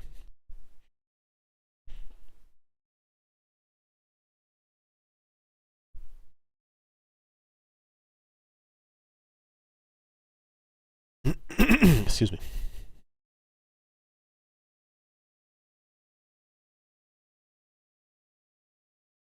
So yeah, one of the big things about D&D is picking your subclass. So you pick like a main class, and the main classes are like fighter, wizard, bard, for example. That's what I'm doing. Ranger, rogue, sorcerer, warlock. But then within your class, you have a choice of subclass, and your subclass gives you like extra stuff at certain levels. So like even if you're playing the same class in multiple campaigns, you could still change things up quite a lot by picking a different subclass. And the subclasses are usually quite a big deal as well. What? Bro's talking about us Italians like we're a special type of dwarves or something? Well, not dwarfs, but like you're like a race of elves. But so is everybody else, you know? It's like it's a different language, a different culture, different everything pretty much. So you know, it's just something fantasy-like.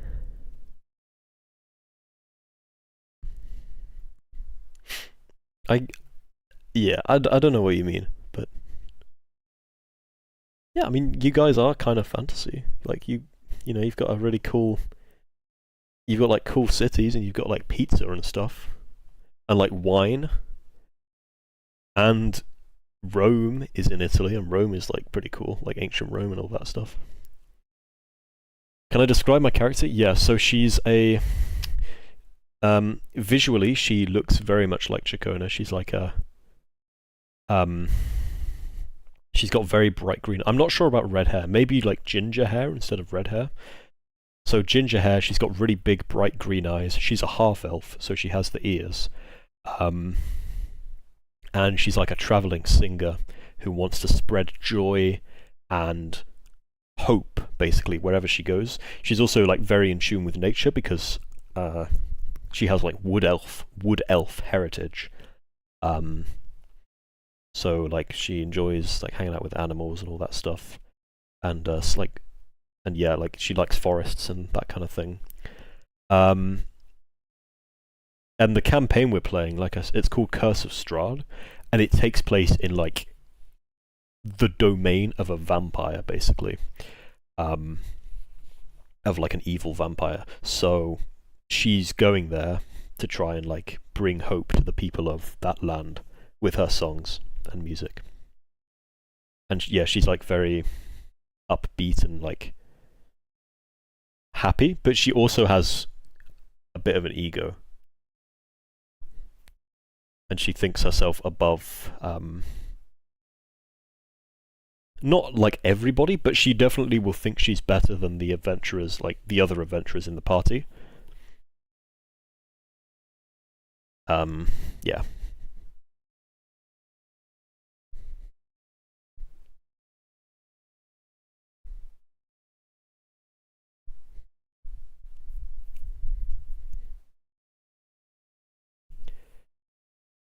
And yeah, she is a support, so I will be playing a support rather than like a damage dealer.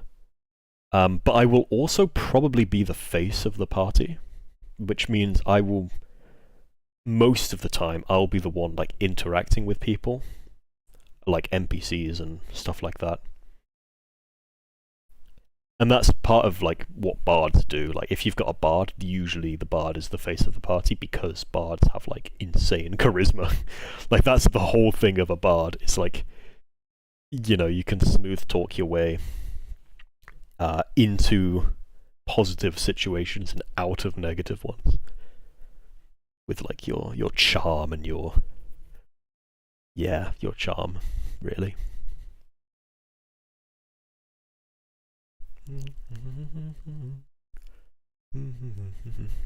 And yeah, she'll be singing at a tavern when the party first meets them. She'll be singing like an elvish tune.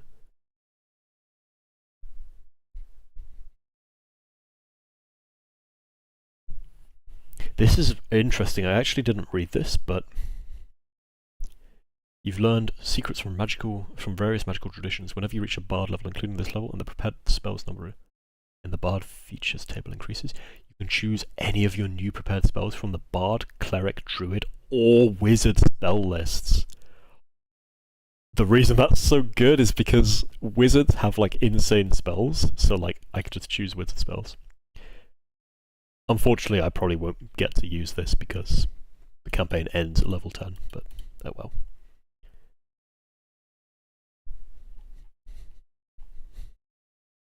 Do I get a 5th? You get a 5th level spell! Oh my god, you get 2 of them!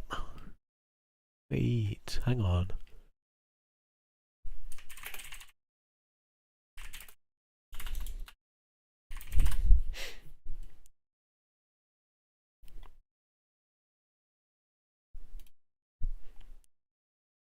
Oh yeah, she probably wears a hat with a feather in it, because I think those are kind of cool. Maybe like a green hat.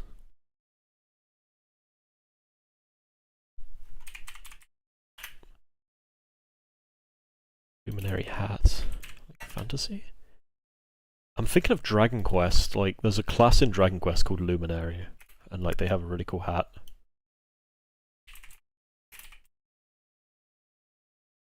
Okay, not the Luminary. Armamentalist? Yes! The hat. I like the hat. I kind of want a hat like that. But it'll be more green and maybe smaller. Yeah, it'll be green and it would not be that size. That's a bit too big.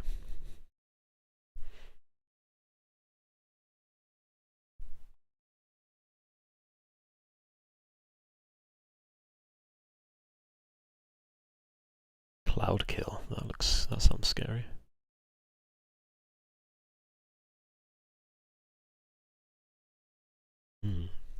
Huh?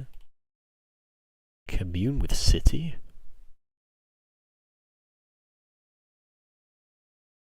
Damn.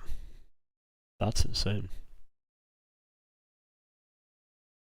I feel bad for the DM, like if you're if one of your characters just uses this spell, you'd have to come up with all this stuff on the spot.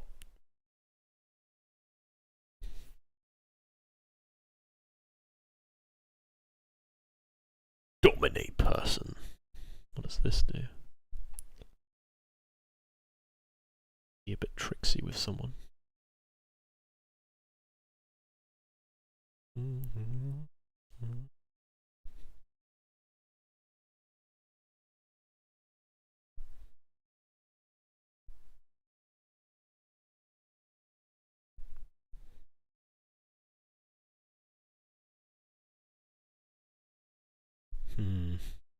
Okay. Interesting. 9th level as a spell.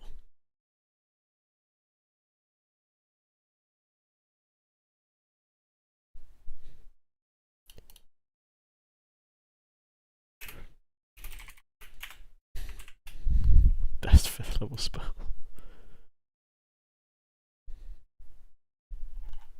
You should never min-max in D&D though. It ruins the game. Elemental Bane. Oh, I was supposed to give my party a scroll of this, but I forgot. Oh well. I'll be alright without it. They don't need it.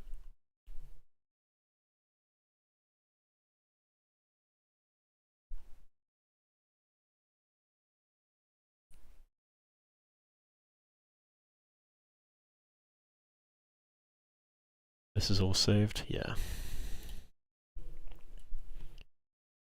Anyway, yeah, I was yapping about the Bard, hang on. Bard, College of Glamour. Which is the one that which is the subclass I'm gonna choose. And, yeah, so I can exchange like one of my Bardic Inspirations for a big buff on the party.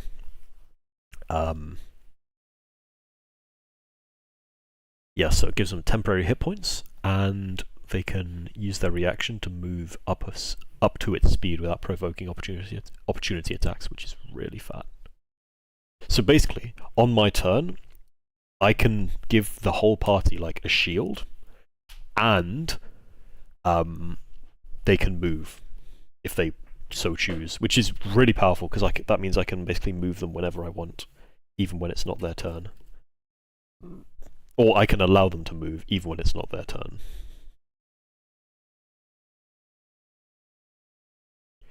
Excuse me.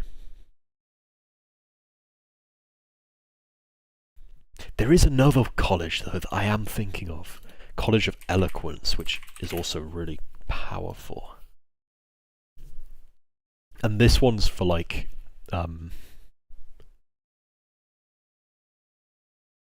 this one is for like persuasion basically.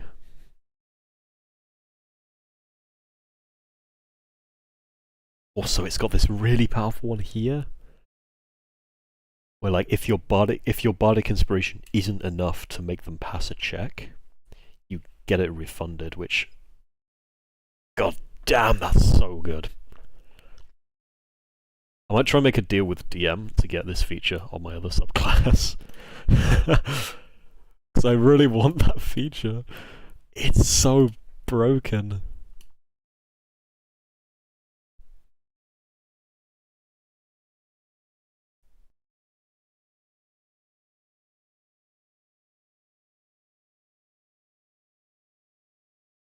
I don't know, I'm not sure which one of these I want to go with, but they're both really cool.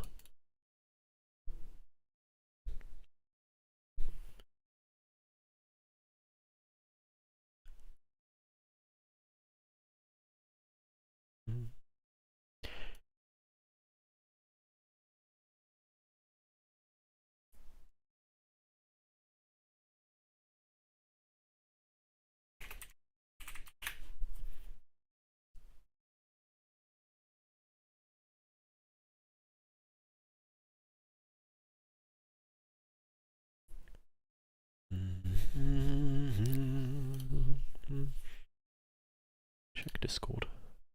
Ooh, what's this? Oh, AI? Damn. That's pretty nice for AI.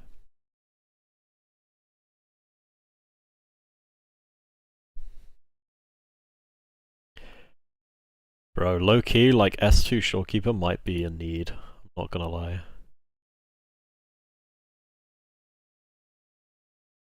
Oh wait, did I tell you? You know my friend who's doing that Destiny... I think I told you, but he finally beat that challenge. Like the other day. He finally got it, which is so good. I'm very glad because the journey was painful, certainly. He uploaded a compilation of like a bunch of times he died due to a bug, and it's insane. Like, this is why I say Bungie needs to actually just rework their entire game, because it's just so... the game is so broken. I'll play the clip. Where the F is it? There it is. I feel like, dude, it's insane, some of these bugs, like...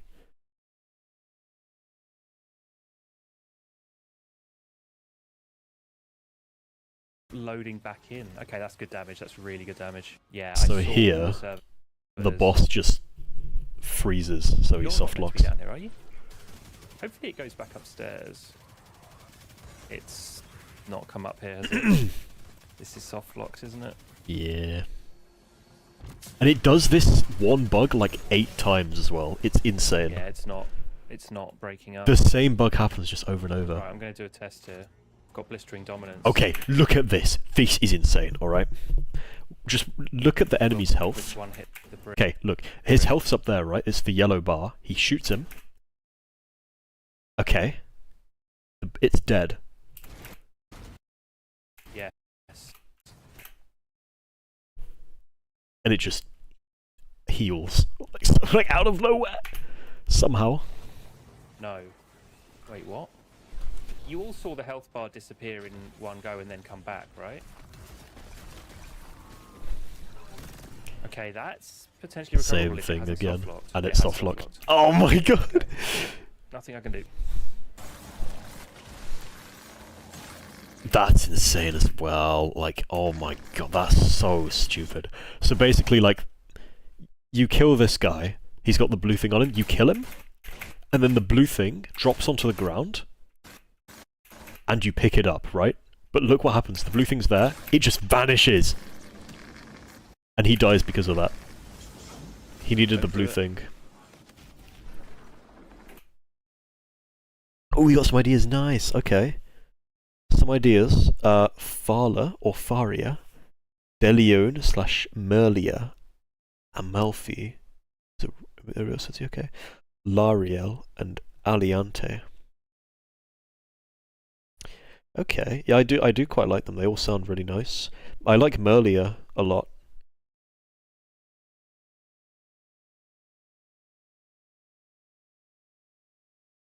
Or I might like mix some of them together, like Amerlia maybe? Emerlia? I quite like Emerlia. Yeah, they're all really nice.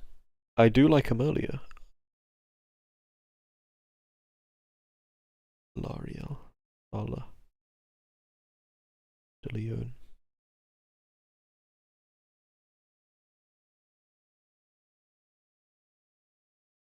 Yeah, Merlia Amalfi sounds like a... Sounds really good. Nice, thank you, Kat. It's going to be very tight. I think I'm going to continue anyway. And he just 'cause softlocked it's more again. practical Yeah, to- I was just... I don't know if you caught what I was doing before, but I was basically just showing all the soft locks that my poor friend had. It's here. You're trying to think more? Yeah, no pressure. Those are all... I like all of those. I really do. Like I think for now, Merlia Amalfi is my favourite. Amerlia... Or maybe like Amerlia Aliante or something. Yeah, Merlia Amalfi I like. Or I might like just change it to like Amerlia or Emerlia or something like that. Emerlia Deleone sound. I quite like the sound of that. Emerlia Deleone. Oh, it's soft locked. That's 3 soft locks in 2 days. Yeah, it's brutal. Oh my god, this one is actually so sad. I think I watched this live on Twitch.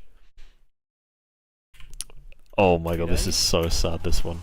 Basically, you kill the guy and he drops a ball, and you're meant to pick up the ball and dunk it, and if you don't, you die. He kills the guy, he drops the ball. Underneath the bench, and he can't pick it up. That is actually the worst. Like, oh my god. And what's so bad is, like, at this point, he's been playing for, like, over an hour. Probably quite well over an hour. Probably, like, an hour and 20, an hour and 30. And he loses because of that. The ball getting stuck under a bench. Oh, like, that's a good Jesus. point to lose the solo flawless. That is just... You are joking. insane. Absolutely. Where did that come from? It's an invisible enemy. Like, what is? Yeah, this is my friend. This is my friend. Yes, there is exactly an invisible.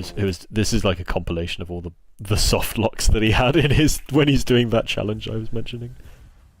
This is brutal as well. Like, I don't even know what the fuck happened here. Excuse me? That's so sad, and it's so sad because like. Because of how long it takes to get to this point, and then you die because of a bug. Like, why did it reset me to 14 on the Envious stacks? That's the worst part. It hasn't done that in months. Oh, but it has soft. And it's soft locked. Yeah. Oh, I actually feel so bad. It's just ridiculous. Oh, this is stupid as well. Look. All right. There's the guy, and there's his health bar, the orange bar. He shoots him. Bang. He one-shot him, right? And by the way, the thing he just hit him with is like one of the highest damage things in the game, so you would expect it to one-shot him. Let me just replay that.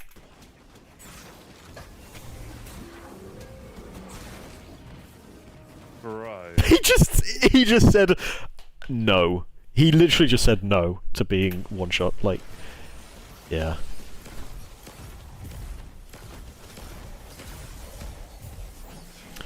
This wasn't a bug, but it was really unlucky. No, dude. Right, that should have given me repulsor brace. That's just crazy that didn't. Okay, that's fine. That's fine. And this is going to be another please don't soft lock. Please don't soft lock. This is so brutal because like he soft locked here so many times. That's fine. That's basically fine. like sometimes the boss just stays down here, right? And that's a soft lock. And that's happened like 3 times already in the video. So here, he's like, please don't soft lock. The boss isn't here, so he's like, okay, it's fine. He hasn't soft locked. Soft-locked. Okay, it didn't soft lock. It didn't soft lock. And then it actually did soft lock, but in a different It way. did soft lock. In a different way. It's over Like, there. what the fuck? Incredibly cursed today. Yep. Jesus, I didn't know it was this brutal. But yeah, he got the challenge done, which is so That's it, right? good. Yes. Yes. Loading back in. Okay, that's good. Here's the VOD. 148 on the successful run. We won't talk about what happened last run.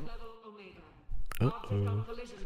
Needless to say, something. Oh, by the way, Kat, check this out real quick. It's the teaser for the new Destiny thing. This looks so cool. I'm very excited for it.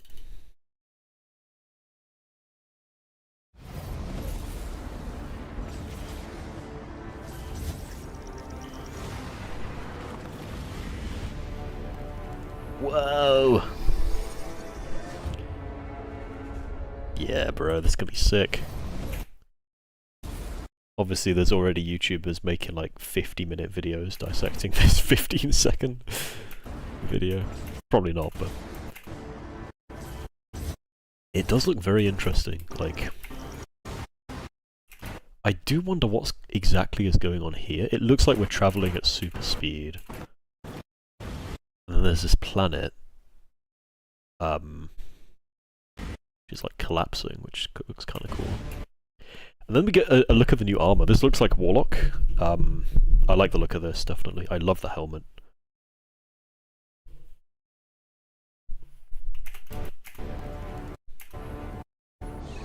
And then, those symbols represent a group called the Nine, who we haven't really well, we've kind of interacted with them, but not like us personally in-game interacted with them. In like a direct way anyway. So it'll be exciting to see the Nine finally.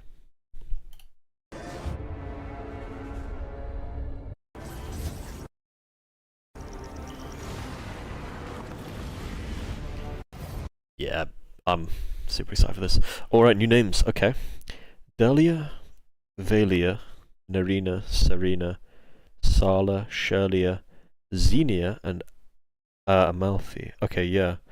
I like Serena. I do like Serena. Serena or Amalfi.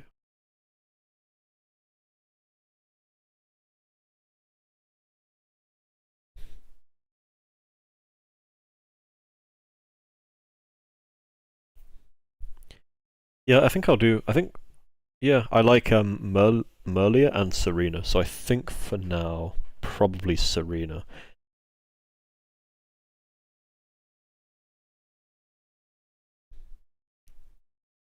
Yeah, I like Serena. Thank you, Cap. Thank you very much. Thank you very much, buddy.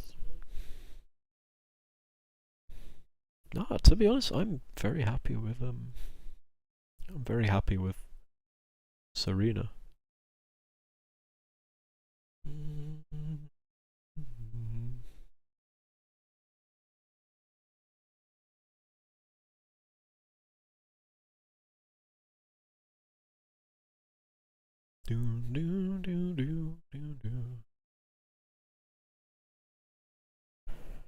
Yeah, Serena Amalfi is very nice. I do like that.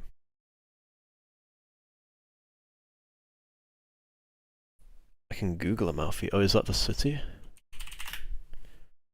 Oh, it's a town. Oh, it looks very nice. Elevation 6 meters.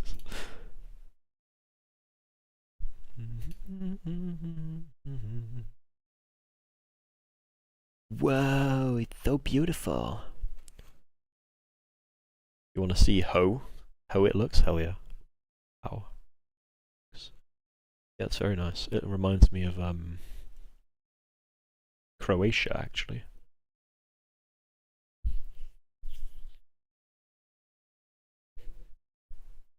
I'm getting a phone call. I'll be right back.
Okay, I'm back. Before we had last names, we used to have Da. Say from, so like Da Amalfi, for example. I see. So Da Vinci meant from Vinci Town. Ah, yes. Okay, that's pretty cool. Da Vinci? I hope I didn't leak anything on that. I realised I accidentally opened Discord. Yeah, it's fine, it's fine. Nothing got the SpongeBob Squidward didn't get leaked. That's good. The call was from this recruitment company. I was supposed to have an interview yesterday, but they didn't send me the interview link on Teams, so I was sending them emails like before the interview saying, guys, you haven't sent me the thing for the interview, and then I got a message back like 3 hours later basically saying, oh yeah, sorry, we're rescheduling. So yeah, that was nice.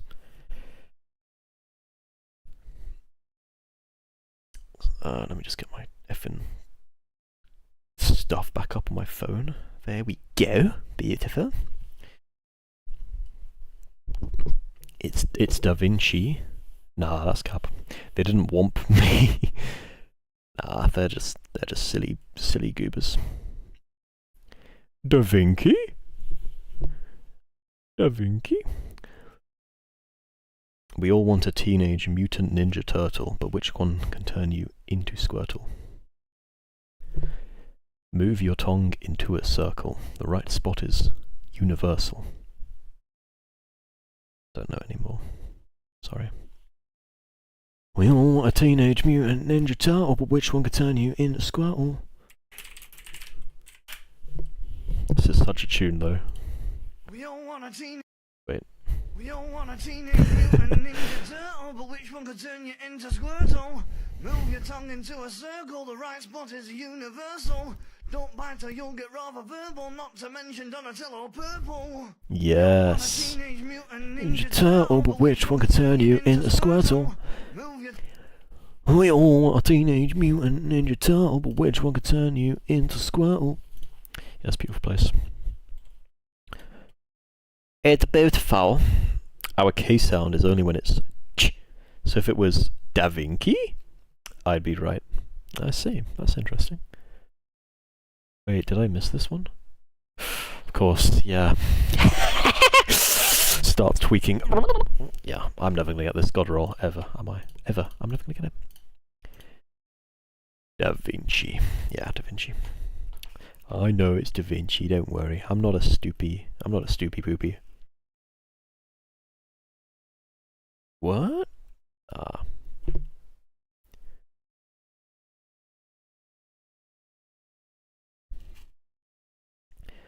Well, to be honest, I don't really know what to do.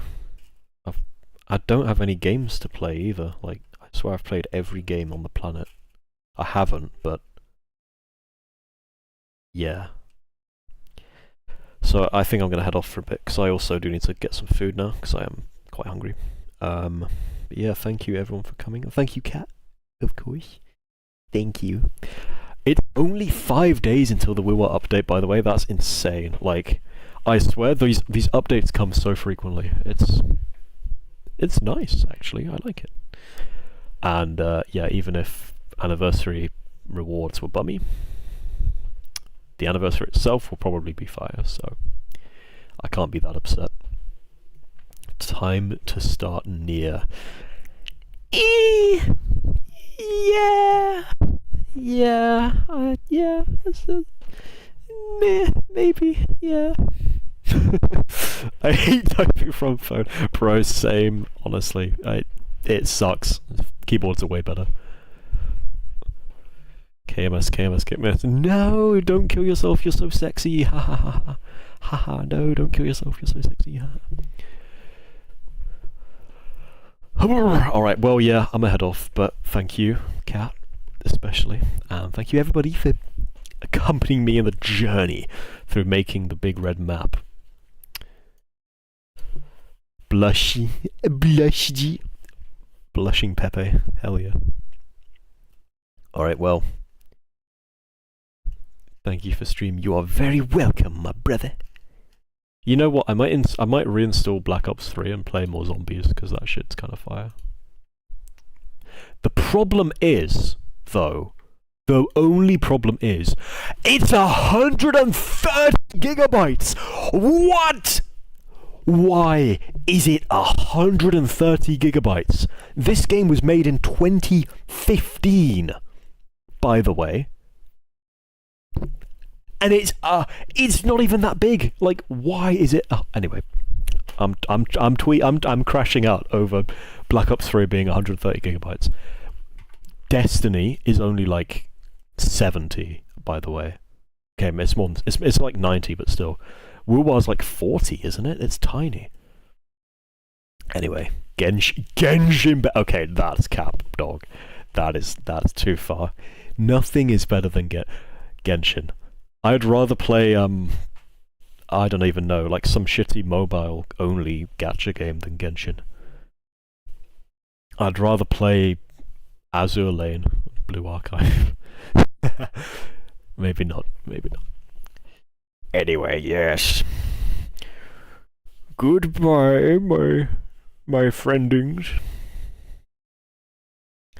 Alright, my next stream will be me playing Marathon. And glazing it. Yep. I'm gonna buy 5 copies of Marathon. And I'm gonna get like 4 more PCs and 4 more monitors. And just play Marathon 5 times at once. And then I'm gonna donate some money to Bungie's CEO because he needs it. So yeah, that's the next stream.